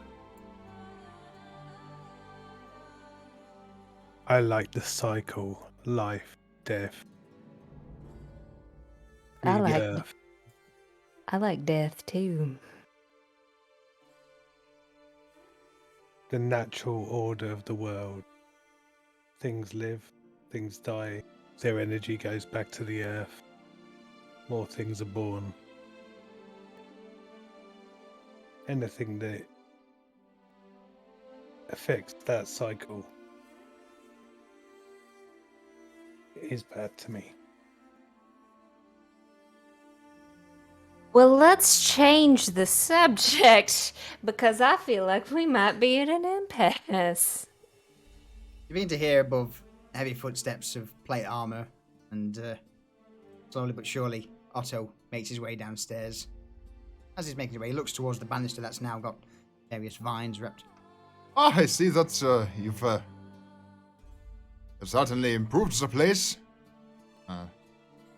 This your handiwork, Jaren? There was no need for it to die. Well, it certainly brings a little bit of natural beauty to the place, so thank you. If you're all done, perhaps now would be a good time to have a little chat and to know a little bit more about what exactly your task is all about. Yes, information would be good, Otto. Yeah, it's well. Again, I apologize in advance for what is about to occur, and I would like to hope that you make the right choice. Yeah. Mm-hmm. Then Jaffer stands up from the chair and begins to follow Otto upstairs.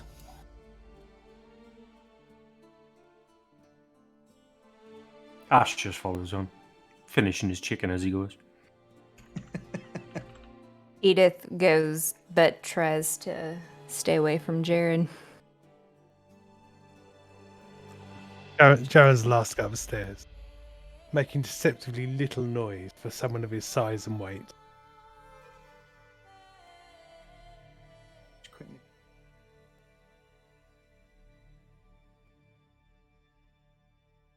All right. So, as you make your way upstairs and enter Otto's chamber, you're met with the usual collection of chairs dotted around. Large fire. Basically, it's the same fire that Jaffa was sat in front of earlier. That rises up. And Otto motions to several of the chairs around, and you will now see sat very prim and properly on a chair in the corner the same black-suited man from earlier, Percival Belmont. Jaffer takes the chair, the closest unoccupied chair to the fire. Jaren looks over Come. the chairs, shakes his head, and leans in the doorframe. I would like to at least ask that you enter the room, Sharon. Things that will be discussed are, well, I don't want any from. If we get any more in downstairs, the voices carry. I shut the door and then stand in front of the door. That'll We won't be do. interrupted. All right, Otto. Lay it on us. So, welcome. If you would be so kind as to relay what you found in regards to the Dain Court issue to Sir Belmont here, I would greatly appreciate it. Is he our employer? You don't have to worry about that. Let's just say that, we have a vested interest in this so-called, noble house's activities, yes? Mm-hmm. Mm-hmm. How do we know that we can trust this fellow? Oh, you don't. That's the marvelous thing about it. You have absolutely no idea. If That Otto doesn't trusts sound him, we'll trust him. So, Otto, we went to the houses of Mr. Bads and Miss Meadowstone. It would appear that both during the day and at nighttime, strange noises can be heard from the basement area of the Dain Court Manor.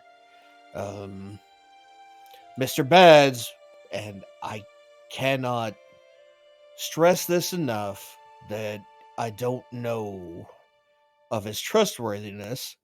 However, he described an event in the fields where somebody was skinned, potentially alive. And the next day, Lord Dain Court was acting very differently. Ms. Meadowstone also described a change in manner of Lady Dain Court approximately 3 weeks ago. So, per the two witness accounts, there does appear to be something untoward going on at Dain Court. Is that so? Well, that's certainly news that we weren't aware of before, but again, for you to go on these questions, good work. Yeah, good work. There's more. Okay, go on. When we left Mr. Baz's estate, we were accosted by a group of mercenaries who appeared to have been hired to keep him quiet.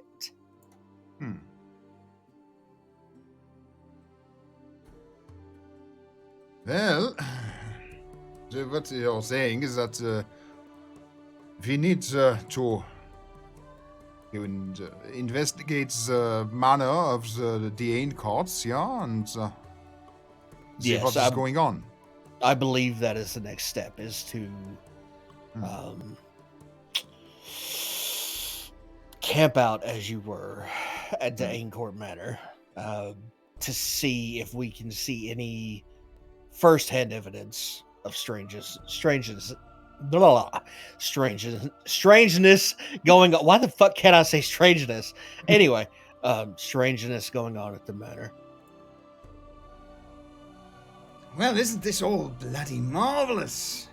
Oh, creepy crawly things in the night that are murdering people, and screams and echoes from down below. God, it sends a shiver down your spine, doesn't it? Edith just rolls her eyes. I don't know that I would go that far. You must understand, and I apologize for the scene downstairs. However, we don't know you, and we're the ones who will be putting our lives in danger. Well, I've seen so far. They put their looks towards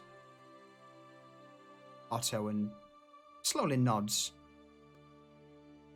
It would appear that our mutual friend here, Otto, he's got a good eye for potential contractors. So, even though this task is not done, you're on the right track. Allow me to be of some assistance. And with that, Percival reaches into his jacket pocket and pulls out a scroll and offers it to whoever wishes to take it. Ash is probably sitting closest with his Yeah. greasy fingers. We'll take it. This is a scroll that casts the spell known as Zone of Truth. Nothing will escape deception should you speak the words of him. Though I will say, you, my dear darling, and he points a finger over towards Edith, you are specifically banned from laying your inquisitive little fingers on said scroll. Don't you worry. I never wanted to put my hands on your scroll, sir. How big Perfect. is the zone? Scroll? Oh, okay. Far too big for you. But as for the radius, you're, dare say, 15 feet sphere. Or a 15-foot radius, so, let's say a 13-foot area. That's tight. Okay. Oh, it's certainly tight. How you go about casting it is entirely on you. But there is a condition. Of course there is. Should you want scroll and, of course, the backing, myself and the order that I work for, There certainly needs to be a contract signed. On both my end and yours. Okay, tell us more. The order I work for, perhaps Otto here has let slip the Ebon order a few times. You may see it as a mercenary outfit, but it's not the whole story. Oh no! No, we are those who hunt things that go bump in the night, bring order to chaos, wherever it may be, and so on and so forth. We are everywhere and nowhere. And you believe that what's going on at the Aincourt Manor is something that goes bump in the night? Oh, I dare say it's something that certainly goes more than bump in the night. Oh, yes. There are ties to something farther afield. This, my friends, is just the very start of something that is, well, could potentially through the entire kingdom. Disarray. What about payment? Name your price. Within reason, of course. Jaffer looks over at Ash and once again raises a questioning eyebrow. Depends. Is it a case-by-case business, or we held on retainer? Ah, good. Solid question. No, so the way things tend to operate is occasionally there will be high priority missions that you will be expected to undertake. But apart from that, live your lives as you deem necessary. Yes, but as for being paid, is it an annual payment, or is it one-off payments as we do jobs? Well, again, for price, if you wish. We of the Order are flexible. As long as we are not being paid in chicken. And she No, throws a glance at Ash. Ash is like, what the fuck's wrong with chicken? no, nothing of the sort, my dear, nothing of the sort. You'll be paid in cold, hard cash, and who knows, maybe even occasional magical wares. Ooh. If I may, Hmm. I care not for trinkets and money. My people do not require them. My reason for being here is information, the corruption of nature. For if you have access to many areas and many people, I require any information that you can glean for the good of my people. First of all, The nature. stands up and casts his arm out to the side to Jaren. We are the eyes and ears absolutely everywhere. Nothing, and I repeat, nothing slips by our gaze. Well, unfortunately, for the rest of us, we require a living stipend and a little extra gold in our pockets.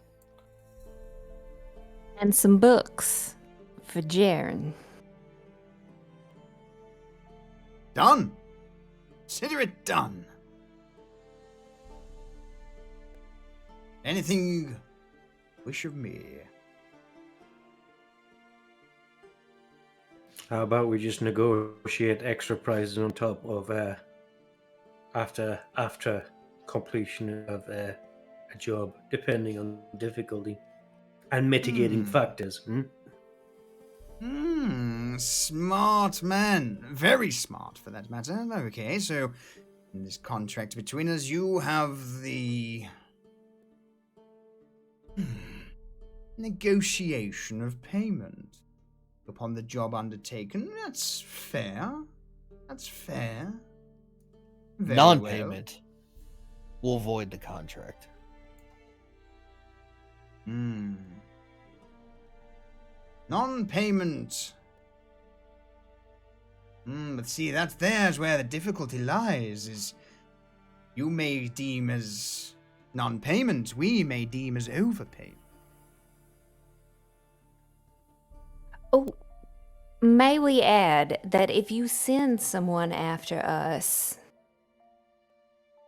that voids the contract as well. I will be completely and crystal clear with you, Edith, my little darling. I could end you right now if I wanted. That We don't need wasn't to my question. send people. You would just, if we, or if I deemed as such, you would just disappear.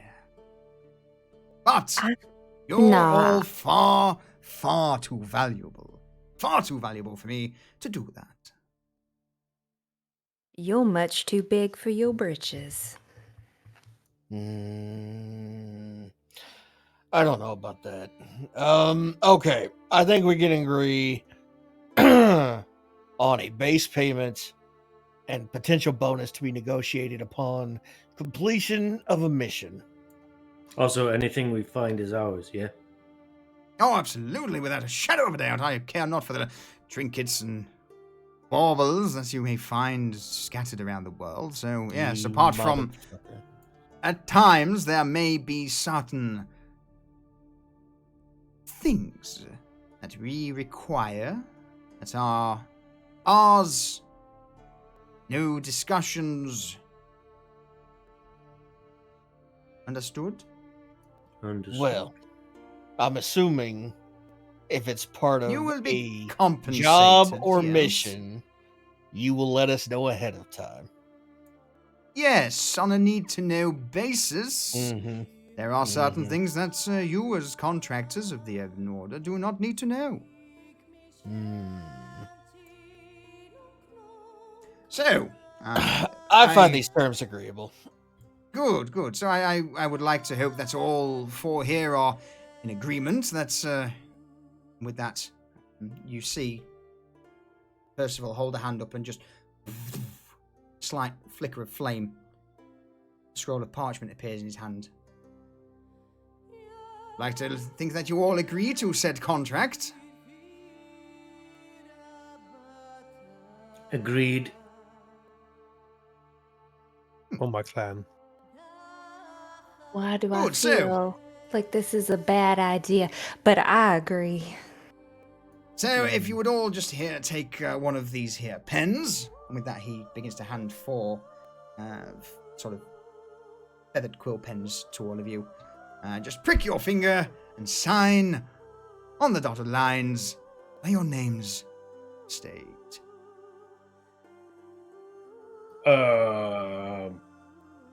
Ash pricks his finger and molten lava comes out. It's like,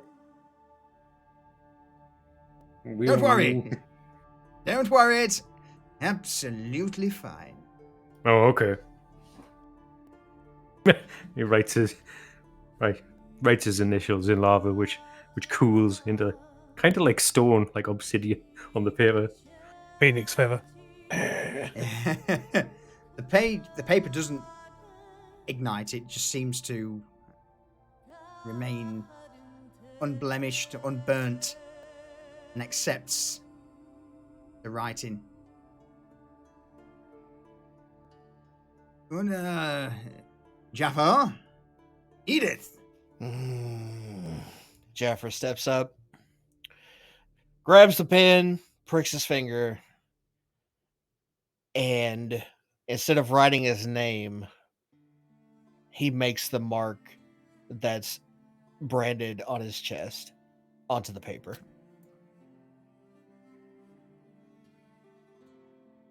Edith pricks her finger, lets about 5 drops drop onto the paper, takes her other finger, and slowly writes her name while eyeballing the guy. Percival's just stood there with his hands behind his back and a sort of neutral smile etched to his lips. His eyes don't seem to be smiling and just looking as if he was, looking out across the scenery. I walk forward and I fix Percival with a gaze. My people do not use names. Jaren is something I have taken for my travels. And I draw a very intricate rune on the parchment. Okay. This is me. This is how I am known in the clan.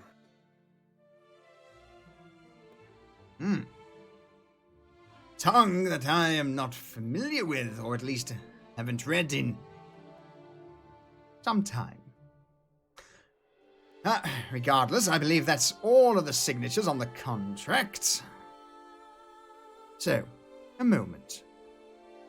Percival raises a hand above the contract, closes his eyes momentarily, and you feel the slight ripple of arcane energy emanate around the room. Did anybody forge their signature? No.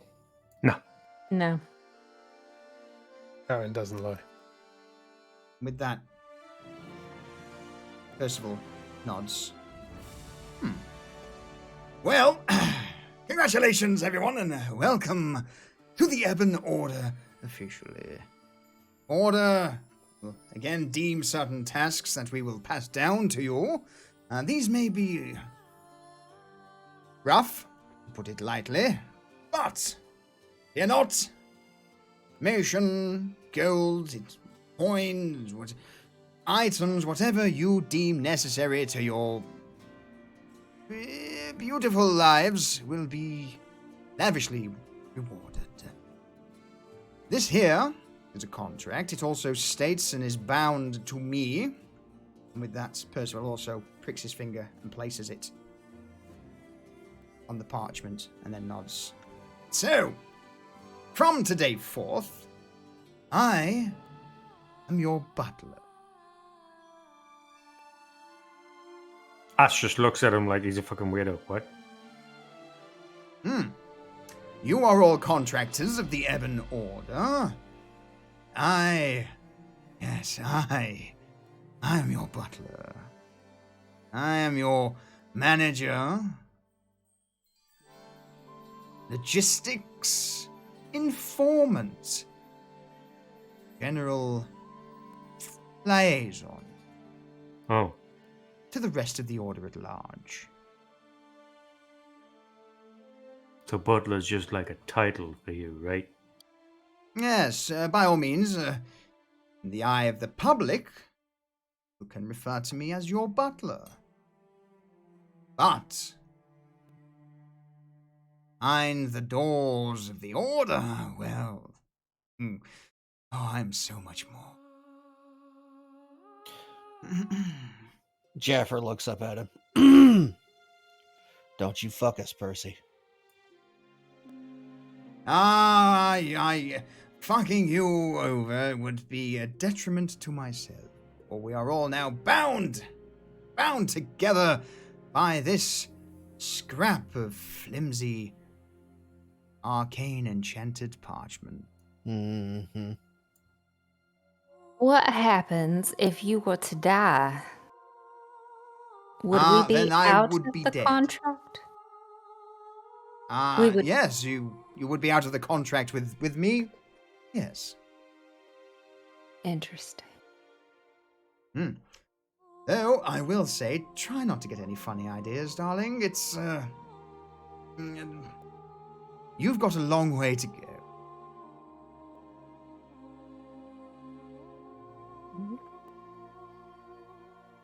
So, with that, Percival claps his hands together. Any questions for your new butler? Well, anything else you'd like to tell us about Danecourt? A solid question. There are a few things that you should know. According to the information that you've given me, one would normally say that it would be Strigoi, but no. I believe this to be the work of doppelgangers. What's a doppelganger? Rather unpleasant creatures. They tend to usually take on the form of others, assume their identity, and do whatever dark, nefarious things that they want to do. But that scroll that I gave you should see right through them. Any disguise. Unless, of course, they're not a doppelganger and they're a skin flayer, which then may mean that they're a little bit more dangerous. Which is also a possibility. But what about the screaming and the skinning? Oh, yes. No, it's okay. It's definitely a skin flayer. Yeah, terrible creatures. Great. Clawed fingers, they typically skin their victims alive, drape the flesh over their bodies, and then using necromantic arts take on the form of, the deceased. Wasn't I just telling you guys? Skin is the most versatile object. Absolutely, it is. So, yes, on that, my advice would be to, do a little bit of research into skin flares and come up with a plan of action. Going in there and, again, you throw that, in fact, you don't need that scroll anymore. Hand it back. That's just like, He takes the scroll of Zone of Truth and tucks it back into his pocket. No, you're going to need something a little bit more punch, yes. But, if you need anything, let me know. wait. Just to be sure and to be clear, you want us to eradicate this creature, yes?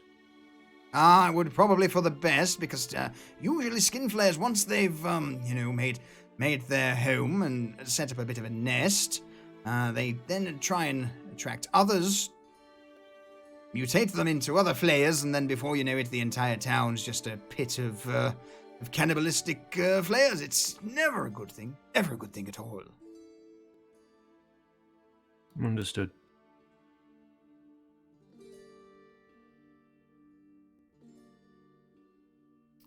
All right, Percy, I think we got what we need.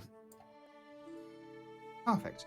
Well, I will leave you with our good friend Otto. I will see you all some other time, some other place, when you least expect it, no doubt. Mm-hmm. You see Percival stand up from the chair, and he takes a few steps forward, offers a single bow of the head to the party, and then behind him you just hear this and a glowing, rippling portal appears behind him. And again he offers a single nod before backstepping into the portal and disappearing, leaving the room in silence. Otto, Yeah. you introduce us to the most fascinating people. I'll be completely honest with you. Percival is one of the more sane ones of the order. There are a few others who are a little unhinged, yeah. So, is there a font of knowledge in town? Is there a library? Is there a history guild? Someplace that we could research these skin flares? A bestiary course. here? There may be something in the old archives that I can dig up, but so according to it appears that Sir Percival didn't exactly give you the full details, but congratulations! Yeah, you're all now officially recognized as a cabal of the Ebon Order. You four are bound by the contract that he offered to you. Yep, I think we got that, Otto. Good. Yeah. About the job at hand. Hmm. We need some information on skin flayers. In that case, I will see what I can dig out and bring it to you down in the common area. Much appreciated. And perhaps once you've read over this, then you can make any other preparations that you may need if you be going into the manor. We'll scout the grounds tonight. And Yep, I think that's the first order. Does Edith have time to look through that mage book that she has, or are we going to wait until after we scout? You can flick through it and see what's in it. Okay. So, Is there anything worth learning? the spells in said book would be Light, Mage Hand, Shocking Grasp, Magic Missile, and Misty Step. Mage hand, Write them down, you can have a look later. shocking grasp, and misty step. And then once I get the Magic like, missile. if I decide to learn them, they'll go into my spell book. Is that correct? Right. Okay. So, Thank you. you're welcome. Do you want to scout the premises tonight before a rest, or you want to do it early in the morning? How do you want to do this? Scout tonight. Yeah, I'm fully healed. So, what we'll do then is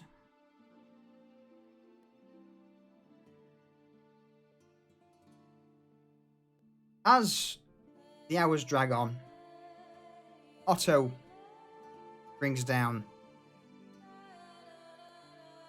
one of the ancient, or the old copies of one of the bestiaries that the order holds. As I found this out, it may require a little bit of studying, but perhaps if you're going just to look around the perimeter and investigate, maybe better to hold on to this until tomorrow. Yeah. Otto, hold on to it. We'll take a look around the manor and hopefully not take any action tonight. And then we'll come back and peruse through the scrolls. Good. Okay, but in that case, I will get one of the helpers to partition out the information and sift through it, so at least I can provide you with something a little bit more set in stone. Yep. Is it dark outside yet? It would be now, yeah. It'd be around about 10, 11 o'clock in the evening. All right. Ash, do you want me to go ahead and scout out, or do we all want to go? Well, if you're trying to keep a low profile at night, I'm little to no good. I'll stay back and read the bestiary while you guys go ahead. I could go ahead. I have dark vision, so I can see. Okay. Edith, you're with me. I will come as well. Okay. Great. Can you disguise yourself as something other than a 7'20" fucking giant? When the time comes, I will not be seen. Okay. I Perfect. presume traveling from here to there, I do not need to be in another form. Yeah, it should be alright until we get there. Alright. So, as you three leave the Mercenary Guild, or now known as the Ebon Order Guild House, you once again step out into the pouring rain. of Ravensburg. Slowly making your way through the streets. By now, due to the weather and the time, they're empty, and you easily manage to make your way through the streets into the northwestern part of town.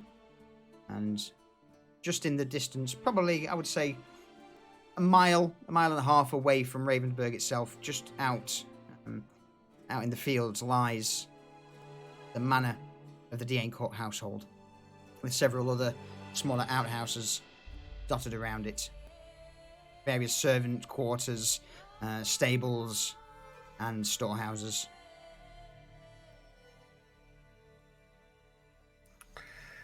So when we get there,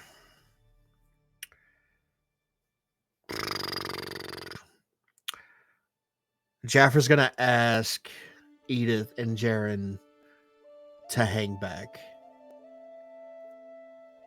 And he's going to creep forward and start snooping around, looking in windows, listening for any strange noises, things like that. All right. Jeff, roll me a stealth check. Before you go, it's like a really important I need to say. Go for it. Okay. When I change form, I'm not going to be able to communicate with you. So it'd be a good idea Sure. for you to know what I look like. So you're not shocked when I come back. Okay. And then Edith is going to, with this plan, cast telepathy so that she can communicate back and forth to all of them, as long as Jaffer doesn't go outside of her 60 feet. Oh, I'll be well out of Yeah. your 60 feet. Yeah. I think we're going to be well out of 60 feet. But regardless, Jaren, what are you thinking? I will turn myself into a weasel.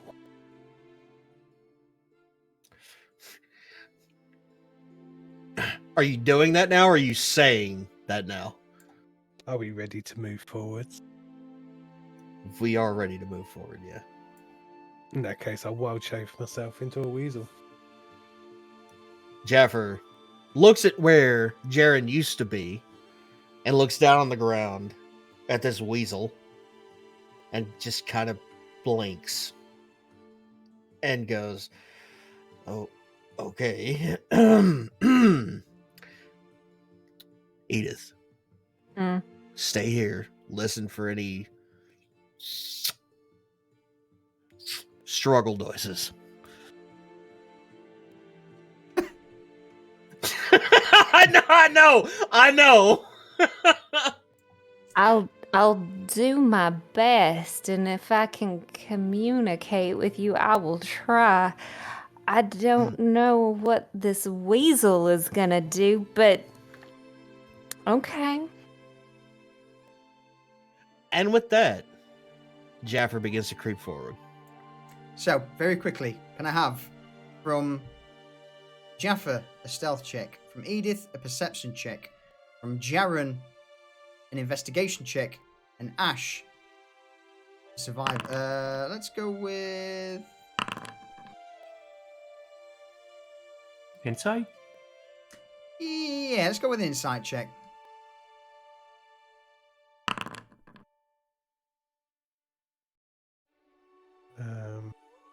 Investigation, yeah? Yes. I'm going to use my advantage. Yeah. And that was shit. Okay. So, first Oh, things hang first, on. Jaffa. Oh, sorry, go on. Hang on. Is that using the weasel stats? I was about to say, no.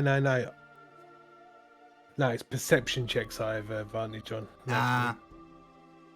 Keen hearing and smell. And I've got dark vision too. In that case, yeah, we'll change that up to a perception check. Okay. You're not actively investigating something. You're looking around. So yeah, I'll let you have that. That's much better. Much better. All right. So first things first, Jaffa. What are you doing? Jaffer is creeping up to the main manor house because he's been told that a lot of the strangeness is coming out of the basement of the manor house. And he's going to start peering in windows to see if he sees or hears anything strange. So at the moment, as you begin to peruse round the manor, all of the curtains are drawn. With the exception of a few small windows that are on ground level that sort of peer into the basement below through iron bars. But it does require you getting down, into the cold mud to peer in. Oh, absolutely. Yeah, Jaffer wouldn't have any hesitation on doing that. As you bow your head down, you're instantly assailed with the smell of metal, iron. That seems to be emanating from the sort of iron barred windows of the basement. Is it? Would Jaffer know that it's iron that he's smelling, or would he be smelling blood? He would be smelling blood. Yeah, okay. So Jaffer's gonna crawl on his belly through the mud and the rain and try to peer into one of the grates looking down into the basement. You have dark vision? No. Sadly, you see nothing. So it's dark in the basement. It's incredibly dark there. At the moment, from where you are, there's no sounds being emitted. All you can smell is just this metallic odor of death. It's emanating from the basement. How far is he from us? So if you were at, like, let's say the bridge, I would say easily 120 to 160 feet away. Okay, never mind. Okay, hold on. Why that's happening? Jaren, what are you up to? I'm moving forwards a few feet, stopping, listening, sniffing the air. I get the sense of blood, the scent of blood, Yep. and I start moving towards the scent of blood. But stopping every few steps to listen for anything moving, like an animal would, going into Absolutely. somewhere that is. So I can't see to the basement. I can't hear anything going on in the basement, correct? Correct. Question. Do I have to be able to see a candle or a torch to cast prestidigitation on it? Yes, you would have to be able to see the target to Fuck. All right. to light something. Okay. Jaren, you, from where you are at the minute, with you being outside, you can't seem to hear a great deal over the sound of the rain, like sort of pouring in onto the ground, with the exception of the occasional creaking floorboard from within the main manor house. But again, it's very muffled over the pouring rain. I run up beside Jaffa and sort of rear up on my back legs and look at him so he knows it's me. Jaffer looks at the weasel, and so Jaffer doesn't know if Jaren can understand human speech while he's fucking shapeshifted. He just looks at him and goes, "Jaren, I can't see anything, but I smell blood."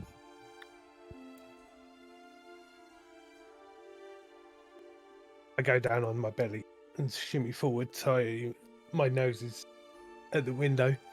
They're like iron bars, so you would be able to to go in if you wanted. I'm going to go in just far enough, not so I drop down, so I'm basically on the window ledge, and I'm going to look around the room. So, Jaren, Jared, as you poke your head through the iron bars and look, bear in mind the gap's only, I would say, probably like 2 feet long by half a foot high. And you poke your head in and begin to look around, and the floor's slick red, and there are various sort of corpses that seem to be on chains and hooks going down both sides of the room. Each corpse appears more to be as if it's had its skeleton and muscle structure removed. It just seems to be hanging flesh with, the pieces of wire used as coat hangers to keep somewhat of a stable form there.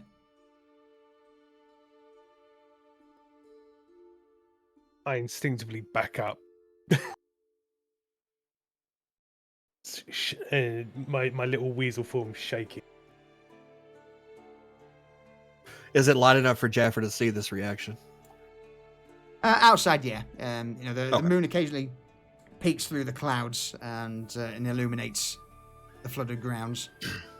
Jaffer reaches out and lightly touches the weasel's head and nods at him, understanding that whatever he saw was shocking. And then Jaffer indicates to the weasel the northwest part of the farm where we had been told that the flower bed had been torn up from Zoe, and begins to crouch walk his way that direction. Okay. I follow. Meanwhile, Edith, what are you up to? Edith is slightly panicking because she was told to watch the weasel, but yet the weasel has disappeared. Hate it when that happens. That sounds like a euphemism for something. Golly, Lee. So she's trying to telepathically communicate with him, but nothing is coming back because he is beyond her reach. And so she's conflicted on whether to go and find them or continue to keep watch where she's at. Well, what decision are you making? Oh, man.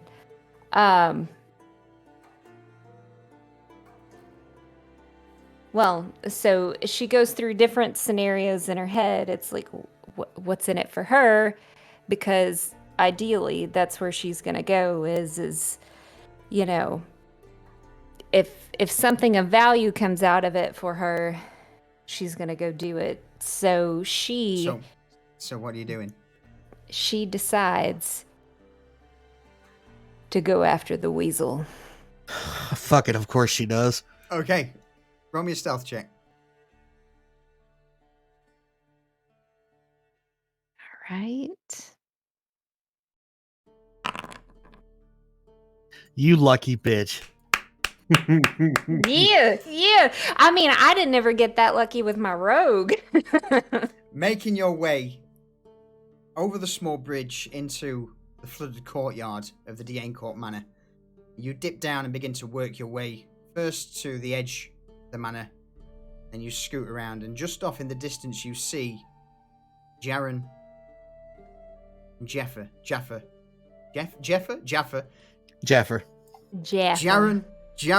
and Jaffer making their way towards the northwest patch. How far are they from me? At this point, probably 40, 50 feet away. So she's going to use her telepathic link to both of them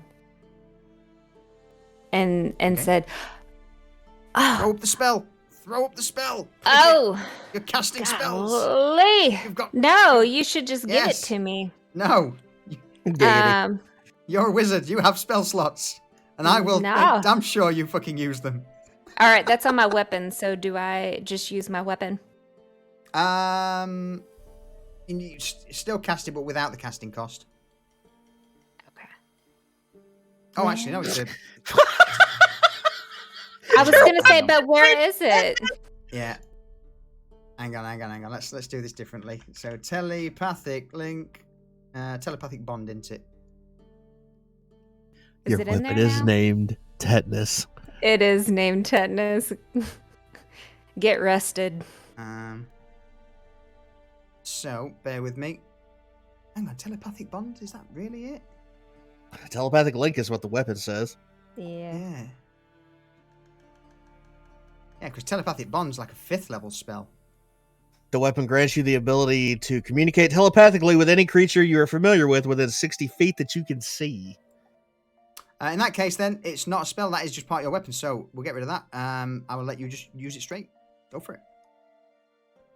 Yes. I initially lost the weasel, but he's right beside you, and I know that you can hear me. I'm coming up behind you. I am joining you. Can we respond back telepathically, Yes. or is this a one-way? Yeah, No, you you can can- respond. Yeah, if you choose to, you can respond back. Okay. So Jaffer's going to respond back. We're heading to the Northwest Garden Patch that we were told was torn up. Stay low and slowly and quietly come toward us. I'm on my way. You easily managed to catch up with them. Using the nooks and crannies of the manor walls and then dipping towards the edge of one of the storehouses, you eventually meet up at the corner. The weasel, Jaffa, fucking goddamn it. The weasel, Jaren, and Jaffa. It's going to take some getting used to. Mm-hmm. Big sheets of paper. They really Yeah. help. Yeah, oh mate, I've got him, trust me. Pronunciation, getting him out quick. What's the plan, you three? So Jaffer motions to both Edith and Jaren to slowly move forward to where it appears there's a cleared patch of ground on the northwest edge of the farm.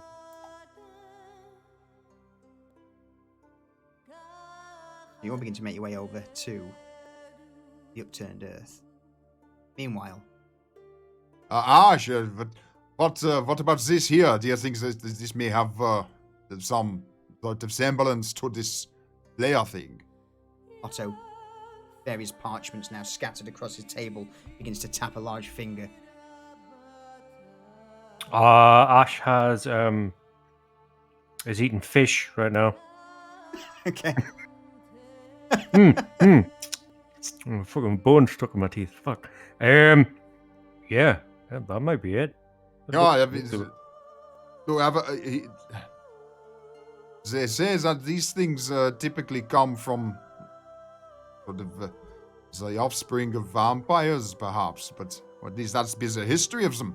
But apart from that, silver or some form of poison, due to them being cannibals, may certainly work. Poison their food source with silver and poison. That might not be a bad idea, yeah? I mean, there's much silver in this town. It's quite a poor town. Yeah,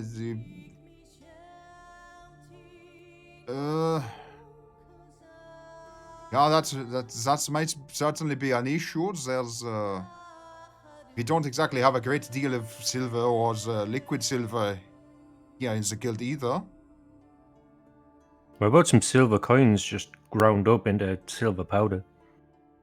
Sure. Diesel, that's not a bad idea. If you want to call a quick pee break while me and Mitch do this, me and Okay, Ash do thank this. God. I'm about to pour wine in my glass.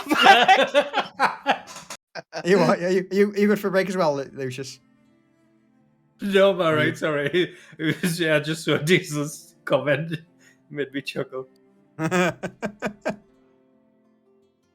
And so then, yeah, that's some silver coins. If you've got some, we can mix them down with some alkahest into liquid form, and perhaps use that as a base with some poison. Not bad idea. Maybe Jarl or Edith, or maybe Jaffa. I don't know. What? Maybe they know something about poisons. Does it say like what kind of poisons would work? It's not off the top of my head. No, there's nothing in here. The only other thing is, they certainly don't like fire, which might. And with that, he motions towards Ash across the table. But I think you have that covered. Yeah, I'm pretty sure we're all right in the front. But yeah, weakening them with poisons at the very least before. Yeah, according to the scrolls here, that if their corpses are not charred, then there's a good chance that they may, return to whatever form of mimicry of life that they have. So, again, put the thing down, weaken it, and Keep it there. keep it there until it can be, incinerated. Oh, well, at least that'll be useful for something, eh? I mean, I'm certainly open to ideas if there's, if you've got anything else, or at least now that you know what you're dealing with, you can relay it to the others. I mean, at least we've got options now, eh? Yeah, that's his. If the benefactor is correct in saying that this is a skin flare. I mean, you don't tend to question a man like that, though, do you? He's so the butlers of the order are acquired tastes, to put it politely. Yeah, but when he says something, he generally means it, right? Yeah, you will come to find that their words are very don't wish to say two-faced, but there's always a double meaning to a lot of the things that they say.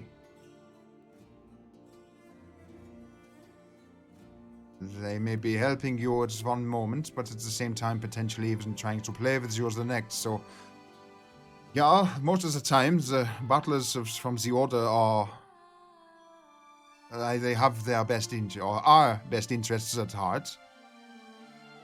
But at the same time, sometimes they almost like to play with the lives that they manage.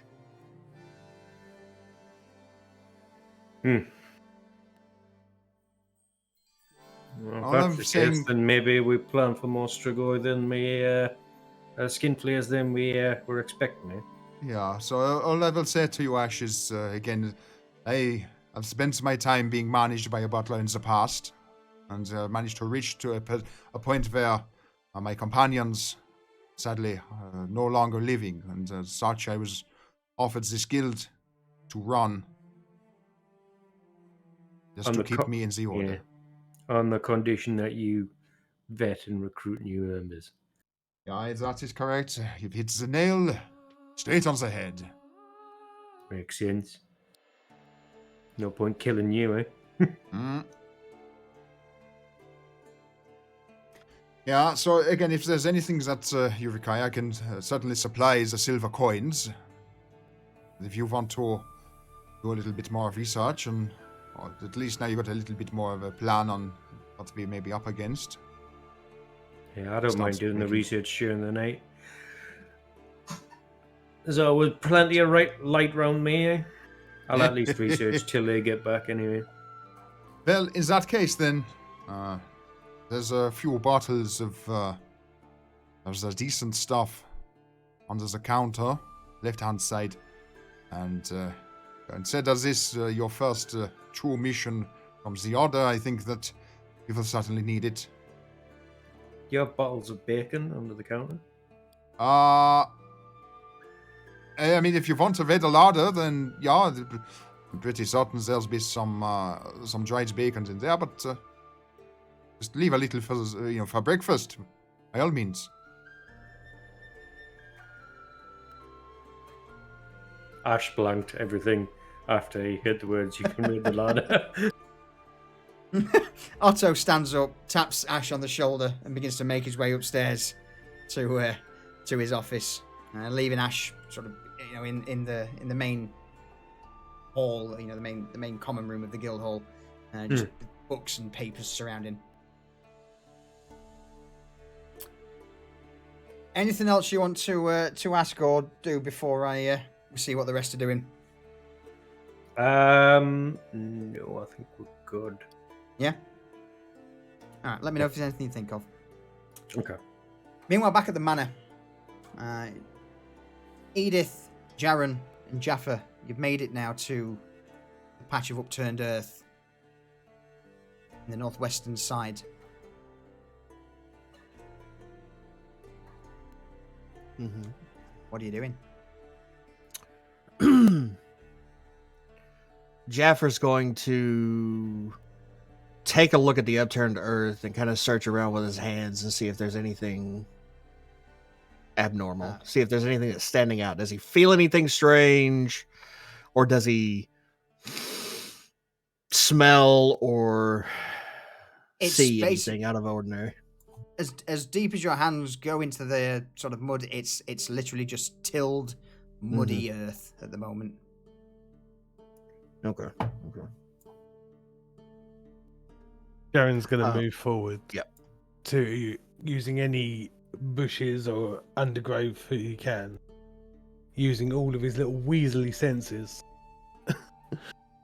to sniff, listen, or see anything that's out of the ordinary. Roll me a perception check, quick. Okie dokie. And I get advantage on that. Slightly off to the sort of far end of the tilled earth, you get a familiar scent. Only very briefly, but that of blood.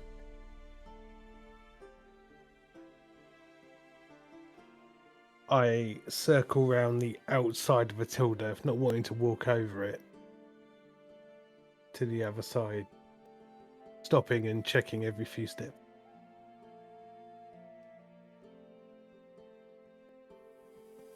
Yeah, there's nothing there. It's again at this moment in time, it's just literally boggy mud, with a slight hint of blood from one corner. Okay, I remember where the step now came from and returned to the party. Apart from that, there's not a great deal to see. It's just muddy tilled earth. Is a telepathic link with Edith still active? I believe so. Yeah, there's not a... Doesn't look like there's a time limit on it. Nope. As long as you're within range. Okay. Nope. Within range and willing. Within willing. So Jaffer's gonna think to Edith through the telepathic link. I think based on Jaren's reaction to the basement that we have enough to know that something nefarious is going on here. Let's get back to Ash at the inn, report back, and then we can form a plan for coming back here and either dealing with it or investigating further. So Edith is then going to telepathically link to the weasel and say, "It is time to head back and you can follow us." Jaren? Jaren's already scampered up Jaffa's leg into his pouch. Whoa! Permission? Belt pouch. So Jaffer's gonna slowly crouch back across the bridge, and once he's back across the bridge, he's just gonna stand up and start slowly walking back to town. Same for Edith, who doesn't get the free ride in the pouch. Once we're Managed back on the to road, I hop down and return to my normal form. Once he's back in his normal form, Jaffer looks over to him and goes, "So, Jaren, what did you find? What did you see or sense?" In the basement, there was corpses hanging, but they had nothing inside. It was just the skin, the walls, floor. I could smell blood everywhere, and I could see a wet sheet. There was many corpses hanging like clothing. But What about- you could you smell anything of them preserving the skin? Because like I said, skin is like the most versatile object if you take care of it. The smell of blood was overpowering. Okay. Okay.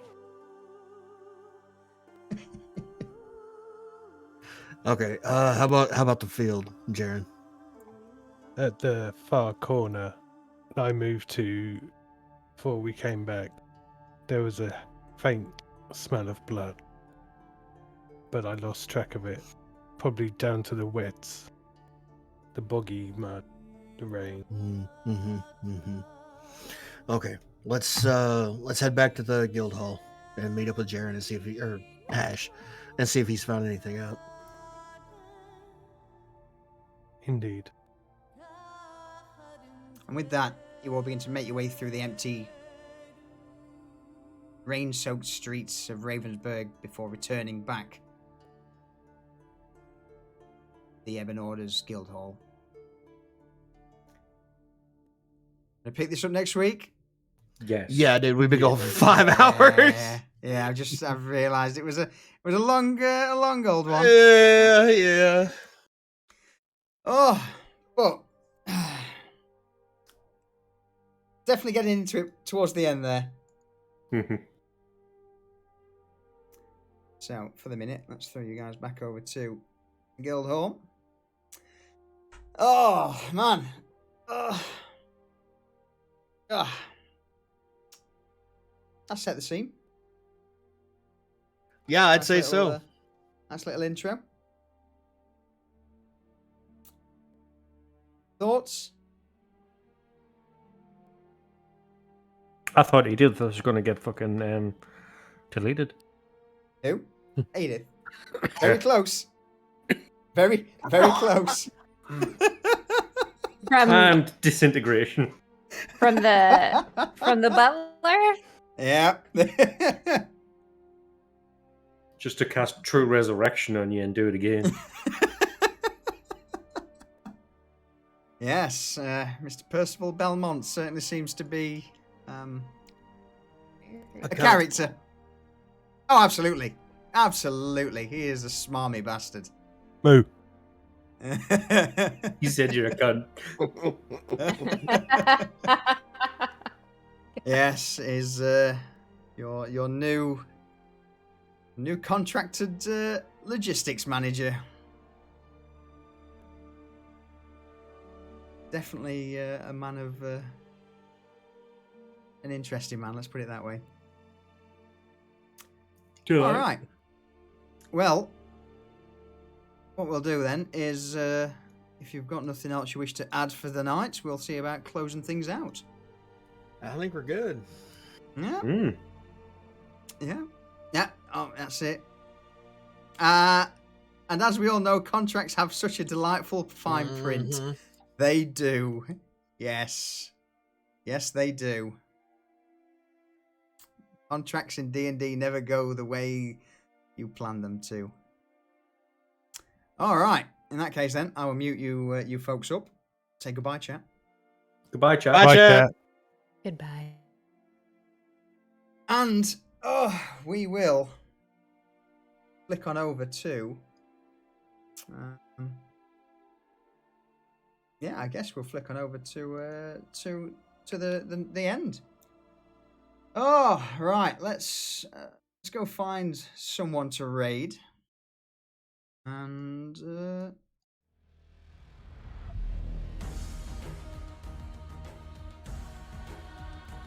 see what we can do and who's out there. Well, everyone, thank you very much for joining us for episode 1. I hope it was. Again, it's always a rough one with new characters, new setting, new everything. So it's going to take us all a few episodes to get in, get the feel and hang of things. But looking forward to how it's all going to pan out. Also, Jero, thank you for the resub. Deez for the resub. Sneeze, thank you for the resub. Jero then came in through some gifted subs out. Ender's also gifted a sub. Dirk Moody, the resub. Rage with the resub. Steel with the resub as well. And Divrak. And then Zedona came in with the follow. Thank you, Zedona. And she also subscribed. She did. Thank you. Jump also gifted subs to Elron, Tally Darkstar, and the W Show. And finally, Stone Lesby. Thank you for that follow. Oh! And on that one, let's go raid.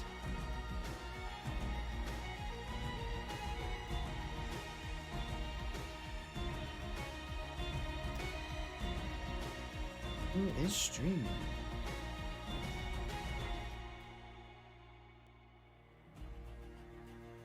You know what? I've got very fun at the minute.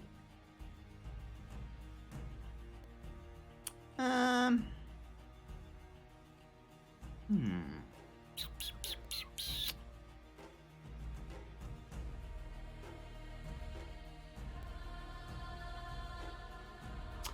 at a loss, folks, so let's pick a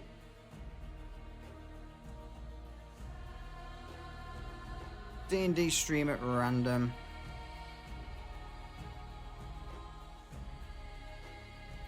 Devil's Luck Gaming. Let's go over there. See what they're up to. So on that, everyone, thank you again. Thank you for tuning in, and I will see you all very soon for episode 2 of the Ebon Order. Ta-ta!